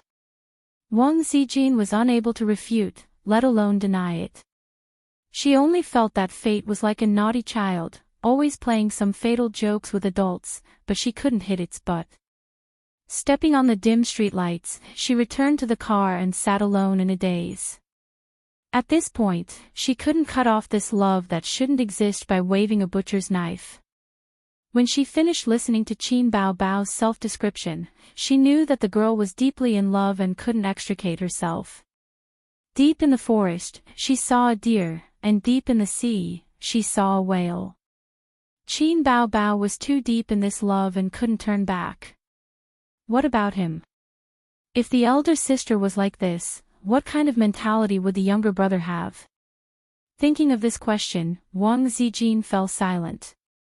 The fear in her heart was fermenting, and it was also the reason why she hurriedly ended the negotiation with Qin Bao. It was like a general on the battlefield who suddenly received a secret letter about a secret deal between the imperial court and the enemy country. At this time, what the general should do was to continue fighting the enemy bravely, or stay still and wait for the imperial court's orders. Or return to the imperial court to confront the fatuous emperor. After a long silence, she took out her cell phone. After some hesitation, she called Qin Zhe. On the other side, Qin Zhe finally finished pouring out the worries that had been bottled up in his heart for more than 10 years. He felt much better. Indeed, Nan Man Pei was not a good listener and would not comfort him gently. But these words were better said to her than to Su Yu. After Su Yu knew about this, he didn't know if his mentality would explode. She had always thought that her enemy was Wang Zijin. Of course, that was not wrong. However, she did not know that there was a big boss behind the second boss. I have a donkey, but I never ride it. Nan Man Pei was speechless. Qin Zhe was speechless. To be honest, in such a sad atmosphere, it was a little discordant to suddenly play such a cheerful nursery rhyme. Just like at a military parade, the solemn national anthem suddenly switched to a divine TikTok song. Let's learn how to meow like cats. Meow meow meow meow. The caller was Wang Zijin. Qin Zhe got up and walked to the balcony. At the same time, he picked up the phone. Sister Ziwei. Nan Man Pei quietly followed a few steps and pricked up her ears, desperately trying to eavesdrop. But Qin Zhe turned around and closed the door. He walked to the balcony and the sound disappeared. Nan Man Pei was not satisfied. Why did you close the door? I won't eavesdrop. This is my room, okay? Qin Zhe ignored her and locked the door. I finished talking with Bao. Wang Zijin's tone was calm. Qin Zhe's heart skipped a beat and he did not speak. How did it go? In the end, he squeezed out this sentence. She asked me to return you to her, Wang Zijin said. Sister Ziwei's tone was so calm that it made Qin Zhe panic. The sister complex that he had hidden for many years had been exposed in front of his girlfriend. No man could face it with a smile anymore. Before I met her, I was very confident. I thought that it was one-sided and not enough to affect us. What I wanted to do was to let her choose to accept it calmly. I went to appease her, but now... Wang Zijin paused and did not continue. After a moment of silence, she said that brother needs to be more rational and self-aware. He once tried to get a girlfriend to let her and her sister give up. She stopped him once, but she knows that she can't stop him forever. Qin Zhe, there's something I want to ask you. Answer me honestly. She called out Qin Zhe's name. Ever since the two of them became familiar with each other, she had never called him by his name.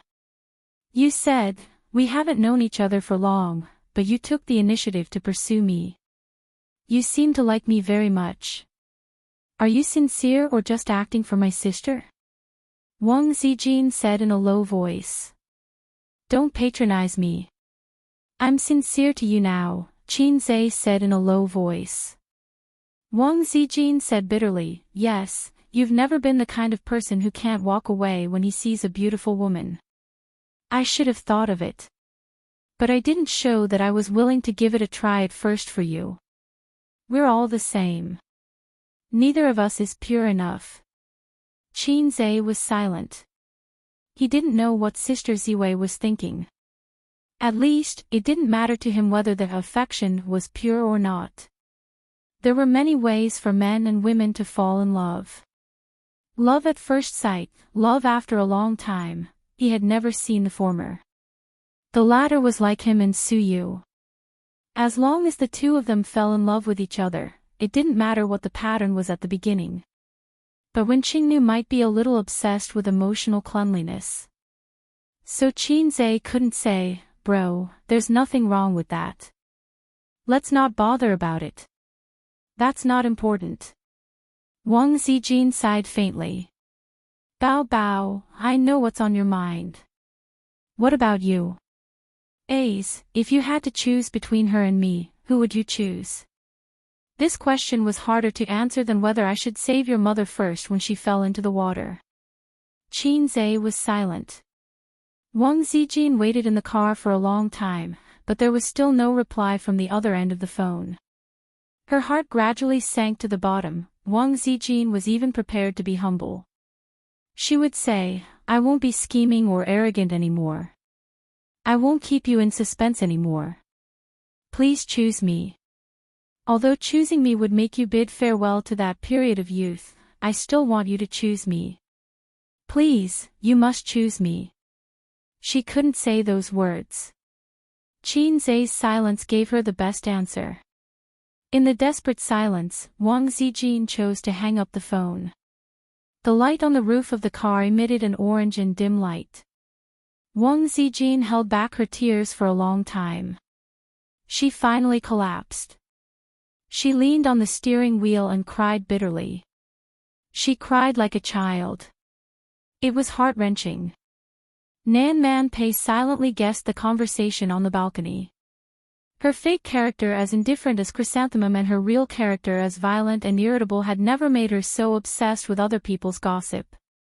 Like Su Yu, she always thought that her best friend's enemy should be Wang Zijin. She also noticed the unusual relationship between Qin Bao Bao and Xianxia, but she didn't care about it. Who would have thought that there would be a sudden reversal? It turned out that the brother and sister had such a complicated relationship. Damn, it's so exciting. She thought again of Wang Zijin's seemingly dignified but actually strong character. How could a proper official's daughter tolerate this kind of thing? Thinking of this, it was even more exciting. Nan Man Pei was not a simple gossip. She was a little worried about her best friend's future. Wang Zijin was already difficult to deal with. What about Qin Bao Bao? Even if two tigers fought, one would be injured. However, it was easy for the injured tiger to turn around and bite a melon-eating teddy bear to death. Although a teddy bear was stable as a concubine, it was not a good empress who didn't want to be the emperor's concubine. She might not be willing.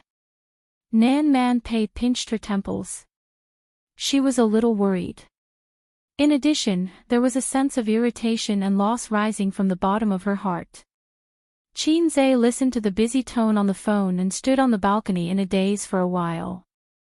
He subconsciously wanted to reach for a cigarette, but then he remembered that the cigarette box was in the living room. He couldn't give the answer Wang Zijin wanted.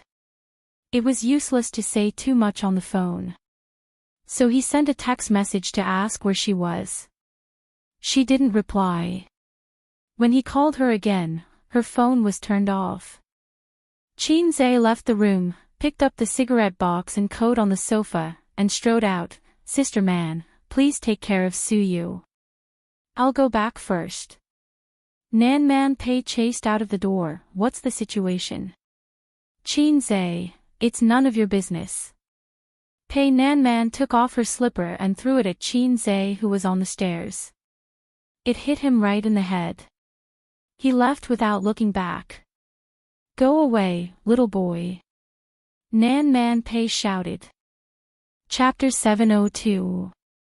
Xianxia returned to his home in Royal View Mansion. The light in the living room was dark and there was no one in the house. He sat in the living room. Hei's king's heart was not calm, but depressed and tired. In this messy relationship, there were many things he could do, but the final choice had nothing to do with him. This was also the reason why he did not answer Wang Zijin on the phone. He thought that Sister Ziwei was so smart that she should be able to get his meaning. He was thinking about how to communicate or how to talk later. After thinking for a long time, he still could not come up with a good idea. He decided to frankly disclose his thoughts and feelings, which was his greatest sincerity. He smoked one cigarette after another. In the blink of an eye, it was 3:00 in the morning. Wang Zijin had not come back. Didn't she finish talking with his sister long ago? Did she sleep in the same bed with his sister again? No, it was impossible. Xianxia was already thankful that they did not fight. His sister was either in the hotel or in the old house. Xianxia put out the cigarette and called her. The voice message said that her phone was off, and it was off again. Sister Ziwei and his sister worked together to hang up the phone. He pondered for a moment and decided to go to the old house first. At this time, he should meet his sister first. Xianxia went to the porch and put on his shoes. When he was about to open the door, he suddenly froze. The picture of the living room popped up in his mind. The items were restored one by one. One bottle of wine on the wine rack was missing. The shoes at the porch were more messy than before he went out. The things in the living room also had traces of being moved. Xianxia's scalp tingled. He opened the shoe cabinet and took a look. Half of the high-heeled shoes were missing. Then he rushed to Wang Zijin's room and opened the wardrobe. The clothes in the wardrobe were also missing. She left and took away some of her favorite clothes. She ran away from home without a word. His gaze swept across the room, but he didn't see any messages from her, nor did he see any items. For example, the lady's wristwatch Xianxia gave her. Xianxia went out and drove to the house where he and his sister lived for 3 years. Wang Zijin left without saying a word. Xianxia couldn't find her, but he could find his sister. She must be in that house. Xianxia knew her too well. The Lamborghini drove in the dark.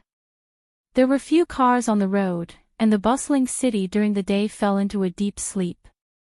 There's no time to make it more spectacular. Preserve the dignity of a farewell. I love you without regret and respect the end of the story. A breakup should be a dignified one. No one should apologize. The projection of the point store suddenly popped up, and the sound of singing filled the space inside the car. Only Xianxia could see and hear. Xianxia was speechless. Damn it, I'm going to swear. What a lowly system. Don't be so intense, I'm just playing a song to relieve your stress. The system said, just for the occasion. Other people's systems would help the host cheat, pick up girls for him, and dominate the world for him. My system kicked me in the head when I lost my footing and drowned. Xianxia was in a bad mood, so he couldn't be bothered with it. You don't like it? No problem, I'll change it for you. I have plenty of them here anyway. The system said considerately. The song changed. The wind blows the rain into flowers. Time can't catch up with the white horse. We agreed not to separate. We'll always be together. Even if I'm against time. Even if I'm against the whole world. He almost spat out a mouthful of old blood. Xianxia gritted his teeth and said, I really want to crack open my own brain, then pull you out and chop you into pieces. After kicking it, it even threw stones at you. System, asterisk, after Big Sister and Big Sister Xian had stabbed him in the back, the system had also stabbed him in the back. He was an actor. But it couldn't do anything about it. Xianxia could only bear with it. He drove to the neighborhood and looked up. From this angle, he could see the living room. The living room lights were still on, and it was especially conspicuous in the dark residential building. His sister was really here. Xianxia leaned against the Lamborghini, looked at the lights, silently finished a cigarette, stepped on the butt, and returned to the car. Don't you want to go up? Maybe she's waiting for you with the lights on. The system said. You don't know her. She must have forgotten to turn off the lights when she slept. She won't want to see me now. Xianxia started the car and left the neighborhood. I just came to take a look, and I'll be relieved. Fortunately, she's still in my sight. She's still waiting for me. Back at Royal View Mansion, it was late at night and he couldn't sleep. Sitting alone in the empty room, scenes of the past appeared in his mind. Sister Ziwei sitting on the bed with a blushing face, watching him sneak into the room in the middle of the night. Sister Ziwei dressing in front of the mirror, looking back with a smile. On the big bed, the two of them were entangled together. He sat on the edge of the bed dispiritedly. Time passed little by little.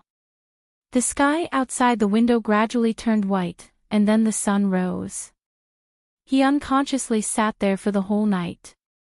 At 7:10 a.m., a text message came into the mailbox, and the sound pulled Qin Zhe back to reality from his daze. I'm going back to the capital. The flight is at 7:40 a.m., and I've already boarded the plane. I didn't get your reply, and I'm very sad. Grandpa said that the art of controlling people is nothing more than a combination of kindness and power. But no matter how brilliant the art of controlling people is, it's useless in the face of love. I didn't understand it before, but now I do. After listening to Bao Bao's words, I was at a loss and very sad.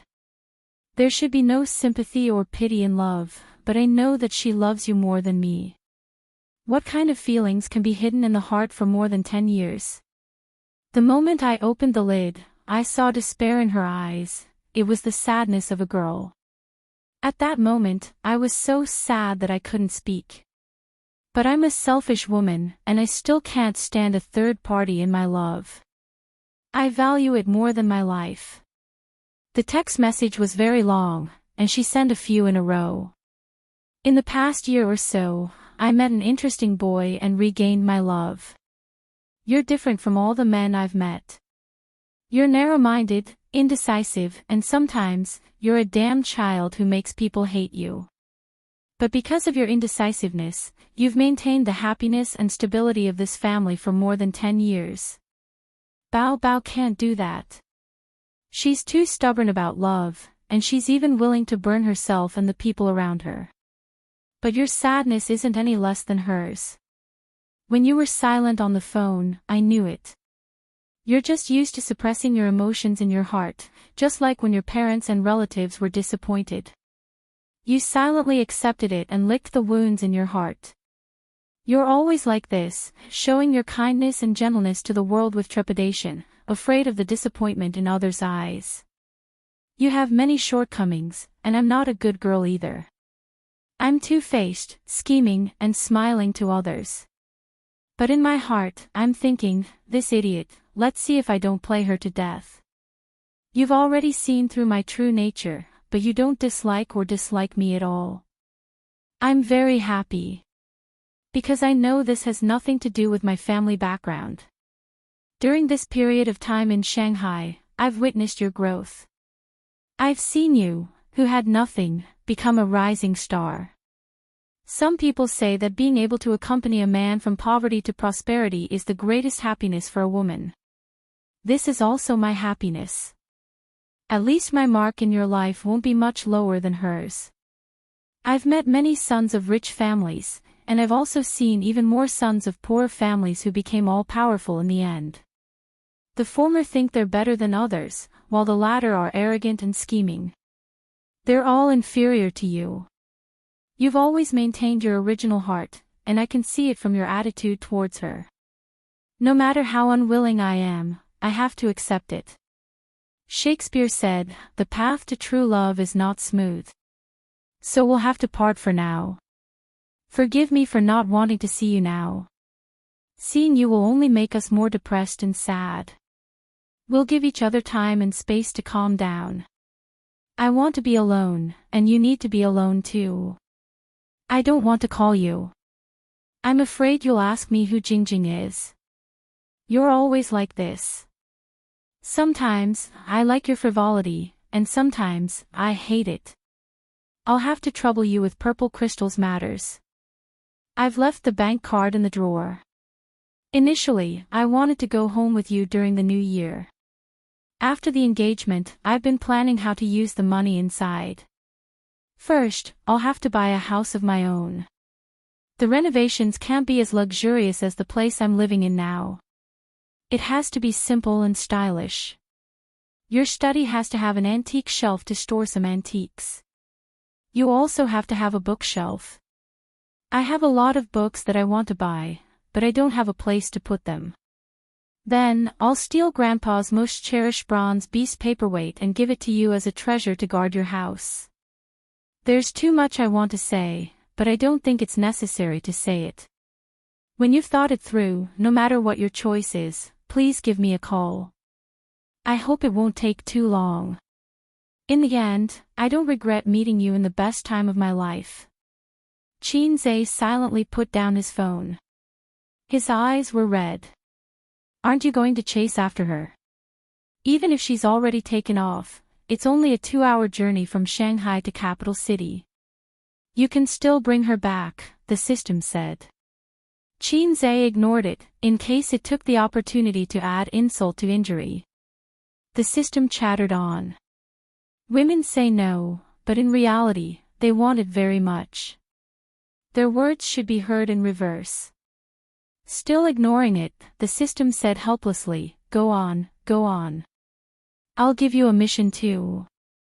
How long has it been since you've done a mission? Xianxia shook his head. She's right. Chasing after her won't help, because she hasn't thought it through. She doesn't have an answer in her heart. There's no point in chasing after her. Give her some time. She needs some peace and quiet. Xianxia walked to the window and pulled open the curtains. The warm sunlight poured in like water. His eyes were wet again. Man, cry. It's not a crime to cry. No matter how strong a man is, he has the right to be tired, the song came again. In the end, he still couldn't avoid the system's stone. At Hongqiao Airport, the plane rushed out of the runway. With its head held high, the wings of the plane swept across the blue sky. Wang Zijin sat in the first-class cabin by the window. She didn't sleep for the whole night. Tired, she leaned against the seat and dozed off. A tall stewardess walked past her.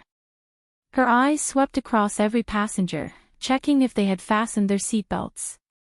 When she saw Wang Zijin, she was stunned.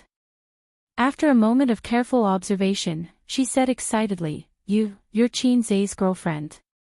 The passengers in the first-class cabin all looked at her. Wang Zijin raised her head, looked at her, and smiled. She looked down at Shanghai silently. The plane rose higher and higher, and the city became smaller and smaller. The moment it rushed into the clouds, the whole of Shanghai disappeared in front of her eyes. She closed her eyes and tears fell silently. Goodbye, Shanghai. Chapter 703. December 12th, the weather was clear and the wind was cold. A week after Wang Zijin left, Xianxia stayed in the big house in Royal View Park for a week, alone. His sister had moved back home. She had planned to hide in the small house by herself, but the news of Qin Baobao's concert being interrupted spread all over the internet. The official reason given was that she had a sudden physical condition and needed emergency treatment. Qin Ma and Grandpa Qin saw the news and were scared out of their wits. Bao Bao was the apple of the Qin family's eye, the apple of their parents' eyes. Qin Ma said that she wanted to move in with them so that she could take care of her daughter's daily needs. Qin Bao Bao couldn't explain why she moved back to the small house. She said that she didn't need to and that she was in good health, but her parents were worried. They had to keep an eye on their daughter to be at ease. Qin Bao Bao had no choice but to move back home from the small house and live the life of a rich young lady. She went to work as usual. Xianxia went to Tianfang once to try to coax her, but his sister kept a straight face the whole time. She didn't talk to him or look at him. It was as if the person beside her was no longer a brother who kissed and hugged her, but a stinky and disgusting salted fish. He didn't know what his sister was thinking now. If she was a volcano that could erupt at any time, Xianxia couldn't pester her in the company. There were too many people and it wouldn't be easy to clean up the mess. In addition, he had just signed the game development agreement. Purple Crystal Technology had a lot of work to do. He could only accept his sister's Cold War. It was useless to coax her now. He could only wait for her anger to subside a little before they could talk.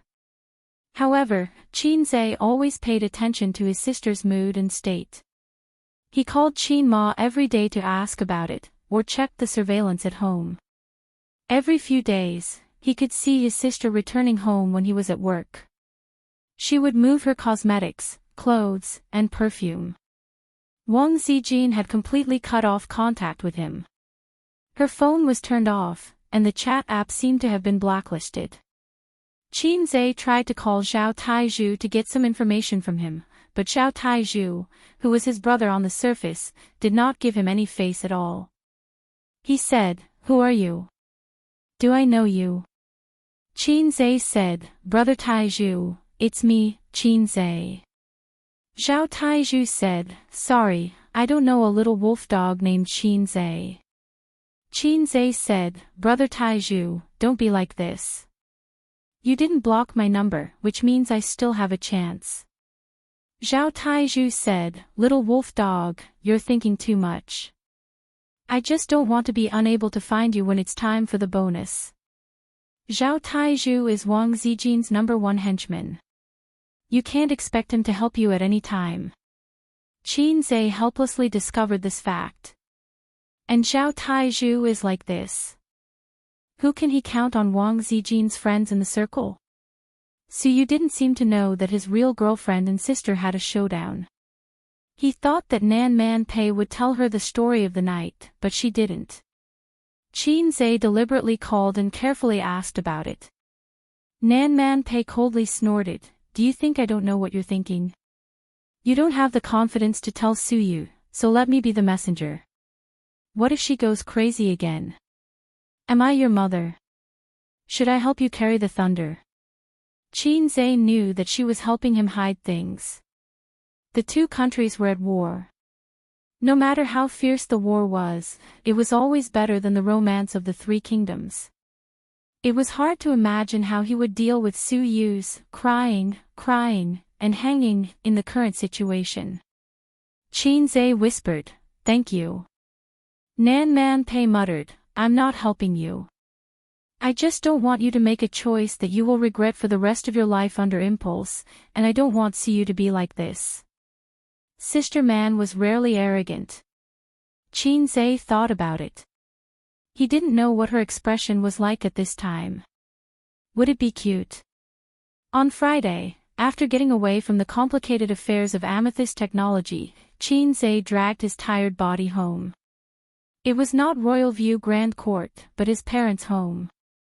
He came to see his sister. At 7:30 in the afternoon, after a long rush-hour traffic jam, he finally got home before his parents finished eating. Taking out the key to open the door, his father's frowning and dissatisfied tone came from inside. "You don't know how to sit, put your feet down." Sister's voice was coquettish. "Mom, I'm not feeling well, my head hurts. Dad still has so many rules." "Qin Ma, don't worry about him. Where are you uncomfortable? Go to the hospital." The family of three was alarmed by the sound of the door opening and looked at the door. Xianxia took off his coat and hung it on the hanger, put on his slippers and said, "Mom, is there still food?" Seeing that he had come home, Qin Ma was very happy. "There's not much in the pot, you eat first. If it's not enough, Mom will cook noodles for you." "Why didn't you tell me you were coming back?" The old man nodded slightly, and sister, who was sitting cross-legged on the chair, immediately put on a straight face, put her feet down, got up, and walked to the room. "Hey, where are you going? We haven't finished eating yet." Qin Ma said. "I don't want to eat." Qin Bao Bao didn't even turn her head. "That's good, we don't have to worry about not having enough food." Xianxia sat down on his sister's seat and picked up her half-eaten bowl of rice. Qin Bao Bao's footsteps paused, and she went back to the room expressionlessly. "This child," Qin Ma muttered. Her daughter had left, but she still had her son. When Qin Ma looked at her son again, she found that he was much more haggard. The most obvious were the two bags under his eyes, and his eyes were much dimmer. Whether a person was tired or not, the eyes were a direct indication. Is work so tiring? You don't have any spirit in your eyes, Xianxia said with heartache. The old man also looked at him and said with a frown, you can't make enough money, take care of your health. Xianxia nodded and said, Sister Ziwei has returned to the capital, there are a lot of things to do in the company, she's a bit busy. Wang Zijin had returned to the capital for a week. The reason that Xianxia gave was that something had happened to the old man of the Wang family, and she went back to visit. Anyway, the old man couldn't hear, so he probably wouldn't send someone to invite him to eat peanuts. When will she come back? Xianxia asked. When the old man gets better. Xianxia said, it's possible that the old man can lie in bed for a year and a half. Let's not talk about this, how's my sister? Xianxia changed the topic. Much better, I guess, although I don't know what's wrong with her. Xianxia was confused and said, for the first few days after she came back, she was in a daze and didn't come out of the room, she was listless. Once, I asked her to wipe the sink, she wiped it with a towel. She often left things everywhere, and when she couldn't find them, she lost her temper. She's much better now, she can smile. Then, she frowned and whispered, she doesn't look like she's sick, she looks like she's heartbroken. Tell me, what's going on? Xianxia's heart trembled. She doesn't look like she's heartbroken, she's clearly sick. Yes, she's sick. By the way, Mom, don't tell me the towel she used to wipe the sink is mine. Xianxia was stunned. How did you know? Xianxia and the old man looked at each other and frowned slightly, they sensed that things weren't simple. Of course, they knew what kind of person their daughters were. If both of them were like this, something must have happened. Then, they thought about how their daughter claimed to have found a boyfriend and said that she would bring him home for them to take a look. How long had it been? That was why they shouldn't plant flags casually. It wouldn't end well.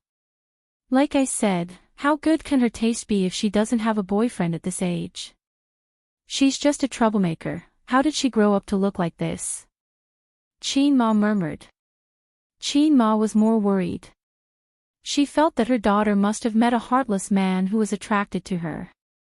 If she knew that the other party was her son, how would she feel? That was why it wasn't a good thing for a woman to be too beautiful. Xianxia shrunk his head and pretended that he was eating attentively. After dinner, Xianxia said that he had a bad headache and went to bed. While the old man was watching TV in the living room and his mother was washing the dishes in the kitchen, Xianxia tried to open his sister's door. The door was locked. He knocked on the door, but there was no response. His sister ignored him. Xianxia could only go back to his room. He was indeed very tired. Work was one reason, and another reason was that he couldn't sleep these few days. He tossed and turned, unable to sleep. People with a lot on their minds would be like this.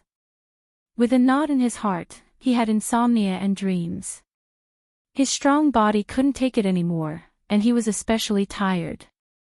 He lay on the bed, smelling the smell of the sun on the bedding. He felt inexplicably at ease, like a wandering child who had finally returned to his home. Xianxia gradually fell asleep. Qin Bao Bao went out to the toilet. She glanced at her brother's door and walked in the direction of the smell from the kitchen with a gloomy face.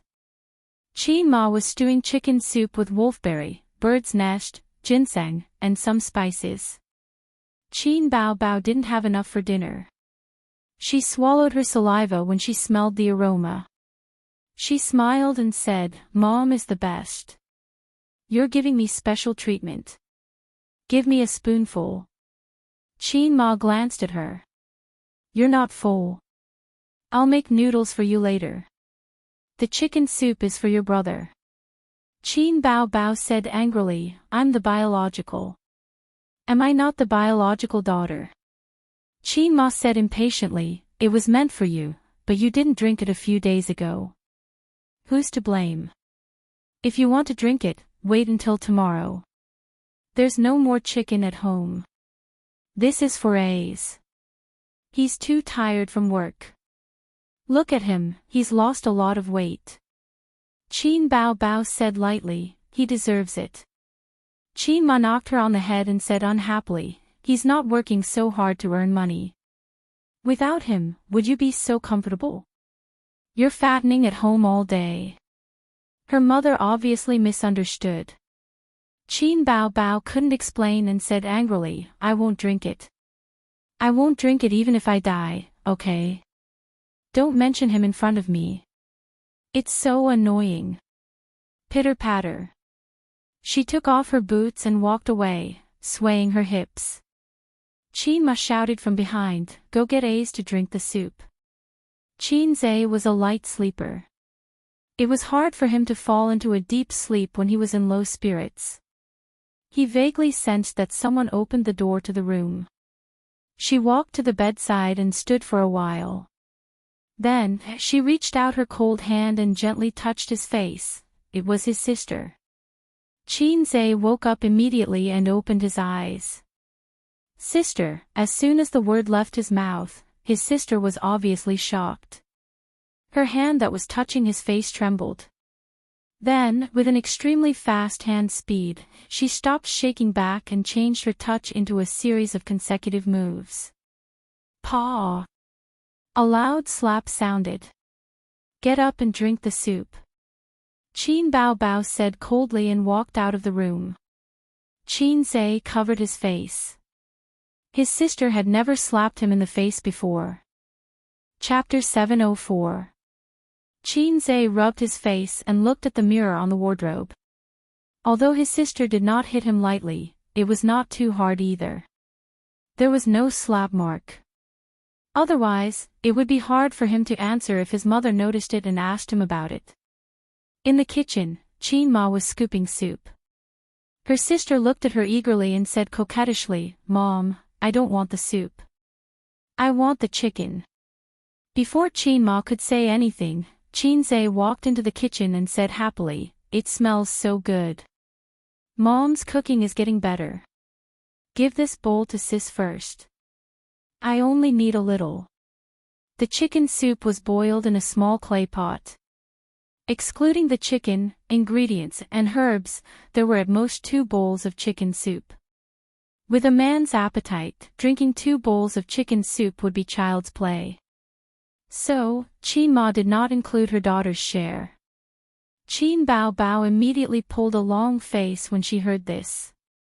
Who wants to drink it? I'll wait for Mom to cook it for me. Qin Ma was stunned. Weren't you drooling just now? It's best if you don't drink it.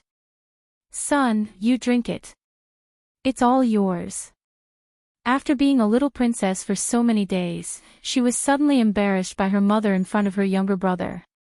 Qin Bao Bao bit her lip and said angrily, I don't have a mother like you. I won't eat noodles either. She then ran to the living room. Qin Ma was confused. What's wrong? Qin Zhe. Maybe Aunt Flo is here.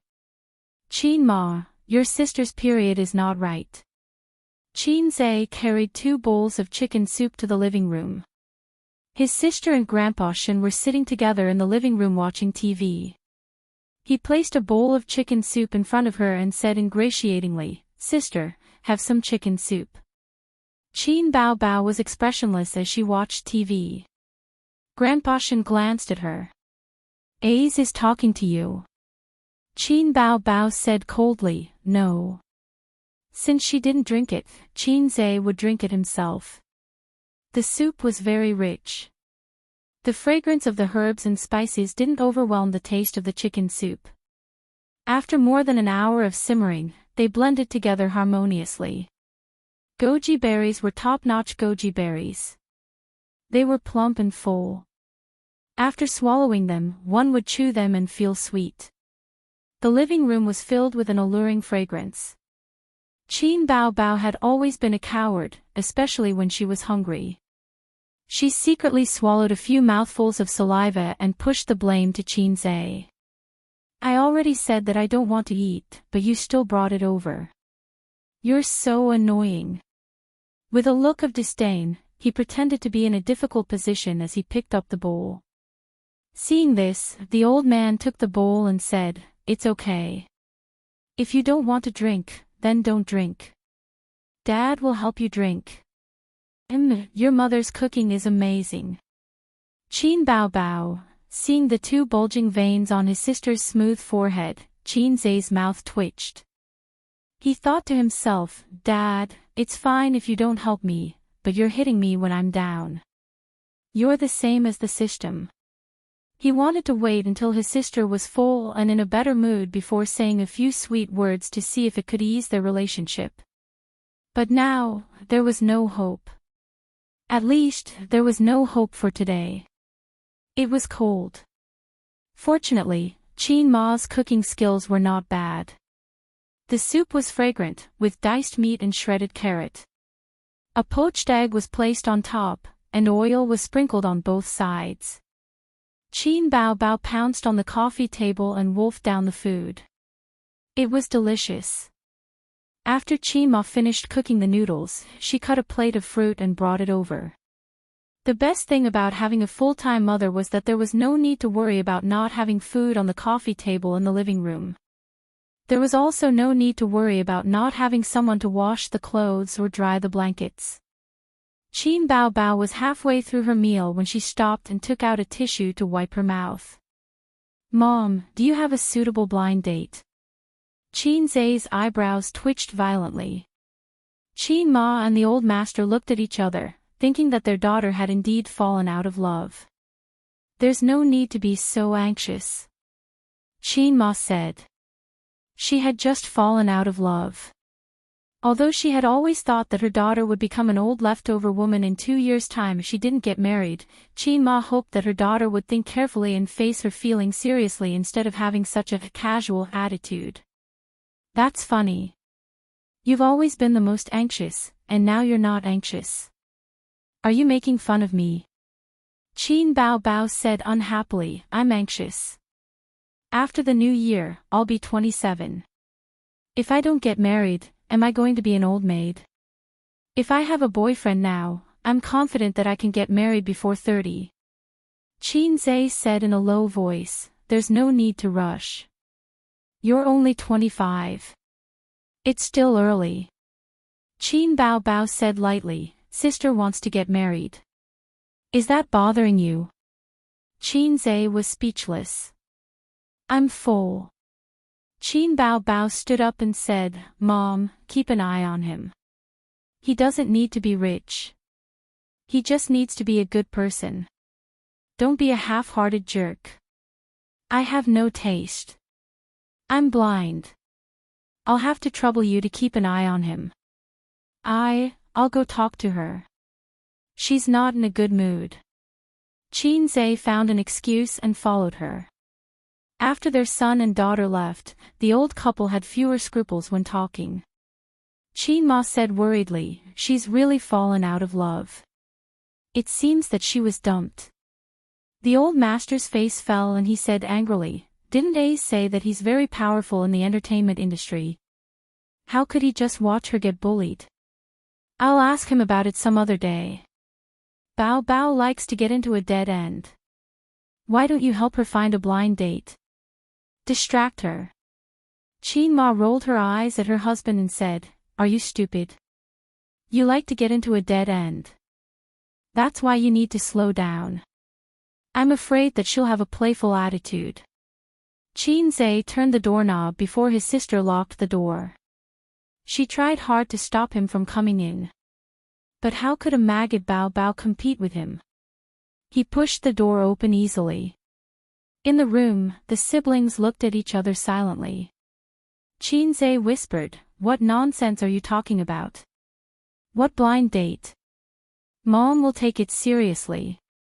Qin Bao Bao said coldly, "I'm not joking." Okay. You're not joking. I'm the one who doesn't want you to go on a blind date. Qin Zai said, "If you go on a blind date, what should I do?" "You." Qin Bao Bao sneered, "Go and find your sister Ziwei. I was so angry that I went back to the capital. This week must be very hard. Mom said that you've lost a lot of weight. If you miss her, go and find her. I didn't stop you. Good sister, don't be angry. It's my fault. Xianxia took her hand and hugged her sister's small waist. Slap. Unexpectedly, Qin Bao Bao slapped him away. She looked agitated and said in a sharp voice, Xianxia, do you think that I can't live without you? Her reaction was very big. She glared at Xianxia fiercely. Her eyes suddenly turned red with a trace of hysteria after being wronged to the extreme. She was not afraid of being heard by her parents. Xianxia was stunned. He had never seen his sister like this. He was a little at a loss. In the silence, Qin Bao Bao's eyes slipped down 2 lines of tears. She quickly wiped them with the back of her hand and looked miserable. Wang Zijin is right. I'm used to being selfish. I've been selfish since I was a child. What I want and what I like are all based on my heart. I don't care about other people's feelings. I've never thought about what Mom would do, and I've never considered your feelings. I don't want you to find a girlfriend. I don't want to pester you and restrict you. If I had a little conscience, I wouldn't be so capricious. I shouldn't have stuck to you.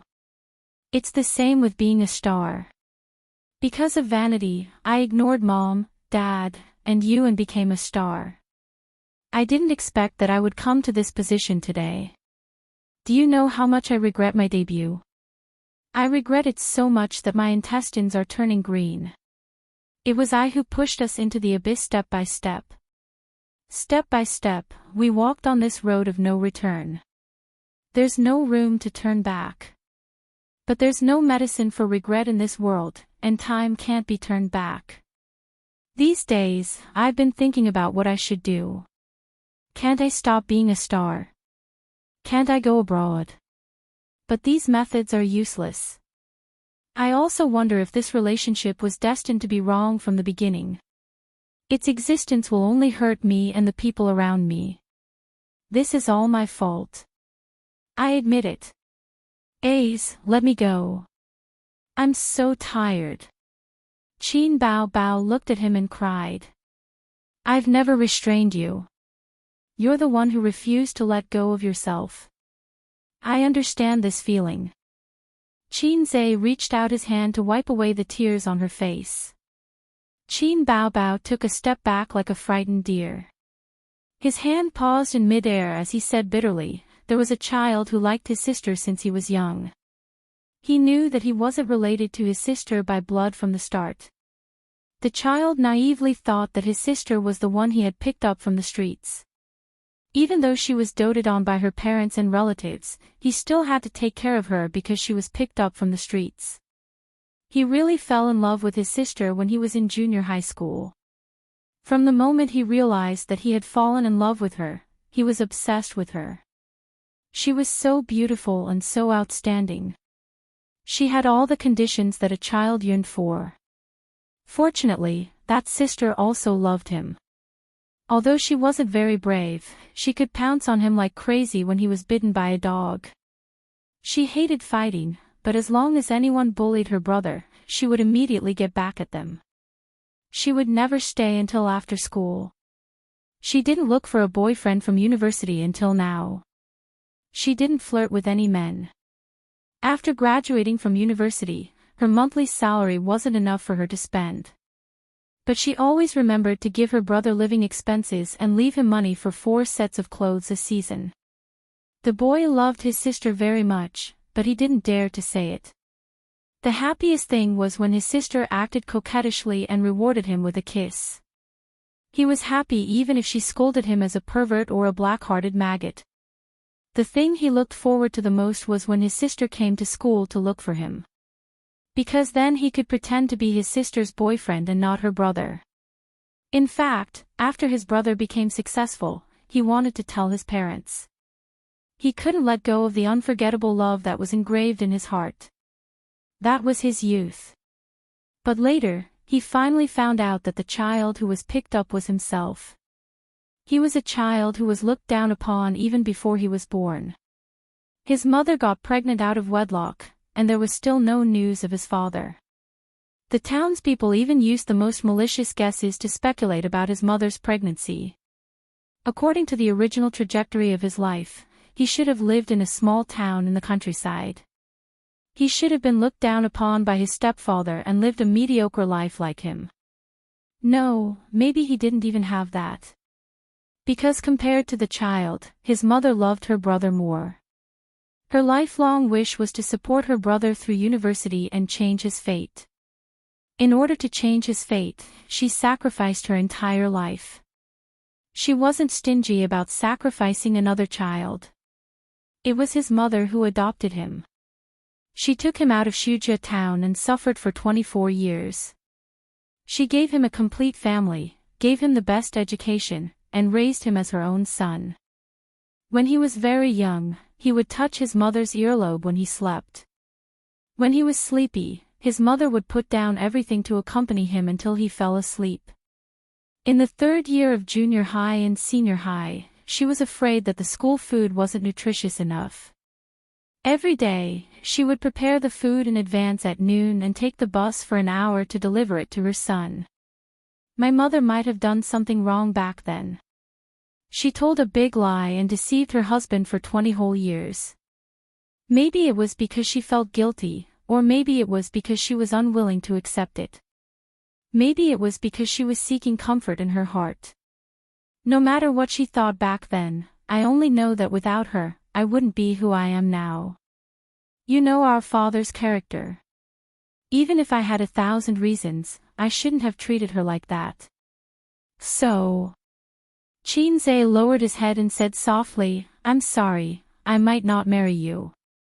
Qin Bao Bao covered her mouth tightly. Chapter 705. Qin Bao Bao knew that her brother was not her biological brother when she was in elementary school. She started to like him when she was in the 5th grade of elementary school. When she was in the 2nd grade of middle school, she understood her feelings and confirmed her love for him. She followed this love through junior high school, through high school, and until now.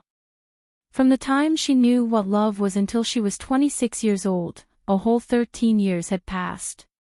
As she said, that was her life. She liked him for so many years and waited for so many years, but all she got was an "I'm sorry." Xianxia personally put an end to this taboo relationship. Even if she already had the answer in her heart, Qin Bao Bao still had expectations for her brother. She had no way to break the deadlock, because this was a dead end. But she hoped that her brother could be reckless and strong, like the great sage, heaven's equal, sweeping away all obstacles. But she forgot that the great sage, heaven's equal, was also scared and compromised in the end. Won't marry me. Won't marry me. If love had a color, it must be blood red, which was the color in her heart now. In an instant, sadness flowed like a river. Ah, ah, Qin Bao Bao opened her mouth and burst into tears. Her tears were like a flood breaking the dam. At this time, Xianxia was taking out a cigarette from his pocket. He took a puff to calm down first, and then continued to talk with his sister. On the spot, his little hand trembled and the cigarette fell to the ground. "Don't cry." As soon as the voice fell, the sound of trotting came from the corridor outside the door, and then the door was pushed open. This old house with a history of more than 20 years was not as good as that of the rich residential area like Royal View Mansion. His sister cried so loudly that it could be heard in the living room. Speaking of which, when Xianxia was very young, he could vaguely hear the sound of the rocking bed in his parents' room next door. He even asked his sister, "What's that sound?" The first to come in was Qin Ma. Seeing her daughter standing by the bed, crying heart-wrenchingly, without wiping her tears, she was suddenly frightened. Her baby daughter was the pearl of the palm since she was a child. She was afraid that she would melt in her mouth. Her mother passed it to her father, and after her father, her brother still had to hold it. The whole family was tight. She had only fought twice in her life, so her daughter had always been a happy little princess. When had he ever felt so heartbroken? The second one to come in was Grandpa Xing. He came in a few seconds later, but his reaction was bigger than Qin Ma's. His old face instantly darkened. What's going on? Qin Bao Bao didn't care. She just cried, tears streaming down her face. Qin Zai's body stiffened. His sister's mentality had collapsed, but his desire to live was still there. At this moment, he did not have the time to comfort his sister. He continued, Dad, Mom, I'm comforting my sister. After all, she has fallen out of love. Don't worry about it. Just cry it out and vent it out. Qin Bao Bao cried, he doesn't want me anymore. Qin Ma asked, Who? Who is it? Just as they had expected, their daughter had fallen out of love. After so many days, they thought that she had recovered, but they did not expect that she had been holding it in. Which bastard bullied you? Ace, tell me. Grandpa Xing's face was so ugly that he wanted to kill someone. His desire to live exploded at this moment. Qin Zai said loudly, Dad, Mom, you guys go out first. Why are you guys crowding around? How can my sister endure this? I'll tell you guys later. I was just having a heart-to-heart talk with her when you guys came in. What are you doing here? He glanced at his sister and saw her lips moving. He was so scared that his anus tightened. Sister, even if others don't love you, I'll love you forever. When Qin Bao Bao heard this, she swallowed back the words that she was about to blurt out. I'll tell you guys later, I'll tell you later. Qin Zai pushed his parents to the door and closed it while his parents frowned. With his back against the door, he could hear his heart beating wildly from the 100-meter dash. His back was covered in a layer of cold sweat, and his anus was slowly coming out of its tight state. He gestured for his sister to keep quiet and blinked fiercely. Qin Bao Bao looked at him with tears in her eyes and continued to throw a tantrum. Why don't you want me anymore? Before she finished speaking, he roared, that damned dog, I'll make him pay the price later. I, Qin Zai, have 100 ways to make him unable to stay in the entertainment industry. He'll never be able to make a comeback. Qin Bao Bao was shocked and stopped crying. Don't worry, I won't let him have it easy. Sister, don't cry, I beg you. It was another round of quick-witted answers. During the conversation, Qin Zai had already rushed in front of his sister and covered her mouth. Dad, Mom, and Dad are listening at the door. Do you want to die with me? Qin Bao Bao stared at him with red eyes and nodded seriously. Her voice came through his hand. I'll tear your waist apart. Qin Zai said, I haven't finished speaking. He lowered his eyes and said softly, Sister, I won't marry you. I don't want to continue to coax you with sweet words. No matter how much you like it, no matter how happy you are, you still don't feel safe. A man who knows how to sweet talk can bring happiness to a woman, but he can never give her a sense of security. It's the biggest regret of my life that I can't marry you, but I'll protect you for the rest of my life. I'll love you like a husband loves his wife. I'm not afraid to make the whole world my enemy, but I can't make Mom my enemy. Please, don't make a fuss, okay? Qin Bao Bao looked at him deeply. After a moment, she pushed him away and sat on the edge of the bed. She turned to her side and sobbed softly. This was the habit after crying. At this moment, she was no longer as disheartened as before, but she couldn't stop crying immediately. It was hard to describe her feelings at this moment. Great sadness and great joy intertwined. She felt happy and sad at the same time. There were so many things she wanted to ask. For example, what about Wang Zijin? She didn't want to settle the score between you and her. She also wanted to know what to do in the future. She couldn't be single forever, and so on. However, she also knew that her parents were definitely eavesdropping outside the door. Maggot Bao Bao, who had calmed down a little, lost the courage and decisiveness she had just now. She began to panic. Xianxia walked over and gently pulled his sister into his arms. The latter twisted her body symbolically. If you don't want it, then don't. Who cares? I'm not crying because of this. It's not like I can't find a man, she added while sobbing. Yes, yes, yes, you're right. There are plenty of fish in the sea. We don't need one more. After saying that loudly, she paused and said softly with a sad face, Sister, Dad and Mom are listening at the door. Please don't say any more. We can still be saved. We won't die together. Qin Bao Bao's chest heaved up and down. She sobbed and didn't say anything else. Xianxia hummed fairy tale in her ear. His voice was so low that only Qin Bao could hear it clearly. About 10 minutes later, Qin Ma and Grandpa Shin, who had been eavesdropping outside the door for a long time, looked at each other in confusion and whispered, She's not crying anymore. She's not making any sound.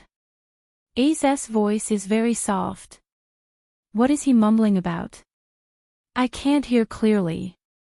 But it's fine as long as my daughter doesn't cry. My heart aches so much. What's this? He's always making things difficult for me. Sigh. Don't worry. A's will teach that guy a lesson. Fortunately, my son is good. Otherwise, he'd be bullied to death by others. Why are you still so proud of this at a time like this? Ask him what's going on tomorrow and tell me later. By the way, tell him to keep this a secret. Otherwise, I'll be annoyed to death by the students in class. The voice disappeared and the person left. Xianxia and Qin Bao Bao both breathed a sigh of relief. Sister silently pushed Xianxia away and turned her back to him. Where's Wang Zijin? Xianxia, she went back. Sister turned her head and said coldly, Did they break up? Xianxia was silent. Qin Bao Bao kicked him in the waist and said with a straight face, Get out. I'm going to sleep. Xianxia stood by the bed for a moment, sighed, and quietly opened the door and went out. Qin Bao Bao lay on the bed, not sleepy at all. She thought about a lot of things about the future. It was easy to hide it now, but difficult to hide it forever. She would have to have children in the future. Or should she just have one? Then she would lie to her parents and say that she met a scumbag and left the orphan and the widow behind. It was always like this on TV, and there were many examples in real life. At most, it would make her parents worry for a while. But what about A's? It was impossible for him not to marry for the rest of his life. Grandpa Shin, who valued his family more than anything, would explode on the spot. Also, sister and brother were not married, and they were still living together. Even a fool could see that something was wrong. Or should Wang Zijin take advantage of him? Bah, don't even think about it. If I don't marry, A's and I will be exposed one day, and it will be over between us. Thinking of this, a chill from the bottom of her heart shrouded her. Qin Bao Bao slowly shivered. How was she doing in Beijing? Stubborn people like her must be wiping tears every day. She must have lost a lot of weight. Our friendship was over. That night, Qin Bao Bao didn't sleep at all. At 10:00 in the evening, a white Audi R8 stopped at the entrance of Yute building. Two men in black suits got out of the car. They went straight past the ordinary elevators and went inside, where there was a VIP elevator. The elevator door opened, and the attendant in black stood in the elevator respectfully and smiled at them. Please show your membership card. The man with the oily hair took out his membership card. The attendant swiped it on the elevator sensor and handed it back with a smile. The elevator took them upstairs. This elevator could only take people up to the 19th floor. The other floors couldn't light up. Guests came here and took out their membership cards. After the attendant confirmed it, they were taken upstairs. Old Sue, 300,000 yuan is a beginner membership, 500,000 is an intermediate membership, and 1 million is a senior membership. There are a lot of benefits for membership. For example, the dealer and the attendant girl can choose from an intermediate membership card. They don't need to pay. But these are all insignificant benefits. The real top gambling tables can only be played by senior members, the middle-aged man with the oily hair said.